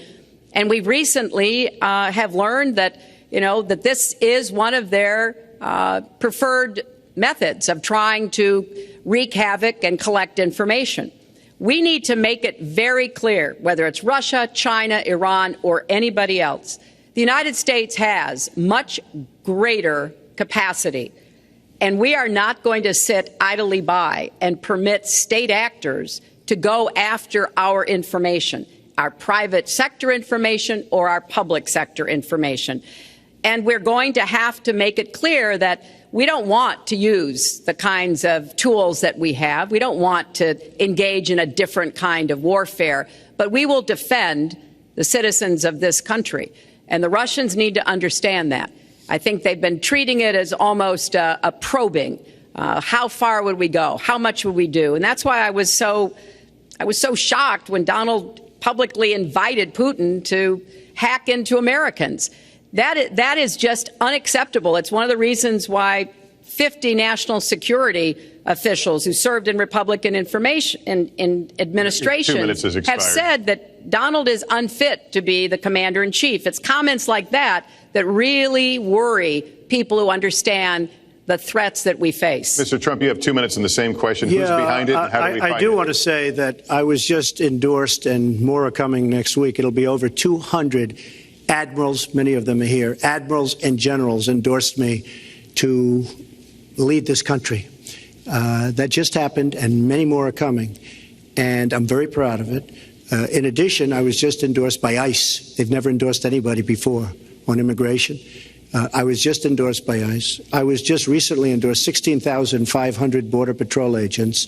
So when Secretary Clinton talks about this, I mean, I'll take the admirals and I'll take the generals any day over the political hacks that I see that have led our country so brilliantly over the last 10 years with their knowledge, okay? Because look at the mess that we're in. Look at the mess that we're in. As far as the cyber, I agree to parts of what Secretary Clinton said. We should be better than anybody else, and perhaps we're not. I don't think anybody knows it was Russia that broke into the DNC. She's saying Russia, Russia, Russia, but maybe it was. I mean, it could be Russia, but it could also be China. It could also be lots of other people. It also could be somebody sitting on their bed that weighs 400 pounds, okay? You don't know who broke in to DNC, but what did we learn with DNC? We learned that Bernie Sanders was taken advantage of by your people, by Debbie Wasserman Schultz. Look what happened to her. But Bernie Sanders was taken advantage of. That's what we learned. Now, whether that was Russia, whether that was China, whether it was another country, we don't know. Because the truth is, under President Obama, we've lost control of things that we used to have control over. We came in with the Internet. We came up with the Internet. And I think Secretary Clinton and myself would agree very much when you look at what ISIS is doing with the Internet. They're beating us at our own game, ISIS. So we have to get very, very tough on cyber and cyber warfare. It is a huge problem. I have a son. He's 10 years old. He has computers. He is so good with these computers. It's unbelievable. The security aspect of cyber is very, very tough, and maybe it's hardly doable. But I will say we are not doing the job we should be doing. But that's true throughout our whole governmental society. We have so many things that we have to do better, Lester, and certainly cyber is one of them. Secretary Clinton? Well, I think there are a number of issues that we should be addressing. I have put forth a plan to defeat ISIS. It does involve going after them online. I think we need to do much more with our tech companies to prevent ISIS and their operatives from being able to use the Internet to radicalize, even direct people in our country and Europe and elsewhere. But we also have to intensify our air strikes against ISIS and eventually support our Arab and Kurdish partners to be able to actually take out ISIS in Raqqa, end their claim of being a caliphate. We're making progress. Our military is assisting in Iraq, and we're hoping that within the year we'll be able to push ISIS out of Iraq and then, really squeeze them in Syria. But we have to be cognizant of the fact that they've had foreign fighters coming to volunteer for them, foreign money, foreign weapons. So we have to make this the top priority. And I would also do everything possible to take out their leadership. I was involved in a number of efforts to take out al-Qaeda leadership when I was Secretary of State, including, of course, taking out bin Laden. And I think we need to go after Baghdadi as well, make that one of our organizing principles, because we've got to defeat ISIS and we've got to do everything we can to disrupt their propaganda efforts online. You mentioned ISIS, and we think of ISIS certainly as over there, but there are American citizens who have been inspired to commit acts of terror on American soil. The latest incident, of course, the bombings we just saw in New York and New Jersey, the knife attack at a mall in Minnesota, and the last year, deadly attacks in San Bernardino and Orlando. I'll ask this to both of you. Tell us specifically how you would prevent homegrown attacks by American citizens, Mr. Trump. Well, first I have to say one thing, very important. Secretary Clinton is talking about taking out ISIS. We will take out ISIS. Well, President Obama and Secretary Clinton created a vacuum the way they got out of Iraq, because they got out, they shouldn't have been in, but once they got in, the way they got out was a disaster, and ISIS was formed. So she talks about taking them out. She's been doing it a long time. She's been trying to take them out for a long time. But they wouldn't have even been formed if they left some troops behind, like 10,000 or maybe something more than that. And then you wouldn't have had them. Or, as I've been saying for a long time, and I think you'll agree because I said it to you once, had we taken the oil, and we should have taken the oil, ISIS would not have been able to form either, because the oil was their primary source of income.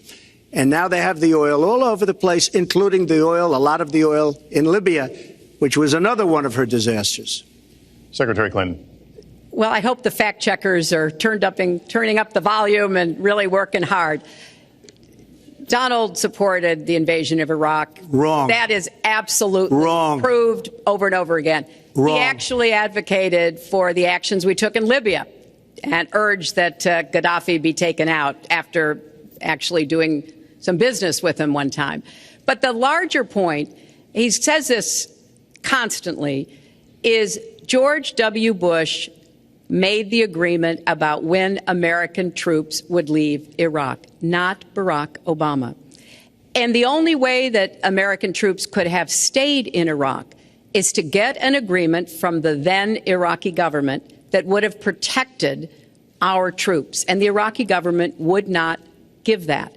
But let's talk about the question you asked, Lester. The question you asked is, what do we do here in the United States? That's the most important part of this. How do we prevent attacks? How do we protect our people? And I think we've got to have an intelligence surge where we are looking for every scrap of information. I was so proud of law enforcement in New York, in Minnesota, in New Jersey. They responded so quickly, so professionally to the attacks that occurred by Rahami. And they brought him down. And we may find out more information because he is still alive, which may prove to be an intelligence benefit. So we've got to do everything we can to vacuum up intelligence from Europe, from the Middle East. That means we've got to work more closely with our allies. And that's something that Donald has been very dismissive of. We're working with NATO, the longest military alliance in the history of the world, to really turn our attention to terrorism. We're working with our friends in the Middle East, many of which, as you know, are Muslim-majority nations. Donald has consistently insulted Muslims abroad, Muslims at home, when we need to be cooperating with Muslim nations and with the American Muslim community. They're on the front lines. They can provide information to us that we might not get anywhere else. They need to have close working cooperation with law enforcement in these communities, not be alienated and pushed away, as some of Donald's rhetoric, unfortunately, has led to. Mr. Well, I'd have to respond. Please respond. The Secretary said very strongly about working with. We've been working with them for many years. And we have the greatest mess anyone's ever seen. You look at the Middle East, it's a total mess. Under your direction to a large extent. But you look at the Middle East, you started the Iran deal. That's another beauty where you have a country that was ready to fall. I mean, they were doing so badly. They were choking on the sanctions, and now they're going to be actually probably a major power at some point pretty soon, the way they're going.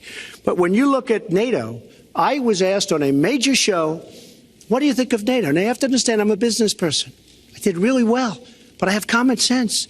And I said, well, I'll tell you, I haven't given lots of thought to NATO, but two things. Number one, the 28 countries of NATO, many of them aren't paying their fair share. Number two, and that bothers me because we should be, as we're defending them, and they should at least be paying us what they're supposed to be paying by treaty and contract. And number two, I said, and very strongly, NATO could be obsolete because, and I was very strong on this, and it was actually covered very accurately in the New York Times, which is unusual for the New York Times, to be honest. But I said they do not focus on terror. And I was very strong, and I said it numerous times. And about 4 months ago, I read on the front page of the Wall Street Journal that NATO is opening up a major terror division. And I think that's great. And I think we should get, because we pay approximately 73% of the cost of NATO. It's a lot of money to protect other people. But I'm all for NATO. But I said they have to focus on terror also. And they're going to do that. And that was, believe me, I'm sure I'm not going to get credit for it, but that was largely because of what I was saying and my criticism of NATO.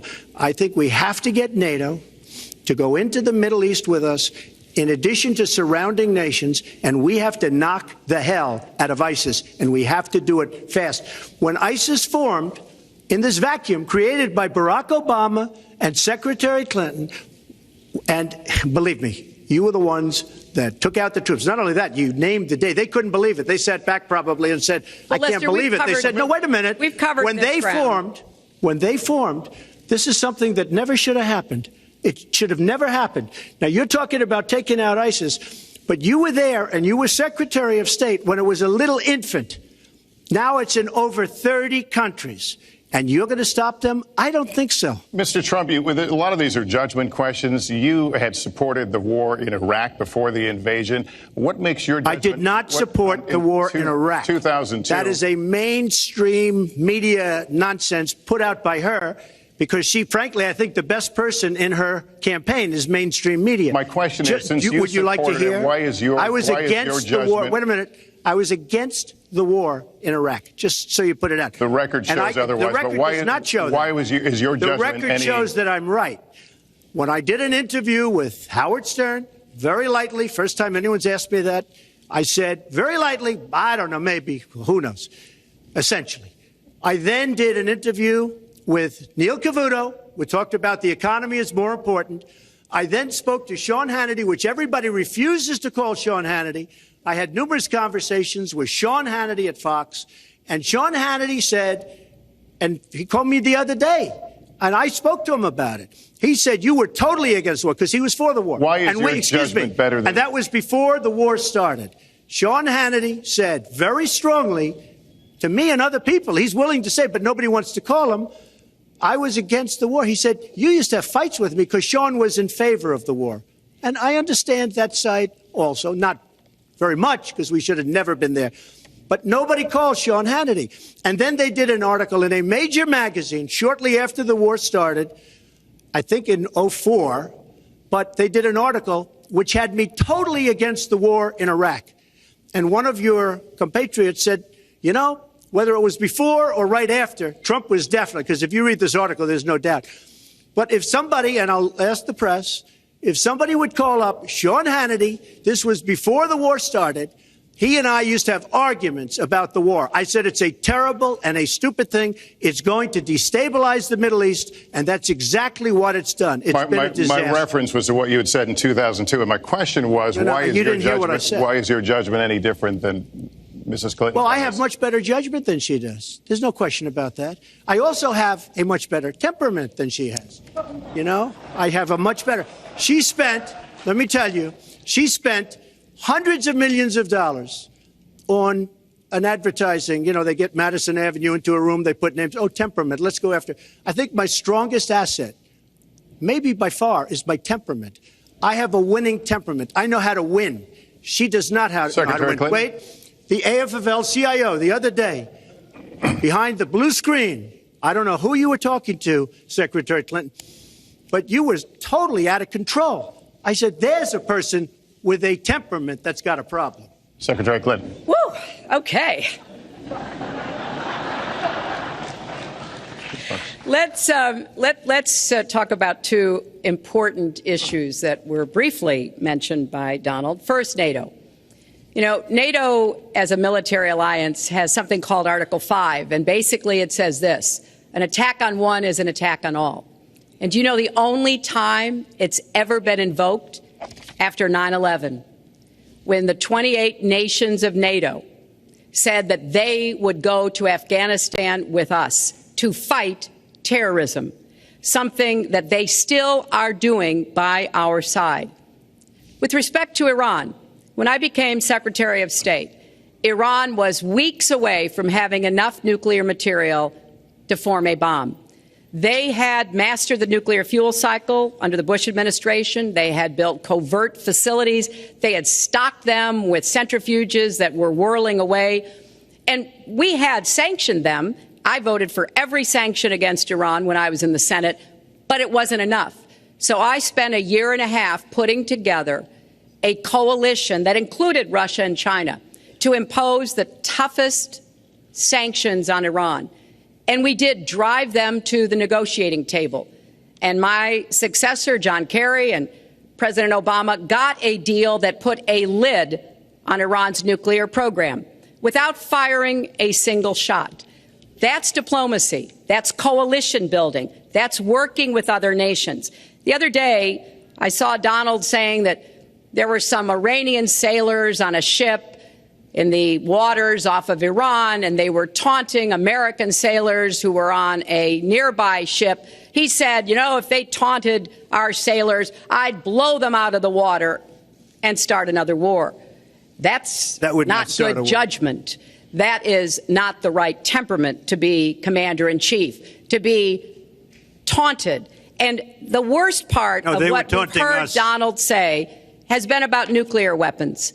He has said repeatedly that he didn't care if other nations got nuclear weapons, Japan, South Korea, even Saudi Arabia.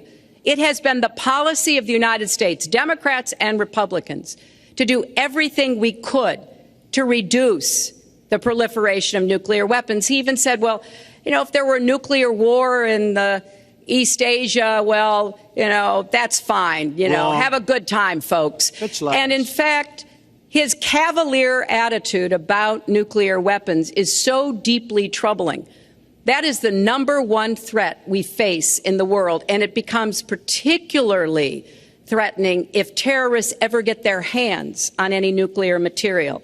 So a man who can be provoked by a tweet should not have his fingers anywhere near the nuclear codes, as far as I think anyone with any sense about this should be concerned. That line's getting a little bit old, I must say. Listen, it's a good one, though. I would like to, well describes the problem. It's not an accurate one at all. It's not an accurate one.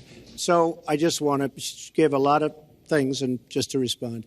I agree with her on one thing. The single greatest problem the world has is nuclear armament, nuclear weapons. Not global warming like you think and your president thinks. Nuclear is the single greatest threat. Just to go down the list, we defend Japan, we defend Germany, we defend South Korea, we defend Saudi Arabia, we defend countries. They do not pay us what they should be paying us because we are providing tremendous service and we're losing a fortune. That's why we're losing. We lose on everything. I say, who makes these? We lose on everything. Well, I said that it's very possible that if they don't pay a fair share, because this isn't 40 years ago where we could do what we're doing. We can't defend Japan, a behemoth selling us cars by the million. We need to move on. Well, wait, but it's very important. All I said was they may have to defend themselves or they have to help us out. We're a country that owes $20 trillion. They have to help us out. As far as the nuclear is concerned, I agree. It is the single greatest threat that this country has. Which leads to my next question as we enter our last segment here still on the subject of securing America. On nuclear weapons, President Obama reportedly considered changing the nation's longstanding policy on first use. Do you support the current policy? Mr. Trump, you have 2 minutes on that. Well, I have to say that, for what Secretary Clinton was saying about nuclear with Russia, she's very cavalier in the way she talks about various countries. But Russia's been expanding. They have a much newer capability than we do. We have not been updating from the new standpoint. I looked the other night, I was seeing B-52s. They're old enough that your father, your grandfather could be flying them. We are not keeping up with other countries. I would like everybody to end it, just get rid of it, but I would certainly not do first strike. I think that once the nuclear alternative happens, it's over. At the same time, we have to be prepared. I can't take anything off the table because you look at some of these countries. You look at North Korea. We're doing nothing there. China should solve that problem for us. China should go into North Korea. China is totally powerful as it relates to North Korea. And by the way, another one powerful is the worst deal I think I've ever seen negotiated that you started is the Iran deal. Iran is one of their biggest trading partners. Iran has power over North Korea. And when they made that horrible deal with Iran, they should have included the fact that they do something with respect to North Korea. And they should have done something with respect to Yemen and all these other places. And when asked to Secretary Kerry, why didn't you do that? Why didn't you add other things into the deal? One of the great giveaways of all time, including $400 million in cash. Nobody's ever seen that before. That turned out to be wrong. It was actually $1.7 billion in cash. Obviously, I guess, for the hostages, it certainly looks that way. So you say to yourself, why didn't they make the right deal? This is one of the worst deals ever made by any country in history. The deal with Iran will lead to nuclear problems. All they have to do is sit back 10 years, and they don't have to do much, and they're going to end up getting nuclear. I met with Bibi Netanyahu the other day. Believe me, he is not a happy camper. All right. Mrs. Clinton, Secretary Clinton, you have 2 minutes. Let me start by saying words matter. Words matter when you run for president, and they really matter when you are president. And I want to reassure our allies in Japan and South Korea and elsewhere that we have mutual defense treaties and we will honor them. It is essential that America's word be good. And so I know that this campaign has caused some questioning and some worries on the part of many leaders across the globe. I've talked with a number of them. But I want to, on behalf of myself and I think on behalf of a majority of the American people, say that, our word is good. It's also important that we look at the entire global situation. There's no doubt that we have other problems with Iran, but personally, I'd rather deal with the other problems having put that lid on their nuclear program than still to be facing that. And Donald never tells you what he would do. Would he have started a war? Would he have bombed Iran? If he's going to criticize a deal that has been very successful in giving us access to Iranian facilities that we never had before, then he should tell us what his alternative would be. But it's like his plan to defeat ISIS. He says it's a secret plan, but the only secret is that he has no plan. So we need to be more precise in how we talk about these issues. People around the world follow our presidential campaigns so closely, trying to get hints about what we will do. Can they rely on us? Are we going to lead the world with strength and in accordance with our values? That's what I intend to do. I intend to be a leader of our country that people can count on, both here at home and around the world, to make decisions that will further peace and prosperity, but also stand up to bullies, whether they're abroad or at home. We cannot let those who would try to destabilize the world, to interfere with American interests and security, to be given any opportunities at all. Is expired. Let's do one thing I'd like to say. Very quickly. I will go very quickly, but I will tell you that Hillary will tell you to go to her website and read all about how to defeat ISIS, which she could have defeated by never having it, get going in the first place. Right now, it's getting tougher and tougher to defeat them because they're in more and more places, more and more states, more and more nations. Mr. Trump. And it's a big problem. And as far as Japan is concerned, I want to help all of our allies. But we are losing billions and billions of dollars. We cannot be the policemen of the world. We cannot protect countries all over the world where they're not paying us what we need. We have just a few final questions. She doesn't say that because she's got no business ability. We need heart. We need a lot of things. But you have to have some basic ability. And sadly, she doesn't have that. All of the things that she's talking about could have been taken care of during the last 10 years, let's say, while she had great power. But they weren't taken care of. And if she ever wins this race, they won't be taken care of. Mr. Trump, this year, Secretary Clinton became the first woman nominated for president by a major party. Earlier this month, you said she doesn't have, quote, a presidential look. She's standing here right now. What did you mean by that? She doesn't have the look. She doesn't have the stamina. I said she doesn't have the stamina. And I don't believe she does have the stamina. To be president of this country, you need tremendous stamina. The quote was, I just don't think she has a presidential look. Wait a minute, Leslie, you asked me a question. Did you ask me a question? You have to be able to negotiate our trade deals. You have to be able to negotiate, that's right, with Japan, with Saudi Arabia. I mean, can you imagine we're defending Saudi Arabia, and with all of the money they have, we're defending them and they're not paying? All you have to do is speak to them. Wait, you have so many different things you have to be able to do, and I don't believe that Hillary has the stamina. Let's let her respond. Well, as soon as he travels to 112 countries and negotiates a peace deal, a ceasefire, a release of dissidents, an opening of new opportunities in nations around the world, or even spends 11 hours testifying in front of a congressional committee, he can talk to me about stamina. The world, let me tell you, Hillary has experience, but it's bad experience.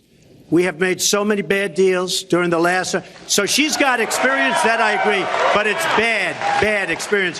Whether it's the Iran deal that you're so in love with, where we gave them $150 billion back, whether it's the Iran deal, whether it's anything you can name, you almost can't name a good deal. I agree. She's got experience, but it's bad experience. And this country can't afford to have another 4 years of that kind of experience. We are at the final question. One thing, very Lester, quickly, is, he tried to switch from looks to stamina. But this is a man who has called women pigs, slobs, and dogs, and someone who has said pregnancy is an inconvenience to employers, who has said women don't deserve equal pay unless they do as good a job as men. And one of the worst things he said was about a woman in a beauty contest. He loves beauty contests, supporting them and hanging around them. And he called this woman Miss Piggy. Then he called her Miss Housekeeping because she was Latina. Donald, she has a name. Where did you find her this? name Where is did you find Alicia this? Machado. Where did you find and this? she has become a U.S. citizen, and you can bet she's going to vote this November. Okay, good. Let me just tell you. Mr. Trump, we'll just take 10 seconds, and then we're going to have the final question. Hillary is hitting me with tremendous commercials. Some of it said in entertainment. Some of it said somebody who's been very vicious to me, Rosie O'Donnell. I said very tough things to her, and I think everybody would agree that she deserves it, and nobody feels sorry for her. But you want to know the truth? I was going to say something extremely rough to Hillary, to her family, and I said to myself, I can't do it. I just can't do it. It's inappropriate. It's not nice. But she spent hundreds of millions of dollars on negative ads on me, many of which are absolutely untrue. They're untrue and they're misrepresentations. And I will tell you this, Lester, it's not nice, And I don't deserve that. But it's certainly not a nice thing that she's done. It's hundreds of millions of ads. And the only gratifying thing is I saw the polls come in today. And with all of that money, over $200 million is spent. And I'm either winning or tied. And I've spent practically nothing. One of you will not win this election. So my final question to you tonight, are you willing to accept the outcome as the will of the voters? Secretary Clinton? Well, I support our democracy. And sometimes you win, sometimes you lose. But I certainly will support the outcome of this election. And I know Donald's trying very hard to plant doubts about it, but I hope the people out there understand this election's really up to you. It's not about us so much as it is about you and your families and the kind of country and future you want. So I sure hope you will get out and vote as though your future depended on it, because I think it does. Mr. Trump, very quickly, the same question. Will you accept the outcome as the will of the voters? I want to make America great again.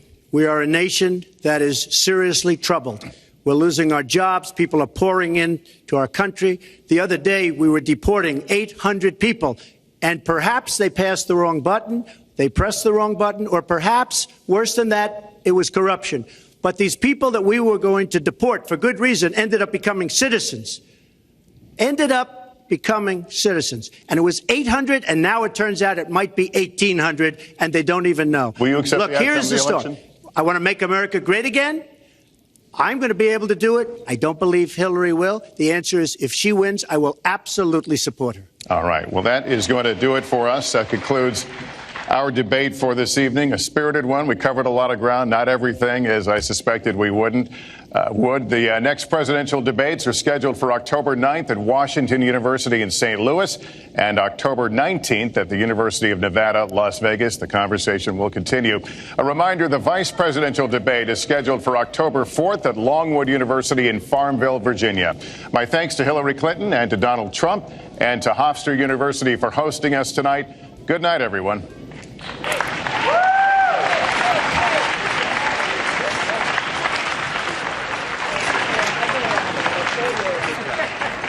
Thanks, Leslie. Very much. Thank you.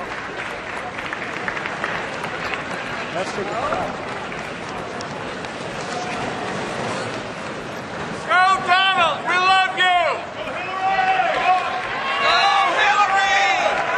Hillary! Get out,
Good spot up there.